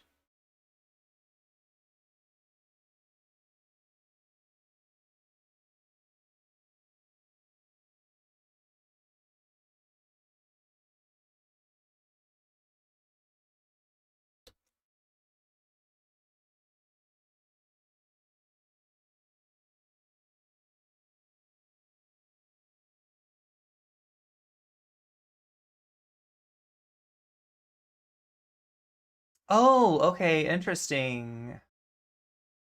This is from debunking anti-vax, not from the Autism Speaks video. I thought for sure 9. So it's around. Let's watch around it to get the whole context. Watch, but it is horrifying. But there was nothing funnier in the whole. And guys, I know I said this whole. Sorry, what? I'm no scientist here, but that doesn't even sound right to me. Of course, Brian did get someone to go over this process. Professor Rick Blumberg. Measles extracted their white blood cells, freezes and made aware of. His findings weren't some careful result of a doctor who had no ulterior motives. No matter what an anti-vaxxer says, no matter how much I'm sure they'll try to insist that the results are the results and vaccines cause autism, but the fact remains that Wakefield was in it for his own profit. The next portion covered in the documentary focuses on the research behind his revolution. Okay, so we are seeing something that we didn't get from H Bomber Guy's tweet, right? She's mentioned the documentary. Vaccine that he made, and yet the process Wakefield goes through is convoluted to say the least. He injected mice with measles, extracted their white blood cells, freezes them, thaws them, mixes these with human cells, and injected the stuff into pregnant goats. And I just... I'm sorry, what? I'm no scientist here, but that doesn't even sound right to me. Of course, Brian did get someone to go over this process, Professor Rick Blumberg, an immunologist. And guys, I know I said this whole documentary is horrifying, believe me, it is. It's a great watch, but it is horrifying. But there was nothing funnier in the whole thing than seeing this man look over the research, take a deep breath, and just go, I don't know what they're looking at. Brian asks, Does all this seem somewhat strange to you? In a word, yes. However, Wakefield didn't do this all alone. No, there was a joint inventor on these products, a man named Hugh Freudenberg, a former immunologist who has been long controversial. In 19... So we're starting, yeah. So this is the part where she shows, yeah, I did cite it, right? Yo, you know what? I feel like there were some missed opportunities in Blair's response video. Like, right? She's acknowledging, she's talking about the documentary, like, right? That's, you know, this is the quote.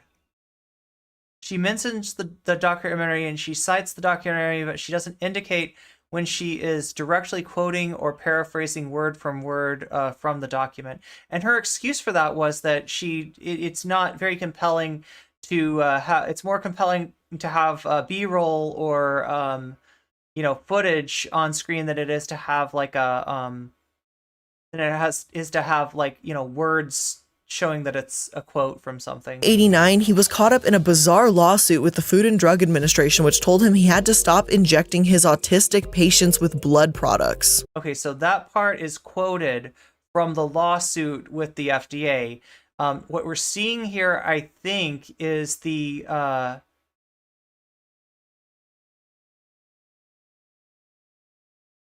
seeing the documentary itself based on, okay, this is just me doing some ad hoc detective work here, but this looks like that she's added this citation, right? So this part is cited. This is an acknowledgement that this phrase comes from the lawsuit.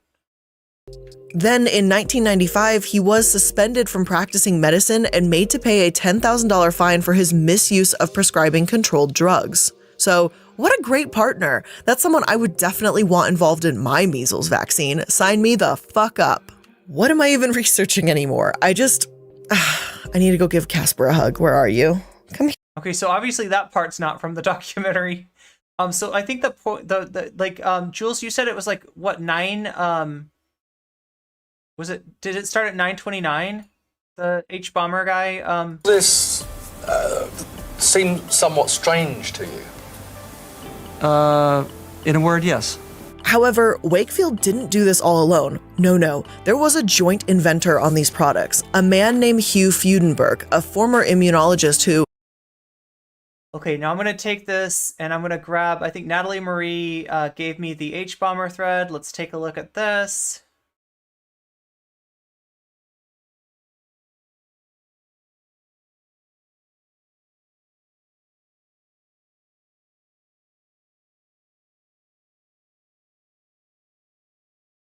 It's really funny seeing old YouTube videos where they don't try to eliminate every F word, as opposed to me, who's like super careful about like...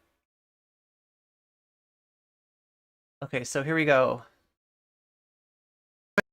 Professor Hugh Freudenberg. Professor Freudenberg has long been controversial. A man named Hugh Freudenberg, a former immunologist who has been long controversial. In 1989, he was caught up in a... Professor Hugh Freudenberg. Professor Freudenberg has long been controversial. A man named Hugh Freudenberg, a former immunologist who has been long controversial. Yeah, it's that like language. I mean, it's not a word for word there, but like it's, oh god, it's so close. In 1989, he was caught up in a bizarre lawsuit involving the Food and Drug Administration, which told him he had to stop injecting his autistic child patients with blood products. In 1989, he was caught up in a bizarre lawsuit with the Food and Drug Administration, which told him he had to stop injecting his autistic patients with... Oh my god, see, that's the part that's really, like, that's pretty... In 1989, he was caught in a bizarre lawsuit with the Food and Drug Administration, which told him that he had to stop injecting his autistic child patients with the blood products. Then in 1995, he was suspended from practicing medicine and made to pay a $10,000 fine for his misuse of prescribing controlled drugs. What a great partner. Okay, that's where she goes into her own... The documentary is quoting the lawsuit. Yeah, they do quote... Oh, okay, wait, that's iiluminaughtii's video. Wait, let me just see. What is the... Child patients with blood products. In 1989, he was caught up in a bizarre lawsuit with the Food and Drug Administration, which told him he had to stop injecting his autistic patients with blood products. Then... Okay, so that's both of them quoting the lawsuit. That phrase right there...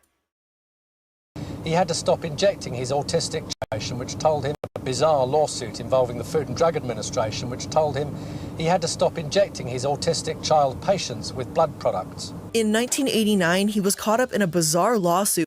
God, like bizarre. Did she? Yeah, this is the thing, and this is what makes me think that she had a researcher who was like, you know, maybe not like, you know, trying to plagiarize, but like,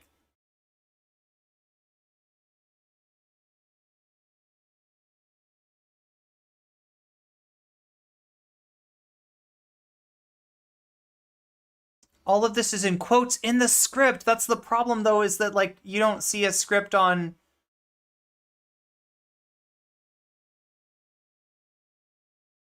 This is where I would have, like, if she felt like this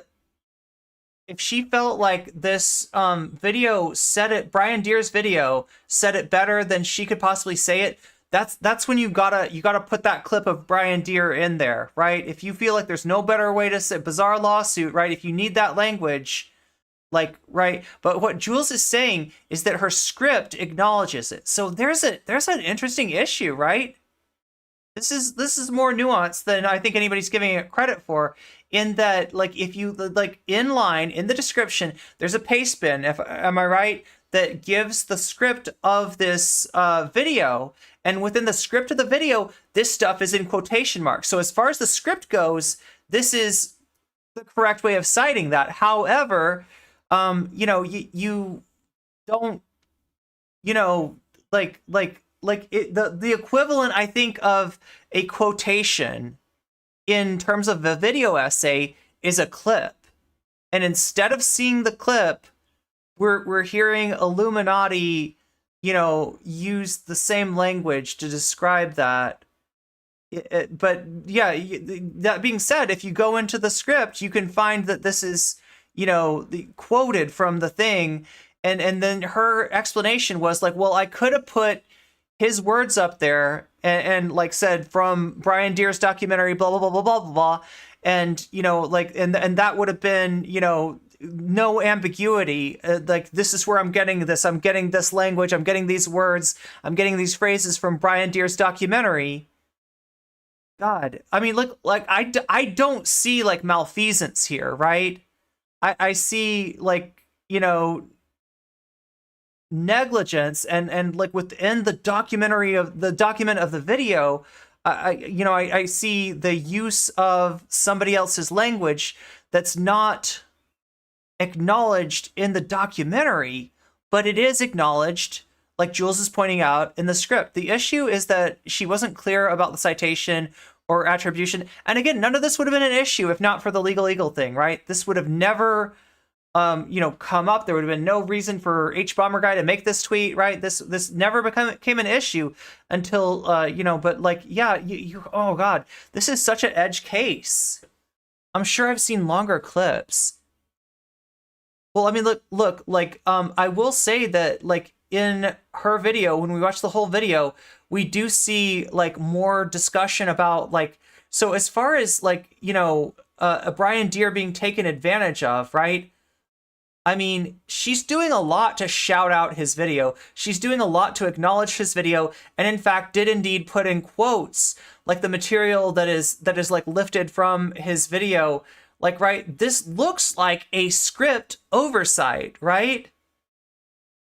And that's still negligent, but it's not malfeasance. It's not, you know, it's not her, let's steal Brian Deere's documentary and no, I'll get away with it. Nobody will ever, you know, like, this isn't her like evilly, you know, doing a witch cackle and like, yeah, they'll never know unless H Bomber Guy finds it. No, damn, this is more of an edge case than I realized. I didn't notice that once Blair talks on her own, it's a passive voice. The whole video is a retelling of the documentary. Yeah, so that's wow. With blood products. In 1989, he was caught up in a bizarre law. H Bomber Guy doesn't like her from beforehand. My impression was that she said it was a style thing and not a mistake. Yeah, there's the problem. There's the problem, right? But lawsuit with the Food and Drug Administration, which told him he had to stop injecting. I feel like she should have, you know, like, I don't know, like if I was advising her, you know, as she's making this video on this particular matter, I would say, and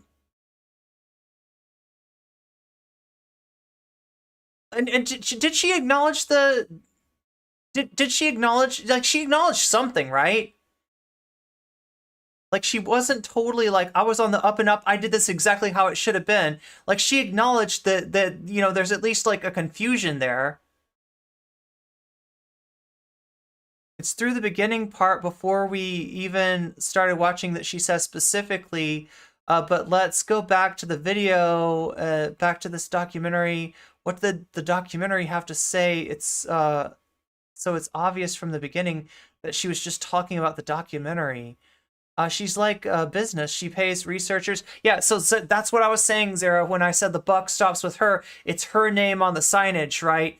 And, you know, at some point, even if you don't, like, you know, like I don't think that she has to be like morally responsible for everything that her team does, but this is where like accountability and acknowledgement comes in, and that, like, you know, like I don't know. Injecting his autistic patients with blood products. Then in 1995, he was suspended from practicing medicine and made to pay a $10,000 fine for his misuse and misprescribing of controlled drugs. Then in 1995, he was suspended from practicing medicine and made to pay a $10,000 fine for his misuse of prescribing controlled drugs. That's word for word. And I mean, the only thing that's different there is the emphasis, the like, you know, the accent, I think, on one of the words was different. This was 2 years ago. Professor Hugh Freudenberg. Professor Freudenberg has long been controversial. A man named Hugh Freudenberg, a former immunologist who has been long controversial. In 1989, he was caught up in a bizarre law. In 1995, he was suspended from practicing. Yeah, we watched the whole thing. I mean, like, it is important to, like, I mean, we do get a better context for this. That it doesn't seem like Blair was trying to hide anything here. But I mean, like, that's has been long controversial. In 1989, he was caught up in a bizarre lawsuit with the Food and Drug Administration, which told him he had to stop injecting his autistic patients with blood products. Then in 1995, he was suspended from a man who believes that. Okay. Let's just like watch. Hello, everybody, and welcome. Let's like watch the first 9 minutes. And I really don't think she was malicious. Yeah, I don't think so either. She handled everything. Yeah, there just could have been, like, I don't know. Like, it is more of an edge case than I gave it credit for. Thanks for like pointing this out, Jules, because. Welcome back to the channel. My name is Blair, or the Illuminati, and today we're going to continue talking about what happened to the man who believes that vaccines cause autism. Wait, is that like what was this, like, okay, October, yeah, this is like 2.5 years ago. We've already talked about his history and what led him to making that statement, but oh, so this is part 2 in a video about and this whole video, right, is like talking about the documentary. And now this is one of the things that Blair is sometimes criticized for, not in an H-bomber guy sense of, like, you know, plagiarism, but, like, you know, like, it wouldn't just be like it wouldn't just be like a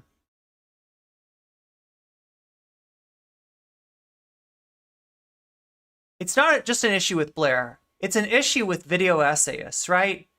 That video essayists make content that is, you know, repackaging of pre-existing ideas and facts and, you know, what have you, right? That's essentially what a video essay is, right? And like, you know, your focus, you know, might be different. Your, you know, like, there, you know, it shouldn't be a repackaging of a pre-existing, like, you know, piece of media, but it may be like a presentation of a topic or concept that's probably been covered, by, documentaries, by a lot of other things, right? It's not generally like a video essay, and unless it's got a really novel like focus, it's not going to be like the first time that anybody's ever covered the subject before. And so because of that, you end up in a situation where it is possible to just kind of repackage pre-existing content, and a lot of video essayists get accused of that, right? Not in a, but and then the accusation being that you're producing a product and benefiting from a product that isn't really as novel, but that your audience has no way of knowing that, right? It's like cheese and cheese product, right? We've still got... I'm not biggest fan of Legal Eagle fan, but it's very upsetting the way she treated the editor, and the way her and her Discord treated a professional inquiry. A lot of dirt to dig up on Andrew Wakefield. If you haven't watched part 1 yet, I highly recommend that you do that first before continuing here. Also, considering that Wakefield has been sued for libel before, though he eventually dropped the charges or the charges fell through, I'm going to cover my ass here and say that this is my opinion. This video is my opinion that I've formed after Allegedly. Yeah, it's that whole thing. Hours of Disclaimer. research and fact-checking using reputable sources to do so. It's my opinion, okay? Are we good with that? Cool. All right, let's keep going. So, after Wakefield made his statements, we know that ignorant parents desperate for answers started believing... Like, personally, I would prefer the usage of very basic citations, but again, I feel Bad Empanada has done it in a way that shows just the citation number as it shows up in on a list in the description. Or wait, in his video, he'll put like a footnote in you'll see like a 1, and then you scroll down to 1, and there's a source for that. So if you don't know, like maybe you only know Bad Empanada from his drama videos on his second channel. He has a first channel, right? He was a video essays before he was a streamer, before he was a drama lord, and it's it's historical documentaries, and even his critics like Xander, even like I heard Xander Hall acknowledge that his documentary style video essays are like on point, and there's some acknowledgement given to them, even by his worst enemies, right? Remember there was a situation where IGN reviewer just copied the review of some small YouTuber. I think it was in a Dead Cells review.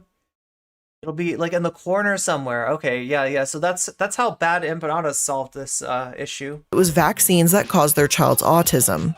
But hey, as long as there's a doctor somewhere, somehow backing up that statement, then it has to be true. Since Wakefield is from the UK, we actually saw some pretty nasty stuff coming out of London. In the year 2000, 2 years after Wakefield's claims, parents that blamed the MMR... Cass Eris has a method with a color code system at the bottom of the corner of her video to see when she's saying her own words and the words... Oh, interesting. I have noticed that. I didn't know that's what that meant. Interesting. Our vaccine for triggering autism in their children... There we go! That's the part that Legal Eagle stole. No, just kidding. But that I think that's the effect that was in question with Legal Eagle, right? To take group action against vaccine manufacturers. I don't really have to explain one of them, right? Myself how bad this is, but can you imagine what would have happened if they had succeeded? If these parents want vaccine manufacturers to stop providing a literal life-saving, invaluable service to the rest of the population? And yes, their own ignorance, stubbornness, and need to place blame on someone or something for their child's autism is mostly to blame here. But Wakefield only fueled those fires with his study, and he made them feel justified. And it's not, okay? That's so yeah, like what she's talking about is the phenomenon that it's there's challenges to to raising a child with autism. There's a certain bias that most people, and probably parents included, have towards what is supposed to be like a normal life. And it's an ableist thing. It's an ableist conception to think of when we start to say like a life with with autism, or a life with a disability is a lesser, that's where kind of the ableism creeps in, right? But these parents want to believe that maybe, you know, their kid is not really autistic and it is X or Y that's making, or not that they're not autistic, but that there's like some cure for it, right? That you can have like a normal kid instead of, right? So that's the medical model, right? We want to fix the patient versus the social model, which says people are born with autism, and the problem is that society is made for neurotypical people. So if we want to address this situation, we need to fix society, right? That's the whole difference between the social and the medical model of disabilities. But because there's this desire out there from parents to want to think that like there is a path to quote unquote fixing their autistic child, you've got all these like, you know, you've got all these scammers that'll come and say, oh yes, maybe it's, you know, this, maybe it's that. And this case, this Andrew Wakefield guy is selling the notion that it's vaccines. Jackass doctor can kiss my autistic ass. Exactly. Plain and simple, this is not okay.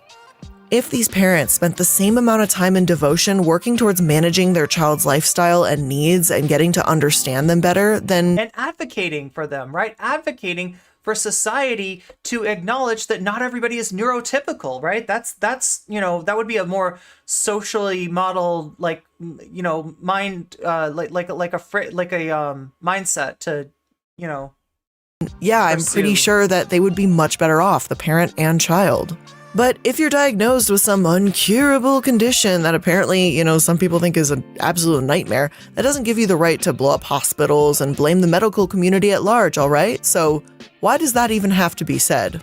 Now, moving on, you might recognize this name from earlier in part 1, Brian Deere. He's a UK reporter from Channel 4 who did heavy... Wasn't there a famous celebrity? I feel like there's a few that gave credence to this pseudoscientific view and has kept it up until now. Oh my god, yeah, I think there's some of those natural health endorsing, like, celebrities have... I can't remember who you're talking about, but I there's at least one, yeah, if not more. A very, very large... part of the concept of disorder and disability is kind of just abuse. Is it Jenny McCarthy, Joint Specialist says? Research into this situation. Needless to say, Wakefield didn't like him too much. In 2004, Brian Deere came out with a documentary entitled MMR, What They Did. Okay, so here we get the, yeah.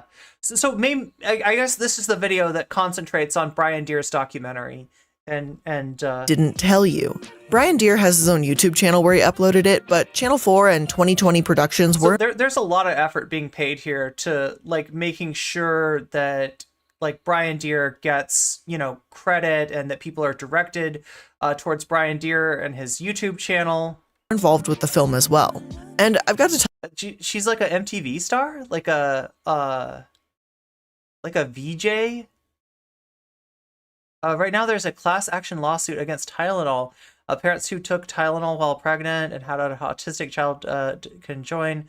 I hate that too. I'm not the product of some medication-caused birth defect. My brain is just wired a bit differently than most, right? Yeah, and you're taking something that like wasn't acknowledged in the past, you know, and acting like it is a newly emerging phenomenon just because it wasn't, you know, recognized in the past, right? Rather than tell you that I've seen a lot of documentaries doing research for these deep dives. The Netflix Betting on Zero for Herbalife, The Dark Side of Chocolate for Nestle, documentary series on the Hikikomori, and all the Goop episodes on Netflix, Blackfish for SeaWorld, there's a lot. And hey, I have found all of them to be informative to some degree, or enjoyable, or laughable in the case of Goop, or plenty horrifying. But with this one, there was nothing funny. It was just horrifying. Just bad. One of the opening lines from Dr. Wakefield himself. The MMR should be suspended in favor of the single vaccine. No. Okay, so like, I mean, this is a video on YouTube. If you're on YouTube, if you're from YouTube and you're watching this, understand this is a video with 128 100,000 some views on it. I am reviewing it to, inquire on an allegation made by somebody on Twitter about this streamer, and I in no way endorse the statement just made. Nor does the person iiluminaughtii who made that video. Like, right, this is what you got to worry about, right? Is that, like, that right there is some misinformation, and we don't want to be promulgating misinformation. Sometimes YouTube has a difficulty disambiguating somebody, debunking misinformation, like I'm doing right now, from the misinformation itself. But just, I'm putting this right here in case there's ever a discrepancy in it, in case this ever has to be manually reviewed. If you're manually reviewing it, you can see where I come down on this. I am going to actually skip forward because I'm wary of of having that misinformation go onto my VOD. So we're gonna go right here. To Wakefield warned that MMR might lead. Oh my god. Yeah, this is dodgy. This is dodgy. Our vaccine, so he could. And you know why I'm like reacting like this, right? You understand why I'm reacting like this. This is exactly the issue that I got into in debunking Project Veritas's misinformation. Sell you his own vaccines instead. How fucked up is that? Now let it sink in for a second. This entire anti-vax movement is because one man, one despicable, pitiful excuse of a doctor, thought that he would discredit the MMR vaccine because measles outbreaks all over the world spark an anti-vax movement just to sell his own vaccine for profit. And I'm not even joking with you. This is real. Oh, that's ridiculous. They wouldn't let you leave a comment talking about hate speech because you used the word hate. Yeah, they're like, oh God. Anti-vaxxers act like all vaccines are terrible. They are literally putting their child's lives in danger and other children around them in danger, when the only fucking reason any of this happened in the first place is because Wakefield wanted to make money off of the fear. I am absolutely trying to keep myself composed right now, but when I found this out, I actually had to just sit there and stare at the documentary for quite a while, wondering how this could possibly be real. I don't even know if he actually believes the MMR vaccine causes autism, but his motivations have never been for people's well-being. It's been about money the whole time, and this sounds like a sick joke played on the entire world. But we are going to get a lot deeper into this, trust me, because as per usual, we have receipts. But for now, after that bombshell, let's get back to what the rest of this video had to say. Brian Deere visited a young child with autism, Rebecca, whose mother believed. And if you want to hear what the rest of this video has to say without being interrupted by an ad break on Twitch, you can hook up your Amazon Prime to Twitch and thereby achieve the state of having a free Twitch sub. If you were paying for Amazon Prime, you get a free Twitch sub as part of the thing. And if you partner with me, I appreciate that so much because you only have one of those to give away, right?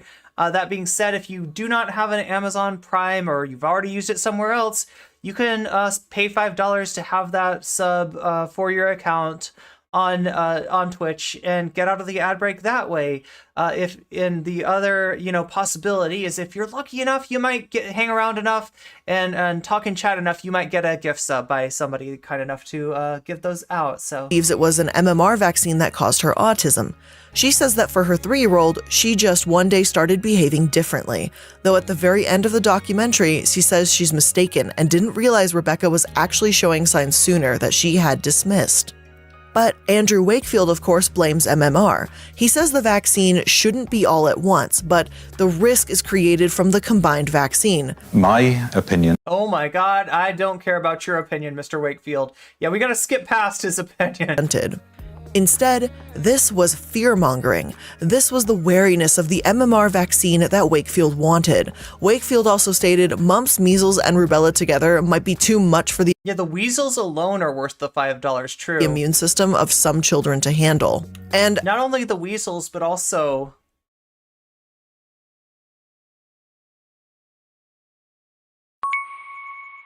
Void coffee.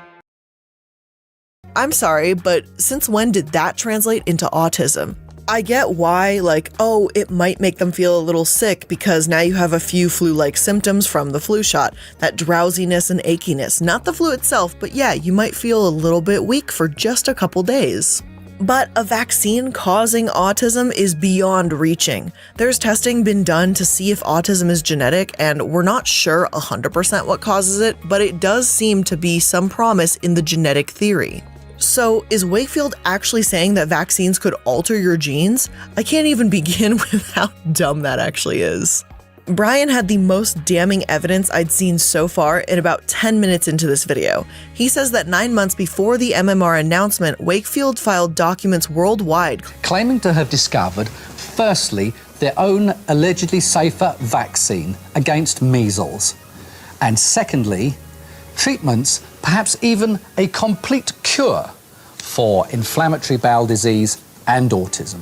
According to a molecular biologist, Ian Bruce, who Brian Deere showed the patents to, the patents the public weren't aware of. And he says, well, it's something that I've never seen before, but I mean, the interpretation of that is quite clear to me, and that is that they have a vaccine for measles, which presumably is an alternative to the existing vaccine. And as for the cures for the inflammatory bowel disease and autism? Yeah, I think it's fair to say that they're fairly enormous claims, if they're valid. I love that the biologist can't even keep a straight face here. Like, yeah, sure, okay, they've got a cure, all right. As for the money, it's as gigantic as expected. I mean, I think that the market for vaccines, especially globally applied vaccines, are obviously potentially enormous. And as for a cure for autism, the biologist says, I think that goes without saying. This is, without a doubt, something the public should have been made aware of. His findings weren't some careful result of a doctor who had no ulterior motives. No matter what an anti-vaxxer says, no matter how much I'm sure they'll try to insist that the results are the results and vaccines cause autism, but the fact remains that Wakefield was in it for his own profit. The next portion covered in the documentary focuses on the research behind his revolutionary vaccine that he made, and yet the process Wakefield goes through is convoluted to say the least. He injected mice with measles, extracted their white blood cells, freezes them, thaws them, mixes these with human cells, and injected the stuff into pregnant goats. And I just, I'm sorry, what? I'm no scientist here, but that doesn't even sound right to me. Of course, Brian did get someone to go over this process, Professor Rick Blumberg, an immunologist. And guys, I know I said this whole documentary is horrifying, believe me, it is. It's a great watch, but it is horrifying. But there was nothing funnier in the whole thing than seeing this man look over the research, take a deep breath, and just go, I don't know what they're looking at. Brian asks, Does all this seem somewhat strange to you? In a word, yes. However, Wakefield didn't do this all alone. No, there was a joint inventor on these products, a man named Hugh Freudenberg, a former immunologist who has been long controversial. In 1989, he was caught up in a bizarre lawsuit with the Food and Drug Administration, which told him he had to stop injecting his autistic patients with blood products. Then in 1995, he was suspended from practicing medicine and made to pay a $10,000 fine for his misuse of prescribing controlled drugs. So, what? It is always a cool feeling when I get to raid somebody that has been an awesome friend of the VOD, that is always here for me, and that I appreciate as a chatter, but is also a streamer, and that due to our streaming times, I'm never able to raid. This is one such event. We're going to be able to raid into Chromatic Mage today, right? So I'm excited to that, to see Chromatic Mage's stream. They do art, and make sure to give them my warm regards. I'll probably be in the stream for a little bit. I do have to get going now, but thank you everybody for being here. Thank you for sitting through, and if you ever feel like I'm getting something wrong, feel free to bring it up to me. Give me the information or give me a place to look, and I will investigate that. I never want to do somebody dirty or make a claim about somebody, or even undersell the degree to which this is an edge case, because I can sort of see Blair's side of this. I still feel like, that there wasn't quite enough done to acknowledge there was just like it was too close to it was too on point to the script, right? But there's more to this, and Blair definitely gave Brian Deere a lot of shout out. H-Bomber didn't mention that. Anyway, much love, meow. Hi Vodies, hi YouTube, thank you for being here. I appreciate you all so much. I don't know when I will be streaming again, but make sure I need to settle on a streaming time, don't I? Yeah, I'm thinking about doing that, and oh my god, we're almost at 6 hours. God. Okay. Anyway, much love.